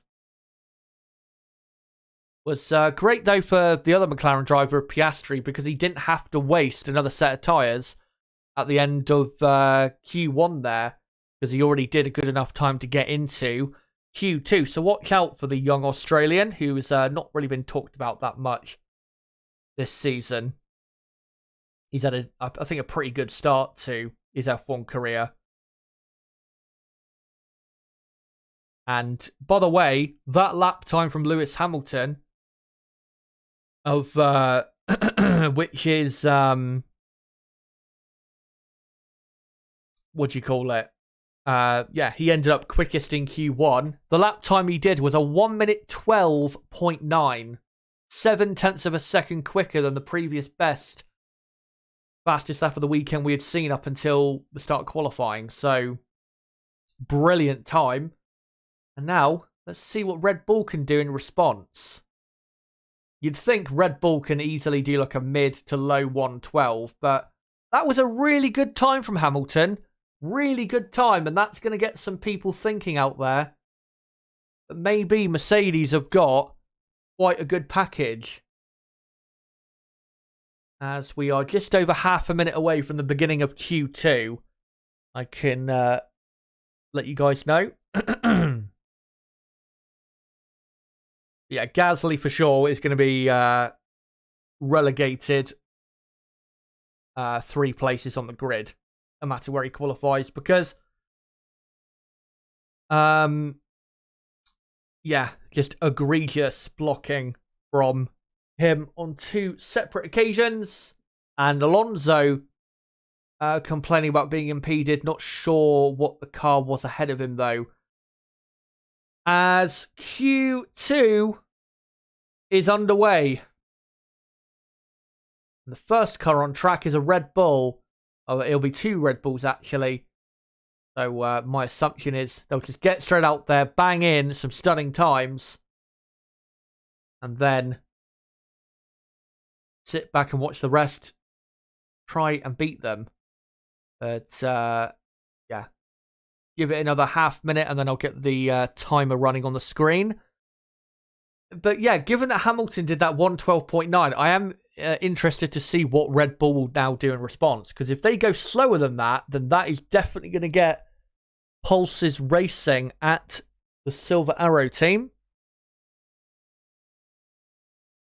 As a Ferrari car of Carlos Sainz being released onto the track. And there you go, 14 minutes to go in Q2. Of course, the only Ferrari car in Q2. Again, amazing that that Leclerc has qualified 19th. I actually cannot believe that he was that bad today. But that's what's happened. And he has a mountain ahead of him tomorrow. As here is Max Verstappen. So a bit of a challenge has been laid down in terms of a super quick time. Let's see what Verstappen can now do.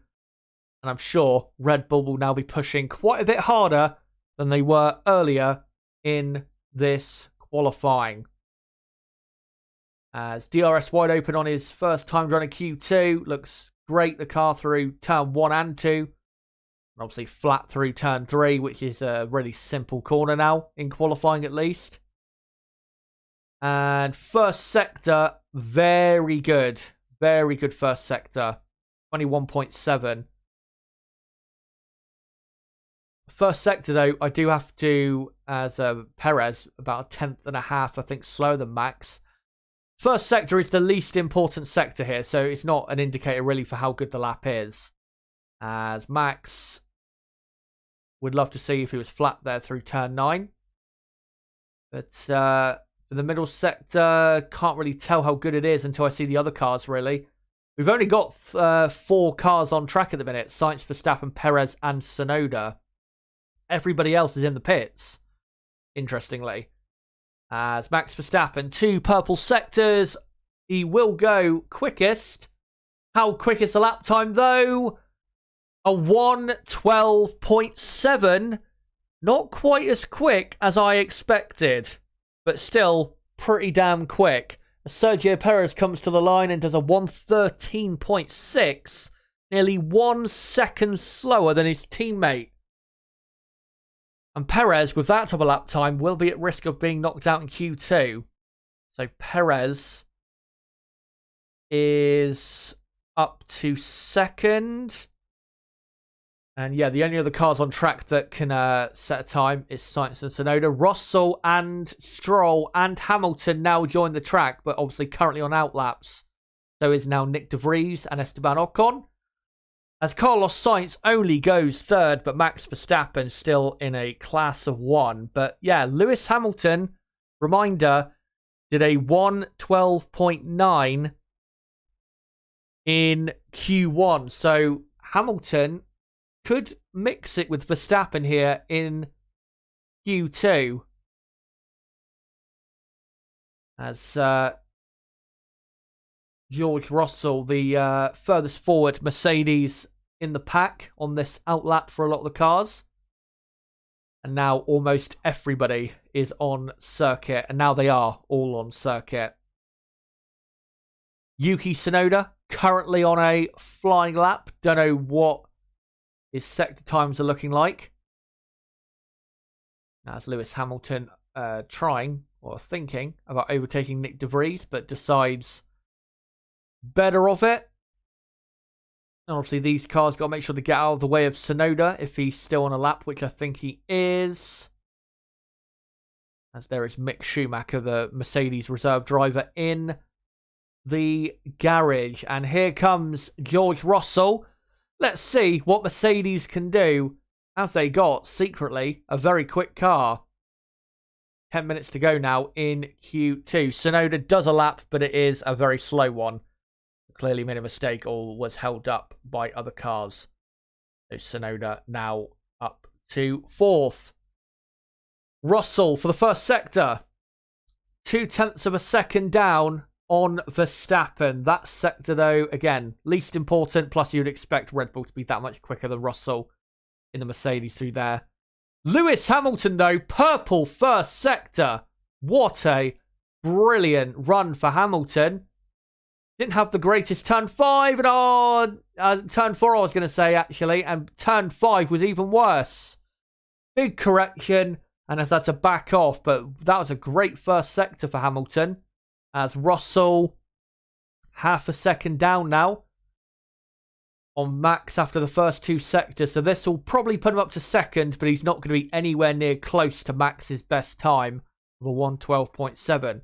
As Russell through the final corner, DRS wide open, and Russell is second, 0.7 of a second slower though than Verstappen. Here comes Alonso, quicker on this lap compared to Russell so far, but still not that quick. And actually, Esteban Ocon quicker than Alonso so far on his lap as Stroll goes up to second.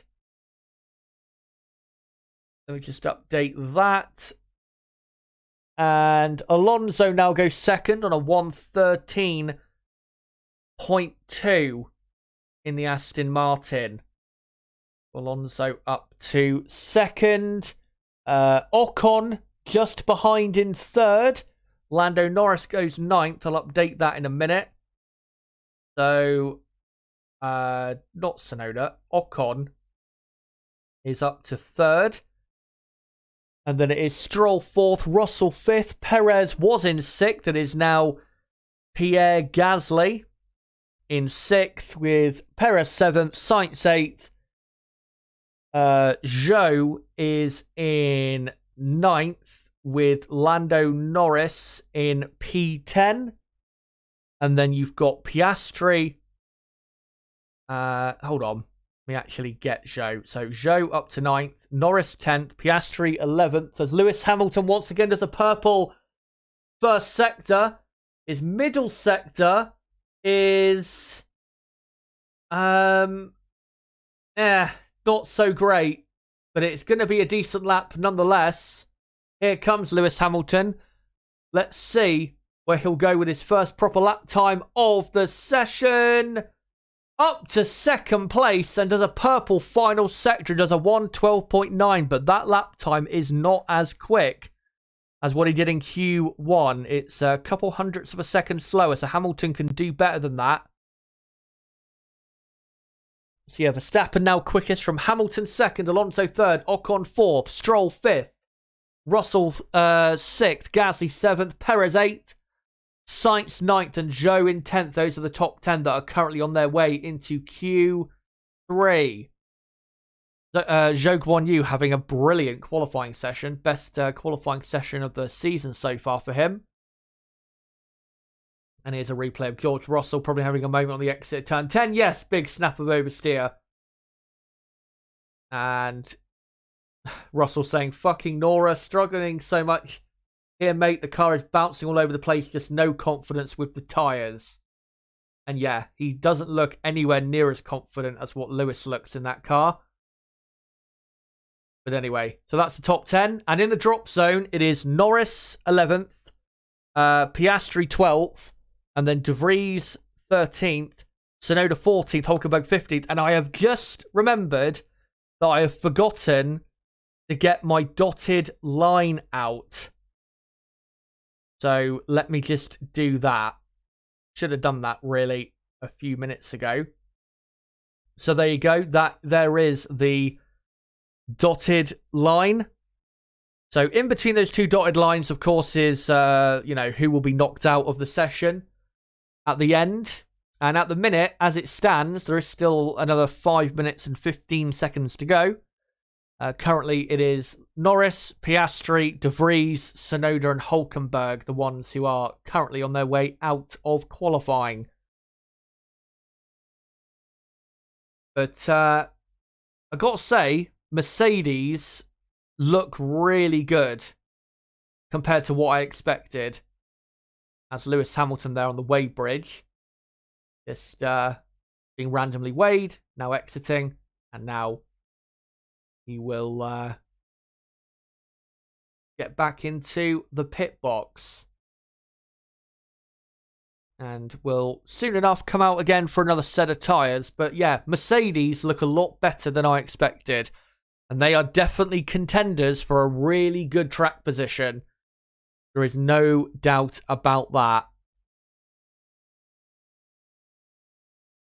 And yeah, Ferrari, I've got to say, looking quite poor. Obviously, Leclerc knocked out in 19th and only 9th at the minute for Carlos Sainz. They need to get their act together, because if they don't, then, well, this is pretty much the end of their season. If, you know, they bolt on these new upgrades, which are their biggest by far of the season so far. New side pod, new floor. Should be a gain for them. But, you know, if they come here and put in a shocking performance, then really, yeah, that upgrade, you know, will clearly have not worked for them. Because again, around this track, those type of upgrades really should show improvement for the team. But there is still time for Carlos Sainz to improve on 9th place. He's currently, he's done a 1:13.7 as Carlos Sainz.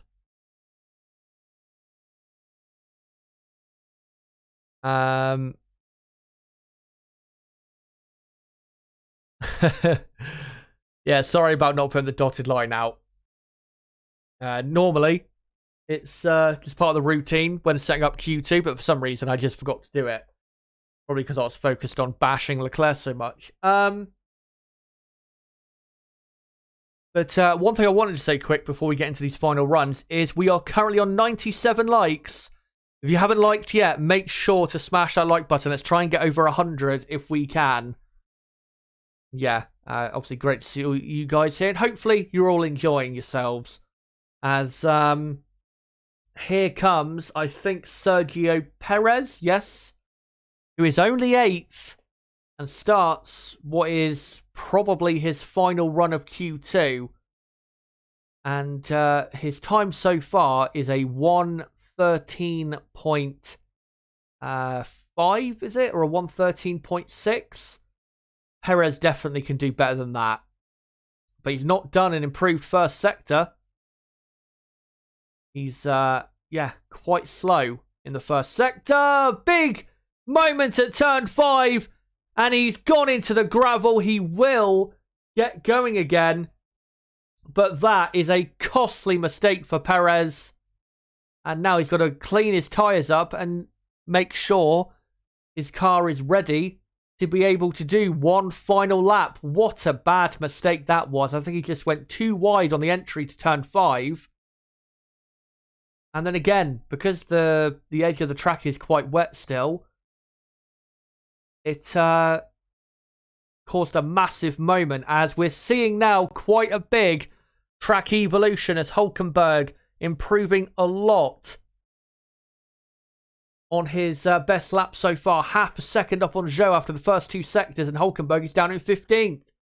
Here comes Hulkenberg through the final corner to the line and goes up to 4th place. What a lap from Hulkenberg. And you have Perez at massive risk now of being knocked out. As here comes Carlos Sainz, currently in P10. This needs to be a big improvement by Sainz if he's to get into Q3 in his home race. Through the final corner he comes to the line. And it is second, and he only goes 0.03 of a second slower than Verstappen. Very good. Final lap there, that should be good enough. Pierre Gasly goes up to 4th place. As George Russell is on a final flying lap now. Esteban Ocon goes up to 4th. Lance Stroll is up to 5th. So Perez currently the driver most at risk, as Lando Norris does a purple final sector and goes 2nd for McLaren. Is there any other new positions? Nope. So your current top 10, Verstappen, Norris, Sainz, Hamilton, Ocon, Stroll, Gasly, Alonso, Hulkenberg, Russell. Alonso improves but stays in 7th. Will that be enough? I'm not sure, as Piastri goes up to 6th place for McLaren. Alonso, I think, guys, is at serious risk here of being knocked out as De Vries finishes up in 14th. Perez, by the way, now down to 13th. Perez is on the better lap, but he's slightly slower on this lap than Nico Hülkenberg. Russell has met the checkered flag and not improved. And George Russell is out in Q2 in 12th position for now. Could get even worse for Russell as Tsunoda's been relegated back down. And Sergio Perez misses out on Q3 for Red Bull and is only 11th on the grid. What a massively poor performance by him. Russell out as well in 12th. And then it's Zhou in 13th. De Vries ends up 14th. Tsunoda's time at the end was deleted for a track limits violation. But wow, a Ferrari out in Q1, a Red Bull out in Q2, and a Mercedes as well.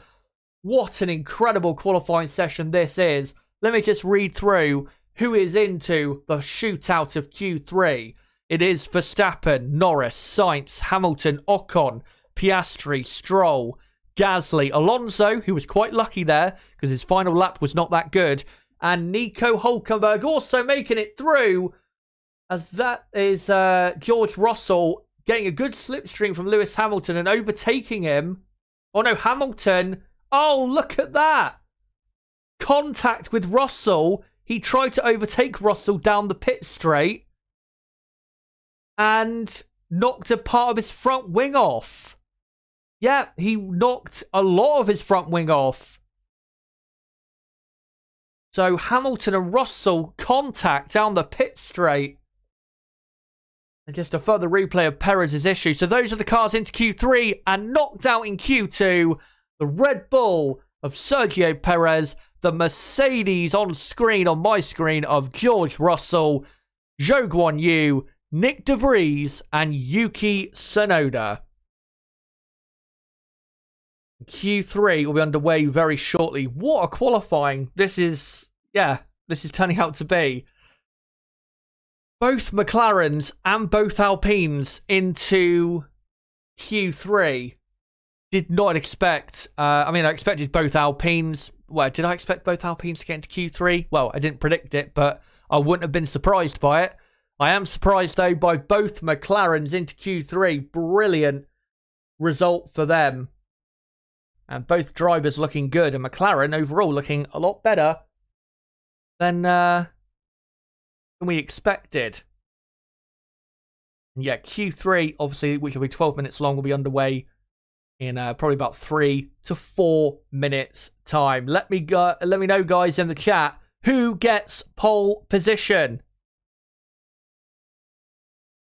Will it be Verstappen? Will it be even Lewis Hamilton or Sainz or Alonso? Will there be a surprise? Let me know in the chat. Dane says, Chaz, your McLaren prediction aged well? Yep, aged like milk.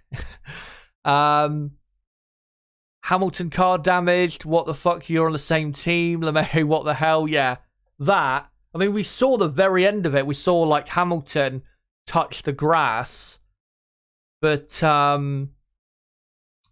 we didn't quite see the proper, incident. And yeah, looking on the replay. So Hamilton, right behind Russell in the slipstream. They're both trying to do a lap. Hamilton tried to overtake him and hit the right front part of his front wing on Russell's front left tyre.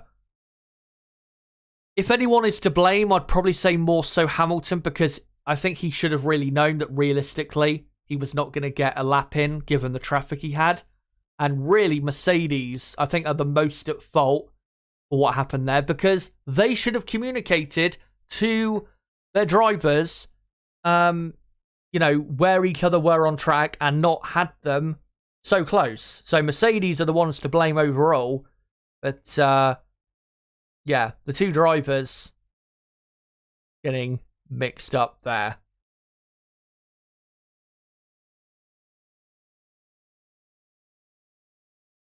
Who knocked whose wing off? Hamilton knocked his own part of his front wing off against Russell's front left tyre.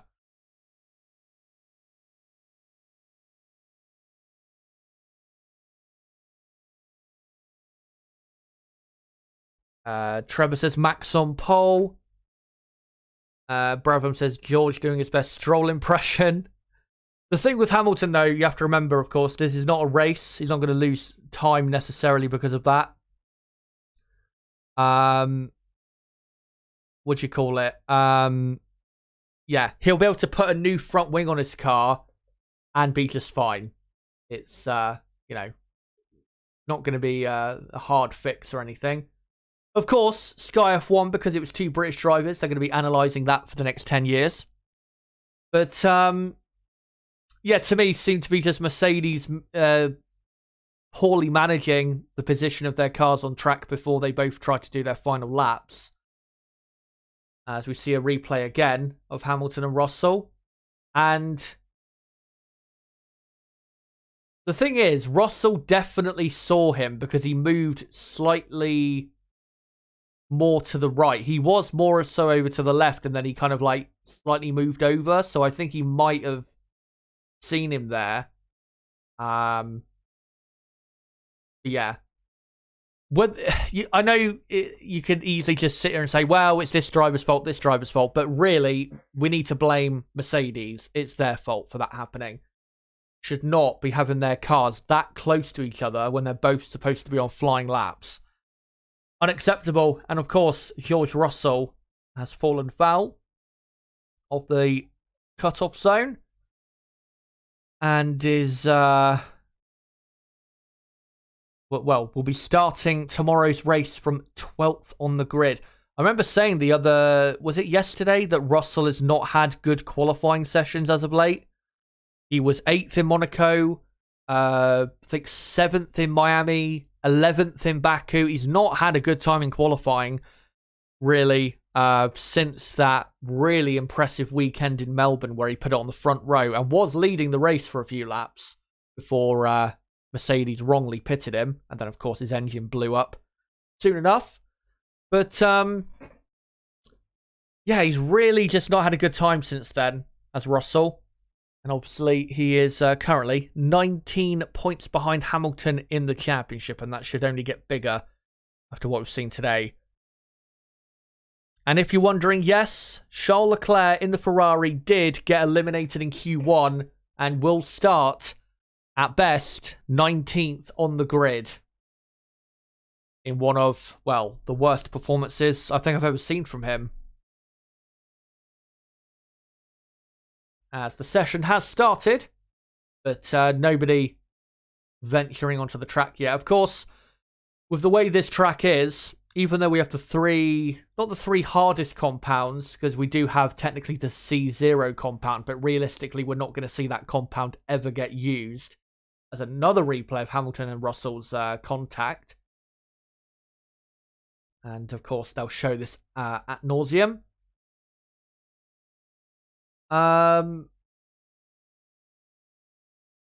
What do you call it? Yeah, with the way the tyres get really destroyed around here because of how long the corners are, you can't really do like 2 timed runs in a row. Or like a timed run, then a cool down, and then another timed run. Really, you can only just do 1 run, then come in, put on a new set of tyres, refuel, and then do another run for Q3. And I will sync up the timer, guys, at the 10-minute mark in about 30 seconds' time, as we've got the Red Bull of Max Verstappen now on track. And we've got most of the cars participating in Q3 on track, such as Norris, Sainz, Ocon, Piastri, Stroll and Gasly. Hamilton, Alonso and Hülkenberg still in the pit lane.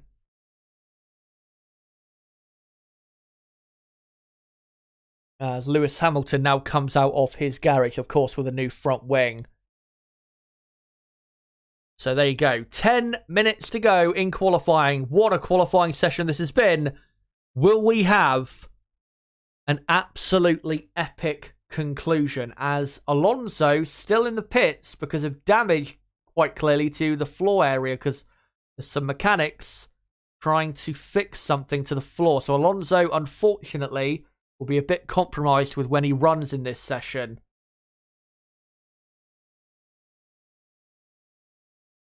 As, some drivers now starting their first runs. Would be great, to be honest, if we could look at Max Verstappen, who is about, or has already started his first flying lap.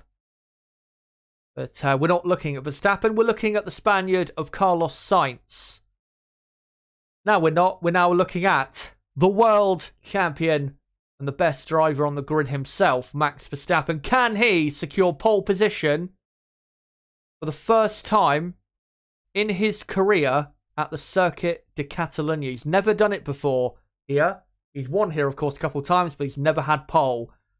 What a first sector, a 21.5. That is a stunner. As Oscar Piastri goes quickest, he completes his first lap time of Q3. I'll let you know what the lap times are soon. And Verstappen, let's see what he does for the middle sector. Should be purple. And it is a very good middle sector as well. Verstappen at 1 with his machine. As Esteban Ocon now goes quickest for the Alpine team. With Gasly up to 3rd. And here comes Max Verstappen. Is it pole? It is for now. A 1 minute 12.2. By far the quickest time of the weekend so far. And I'm not sure anybody is going to be able to beat that, as Carlos Sainz goes 1.5 seconds slower, but is still 3rd. Lando Norris up to 2nd for McLaren. What a performance by Lando. And for the minute, he's on the front row of the grid, with Ocon 3rd, Sainz 4th, Piastri 5th. And then Stroll 6th, then Gasly 7th. Here comes Lewis Hamilton. No purple sectors. Can he put himself on the front row? Yes, he can. And goes about 3.5 tenths quicker than Norris behind. So Hamilton comfortably on the front row of the grid for now. And that would be a great result for Mercedes if they were to get that. But they are still nearly 1 full second off of pole position. Esteban Ocon in 4th. Looking good, position-wise. But he will want to get ahead of Norris in the McLaren.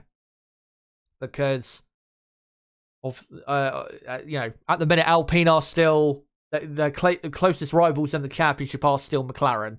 They will want to make sure they get a good result compared to them. Hülkenberg now comes out onto the track. Alonso, unfortunately, still in the pits. But yeah, currently Verstappen on pole by nearly a second over the rest of the field. It is important to remember Lewis Hamilton has not done his best time in Q3 so far. His best time was a 1:12.9 from Q1. So Hamilton can go quicker, but I don't think anybody out there can go quick enough to stop Max Verstappen. As Max 6.5 seconds quicker at the minute than last year's pole position. Of course, track layout has changed, but yeah, a superb lap from Max. And Dylan Forrestal making a great point in the chat, saying if Verstappen goes again, he could do a 1:11. He could. With the way the track is continuously getting faster and faster, he could absolutely do like a 1:11.9 or even maybe a 1:11.8. With the track evolution, though, now going to be very interesting to see what this man can do. Nico Hülkenberg. Can he possibly put himself in a great position? Haas have got a good car here. I did say they'd get a car into Q3. I just predicted the wrong driver. Let's see what Hülkenberg can do now. As he starts his, what could be his only run in Q3. As for some reason, we're staring at the crowd when there is literally a car doing a lap right now. Clearly, FOM's priorities are correct. There you go. There is Hülkenberg. What is he doing for the first sector? Quarter of a second down. Not too bad. About what you expect. And Hulkenberg through turn 5. Looks good. And now into turn 7 and 8. Not great through there, but no mistakes so far, thankfully, for Hulkenberg, who, of course, is a pretty smooth driver. And for the middle sector, he's about 7 tenths down on Verstappen. You know what? If he has a good final sector, he could put this in 2nd or 3rd place, could Nico Hulkenberg, as he comes through the penultimate corner. And now, the final corner. And Nico Hulkenberg goes up to 3rd place on a 1:13.2. What a lap. Whether he keeps that 3rd place or not, who knows, but that's probably the only set of tyres he's got left. But what a brilliant effort from Hulkenberg to get into Q3. And for now, be 3rd on the grid.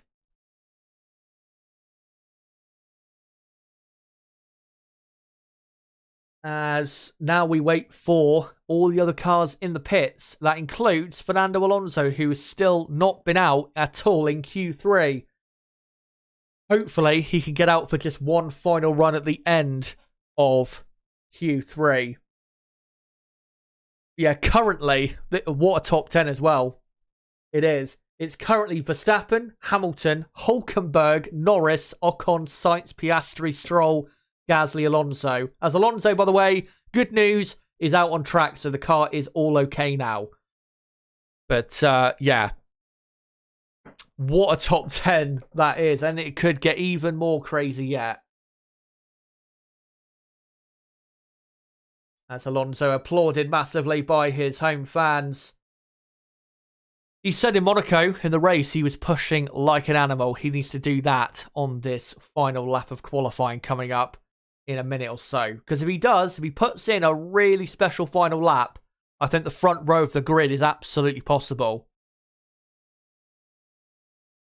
As Nico Hulkenberg returns to the pits, Max Verstappen is released from his garage, and so is Lewis Hamilton. They will be the final 2 cars on track, and Lewis Hamilton will be the final car to cross the line. So if the track really does improve a lot in lap time, Hamilton will benefit from that a lot.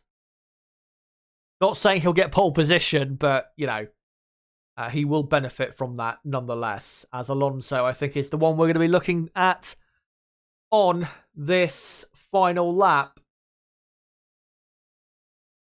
As he comes through the final couple corners and will now begin his hunt for really a front row grid position. He has not started Alonso on the front row here in Spain since 2012, where he started second to Pastor Maldonado, who of course went on to win that race from Alonso in second.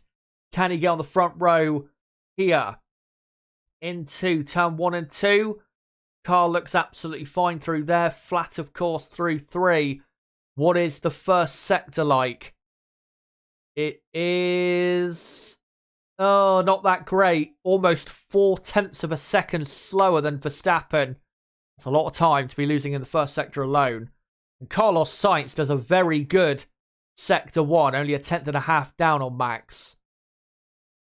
As Max and Lewis still on their outlaps. As Alonso exiting turn 8 already, through turn 9, which is pretty much flat out, if not flat out. As Alonso, the middle sector, about half a second down. And yeah, Alonso, who didn't have a great exit at turn 10 there, might go up to second, but looks like he might even drop to third. We will see as we enter the final almost 15 seconds of qualifying. Can Alonso put it on the front row for Spain?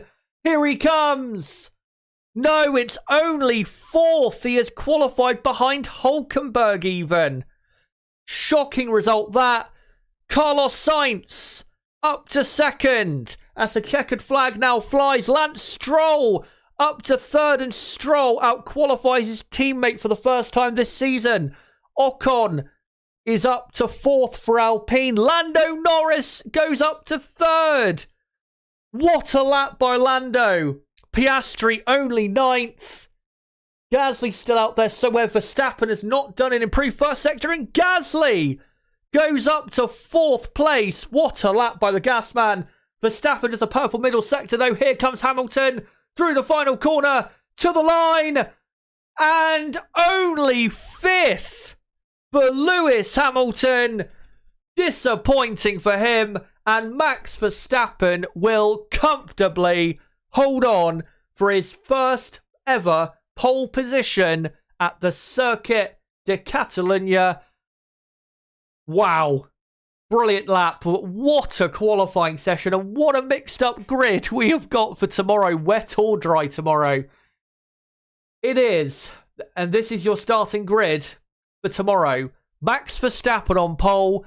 Carlos Sainz second. The pride of Spain rests on him for the start tomorrow. Lando Norris third for McLaren.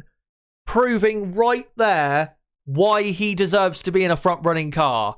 Nobody came into this session thinking Lando could even dream of 6th or 7th. 3rd, he will be on the grid. What a performance. Gasly 4th. He will probably, though, drop 3 places on the grid, but still a great performance by him. Hamilton 5th. Disappointing end. His final sector was not an improvement on what we saw before. Hamilton, yeah, not quite good enough in the end. Lance Stroll 6th, out qualifies his teammate Alonso. Aston Martin, what a disappointing qualifying session in the end. Esteban Ocon, only 7th, he'll be very disappointed with that effort. Nico Hülkenberg 8th, what a brilliant qualifying for him. Alonso, disappointing in 9th. Oscar Piastri 10th, to be a bit disappointed with that, but at least he's in the top 10.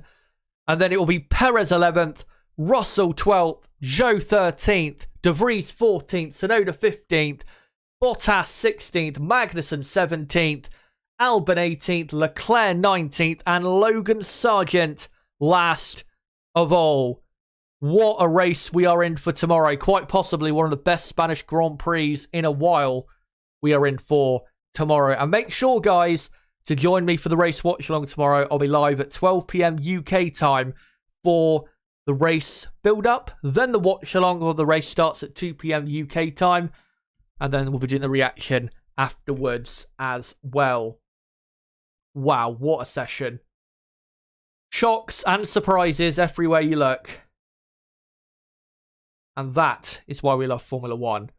But before we get into the reaction, let me just do a poll in the chat, because I want to know from you guys, who is your driver of the day for qualifying today? So who do you think was driver of the day for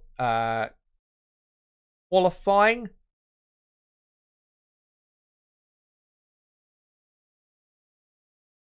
And the options I will go for will be Verstappen, Norris, Gasly, and the 4th option I'll go for is Hülkenberg. Yeah, out of those 4, who is your driver of the day? Let me know in the chat. My driver of the day, by the way, Crystal Racing, Leclerc was just simply too slow and knocked out in 19th place. Same with Perez and Russell. They were just horrible today, those 3. Yeah, let me know who you think driver of the day was. For me, it is Lando Norris. And I know people may say, oh, McLaren, it turned out they were a lot quicker than expected. I mean, they were quicker than expected. You are right if you are say that, but, or if you're going to say that, but I don't think McLaren today were still quicker than Alpine or Mercedes, legitimately. So, yeah. I think Lando up in 3rd. Again, it's not entirely him, but it is mostly because he has pulled out an unbelievable lap. A lap from the gods. And, yeah. A special lap from him. Also, brilliant from Verstappen. Still, despite not completing his final lap, was still ended up half a second on pole from Carlos Sainz in second. So Max is on another planet compared to everybody else, and he is going to be miles clear of everybody else tomorrow.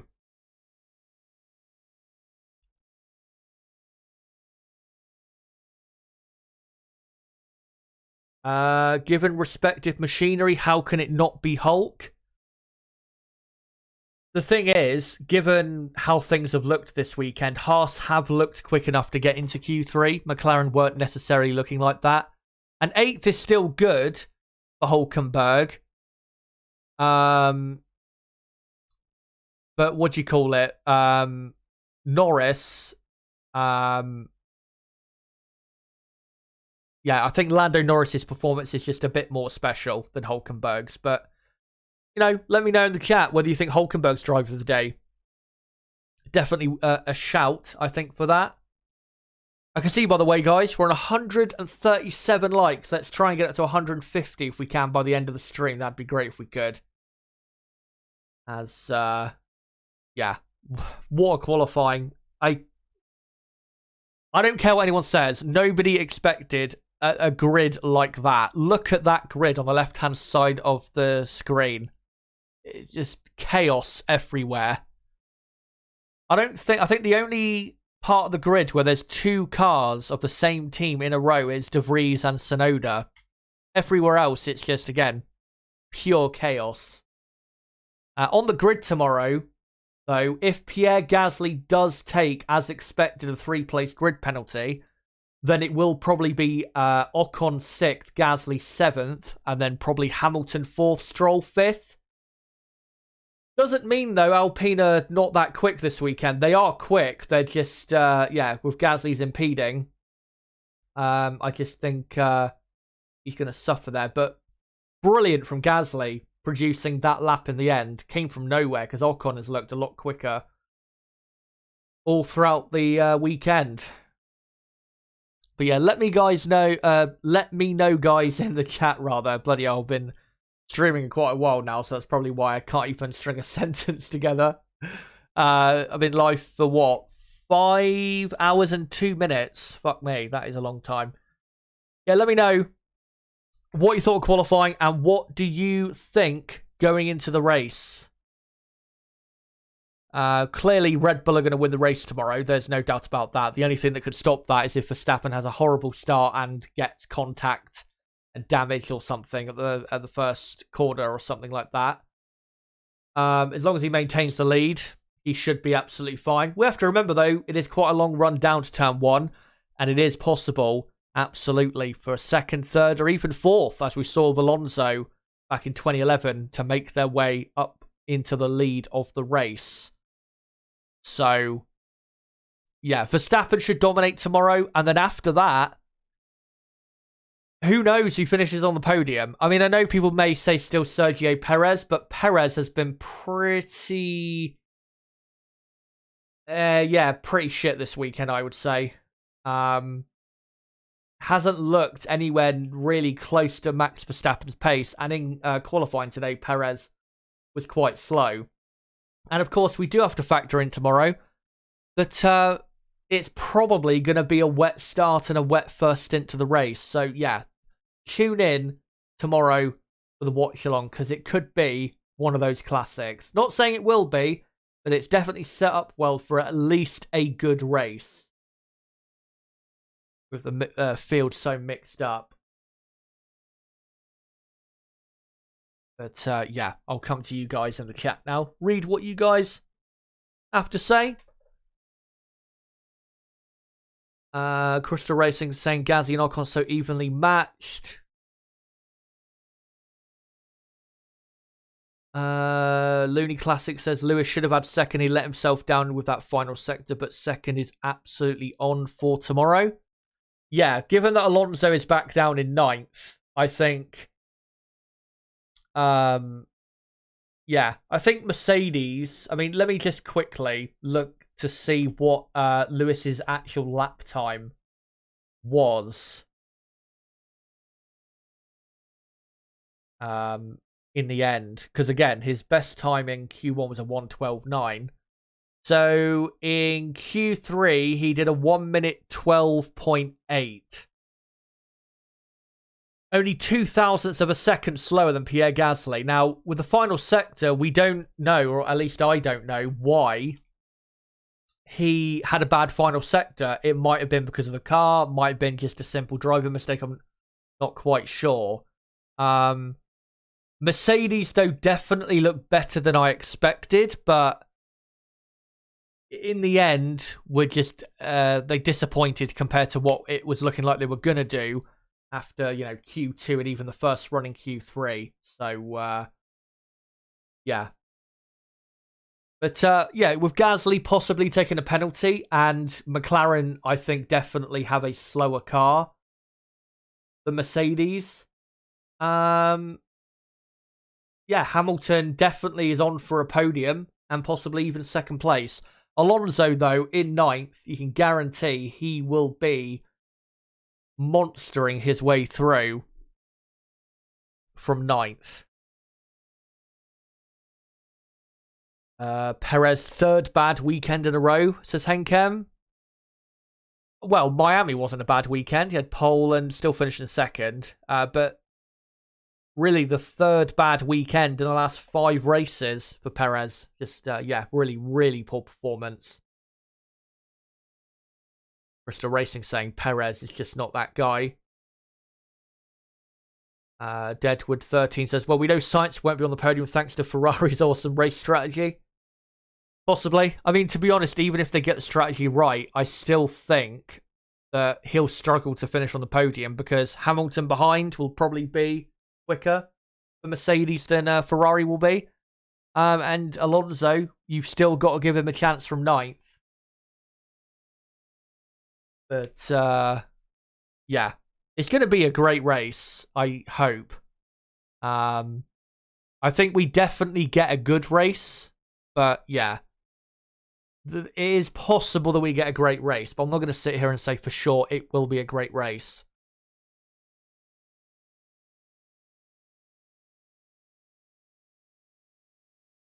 Right, let's find some other comments here if I can. Ewok saying Renault drinking some of that Red Bull energy drink. Jazztastic says maybe Ham's car would work better if Russell didn't smash into it. Maybe.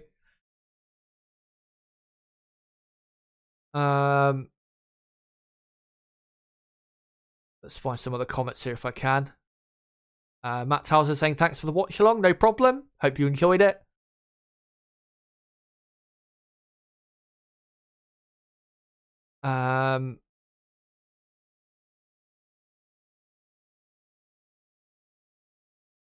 John Hawking saying got a dash. Cheers, Shazza, and cheers, Top Chat.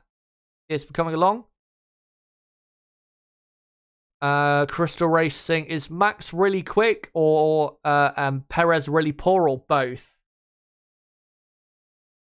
Max is really quick, but Perez, I think both are true. Max is really quick, but Perez is also very poor right now. I've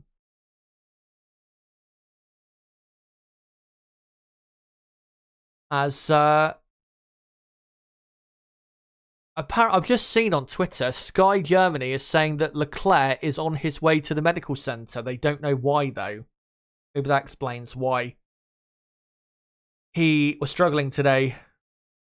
Maybe he's got a stomach virus or, I don't know, fever, something like that. It does happen. I remember a couple years ago at this race, Perez was really ill and qualified like really poorly. And ended up racing Ricciardo, I think, for 5th place for a lot of the race. And yeah, he was really quite ill. And then if you remember last year at this track, Lando Norris, who finished 8th, had really bad tonsillitis. So there's something about this Grand Prix and drivers getting ill. And it does happen a lot. Piastri, remember in Baku, finished 11th, but was really ill that weekend. Couldn't consume really any food. And had a really bad stomach bug. So, yeah, it's definitely a possibility as to why he's ended up in 19th.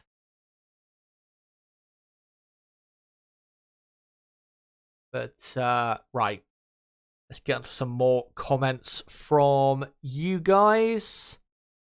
Ruzaroo says Hamilton should not have run 2 sets of softs in Q2. He literally wasted a set crashing into George. Very disappointing for Merck, but they may have the second fastest car now.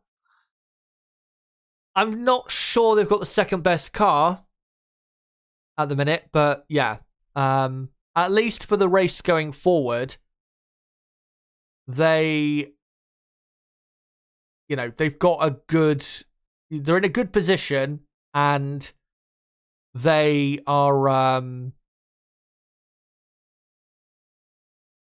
what do you call it? They're looking a tad quicker than I thought they would.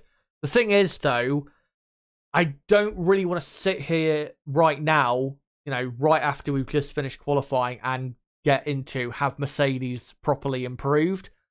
Because at the end of the day, they're 5th on the grid with Lewis Hamilton and 12th with George Russell, and slower than Red Bull, Ferrari, McLaren, and Alpine. Now, with McLaren, I think that's more so because of Lando Norris bringing out an amazing lap. But we're still slower than Alpine, and slower by about 1.5 tenths, I think, than Ferrari. So let's be, let's not go too overboard. But yeah, they looked a tad better than I expected, put it that way. But still not quite there for Mercedes yet, I would say. Francisco says instead of Gasly, I would have Sainz in the voting poll. Can't vote for Gasly when you're blocking 2 cars in the session. I would vote for Norris. True. The only reason I put Gasly in there is because I thought his lap was really impressive to put himself up in 4th. But yeah.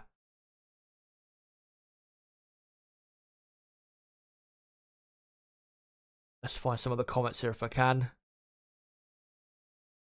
Vinster says Perez seems to be cracking under pressure. Interesting how the Merc suits Lewis and not George. It was the other way around earlier in the season. Yeah, since this new upgrade especially, Hamilton has been pretty comfortably quicker than George Russell. And maybe it's because they're following more so what Lewis wants from the car, maybe more so than what Russell wants. Really, I mean, the design they've gone for now with the side pod compared to the old zero pod is just a lot more what they need to be, or the direction they need to be going in. So it doesn't really matter who necessarily it suits, just about making the car quick enough to fight for wins at some point, whenever that is.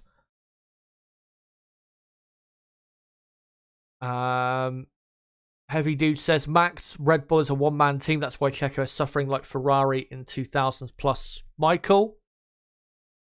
True. I don't think you can blame Red Bull for doing that. Max Verstappen is, the best driver right now and clearly deserves, clearly deserves to have that type of, to have a team built around him in that way. As by the way, Hamilton and Russell are going to the stewards. And I think that incident between the two Mercedes drivers is under investigation. So, yeah. We'll see what happens with that. I don't think they'll give any penalties out, because I don't think there's really anything to penalise, to be honest. Laurie Rastogi says the drivers that Gasly held up still got through. True, that might play in his favour, we'll see. But most likely, I think he gets at least a 3-place penalty.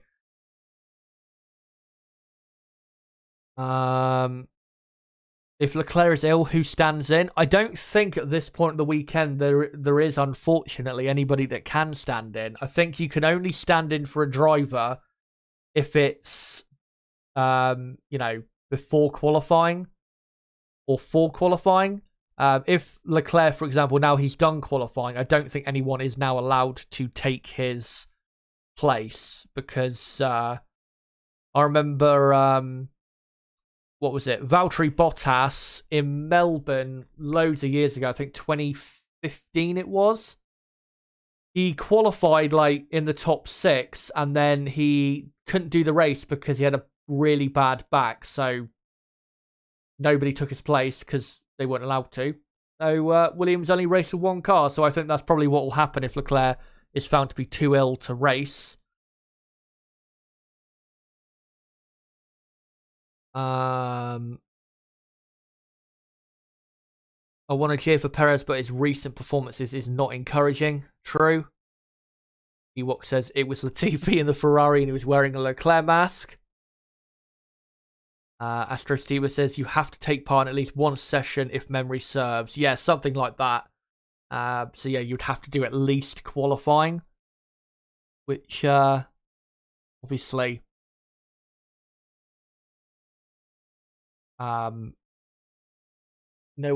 one else has been able to do. So yeah, if he is too ill to race, then it'll only be one car in the fight for Ferrari tomorrow. But I think, guys, given that I've been live for 5 hours and 15 minutes, and I'm pretty much done here, I think I'm going to bring the stream to an end. Thank you guys so much for coming along to the stream today. Been another great day, very long stream, and another very exciting qualifying session. And qualifying really in 2023 has been so good. Been really the highlight of the weekend, or highlight of the season, qualifying more so than the race. Just let me read out the results of the poll, because I asked you guys who did you think was driver of the day for qualifying, and you guys voted with 44% of the vote, 81 votes in total, for Lando Norris as your driver of the day. I agree. What a performance by Lando. Max Verstappen just behind on 40% of the vote. And then Hulkenberg third, 11% of the vote, with Gasly fourth, 3% of the vote. What a race we are in for tomorrow, guys. In Spain. It could rain, could be a real mixed condition race. To be honest, even if it's just a full dry race, I think we are in for at least a good race in Spain. Very mixed up grid, and it is going to be very interesting to see what goes down tomorrow. Make sure to join me tomorrow live at 12 p.m. UK time for the race watch along. We'll firstly do the build-up, and then, of course, the race starts at 2 p.m. UK time. So make sure, of course, to join me for that. Niblo, my co-commentator, should be joining me to cover what should be a good race. And then once we're done with the Spanish Grand Prix, of course, I'll be then doing a reaction to whatever happens in the Barcelona Grand Prix. And yeah, the Spanish Grand Prix tomorrow, it's going to be one of those Spanish Grand Prix that you don't want to miss. Not a lot of them in the past, I will admit, have been Spanish Grand Prix that you really want to tune in for, because the grid hasn't always been the most exciting. But this is quite possibly the most mixed up grid for a Spanish Grand Prix you will see in quite a long time. So yeah, make sure to join me tomorrow for that. Thank you guys so much, of course, for coming along for today's stream. Don't forget to subscribe and come along for that content tomorrow. Bottom right of the screen, you can subscribe right there. Don't forget as well to smash a like button and get the likes up over 150 if we can by the time we finish up here. Of course, to show your support for the channel. And as well, if you want to follow the content of this channel, don't forget to follow me on Twitter at ChazHD5. And if you want to also follow the content of this channel and be part of our growing community here, then make sure to join my Discord server, link below in the description and probably in the live chat as well for that Discord if you want to join our community. But guys, thank you so much for qualifying day here in Spain. And until the main event, the 2023 Spanish Grand Prix tomorrow, live I will be from midday UK time. It has been me, Chazza HD. Goodbye.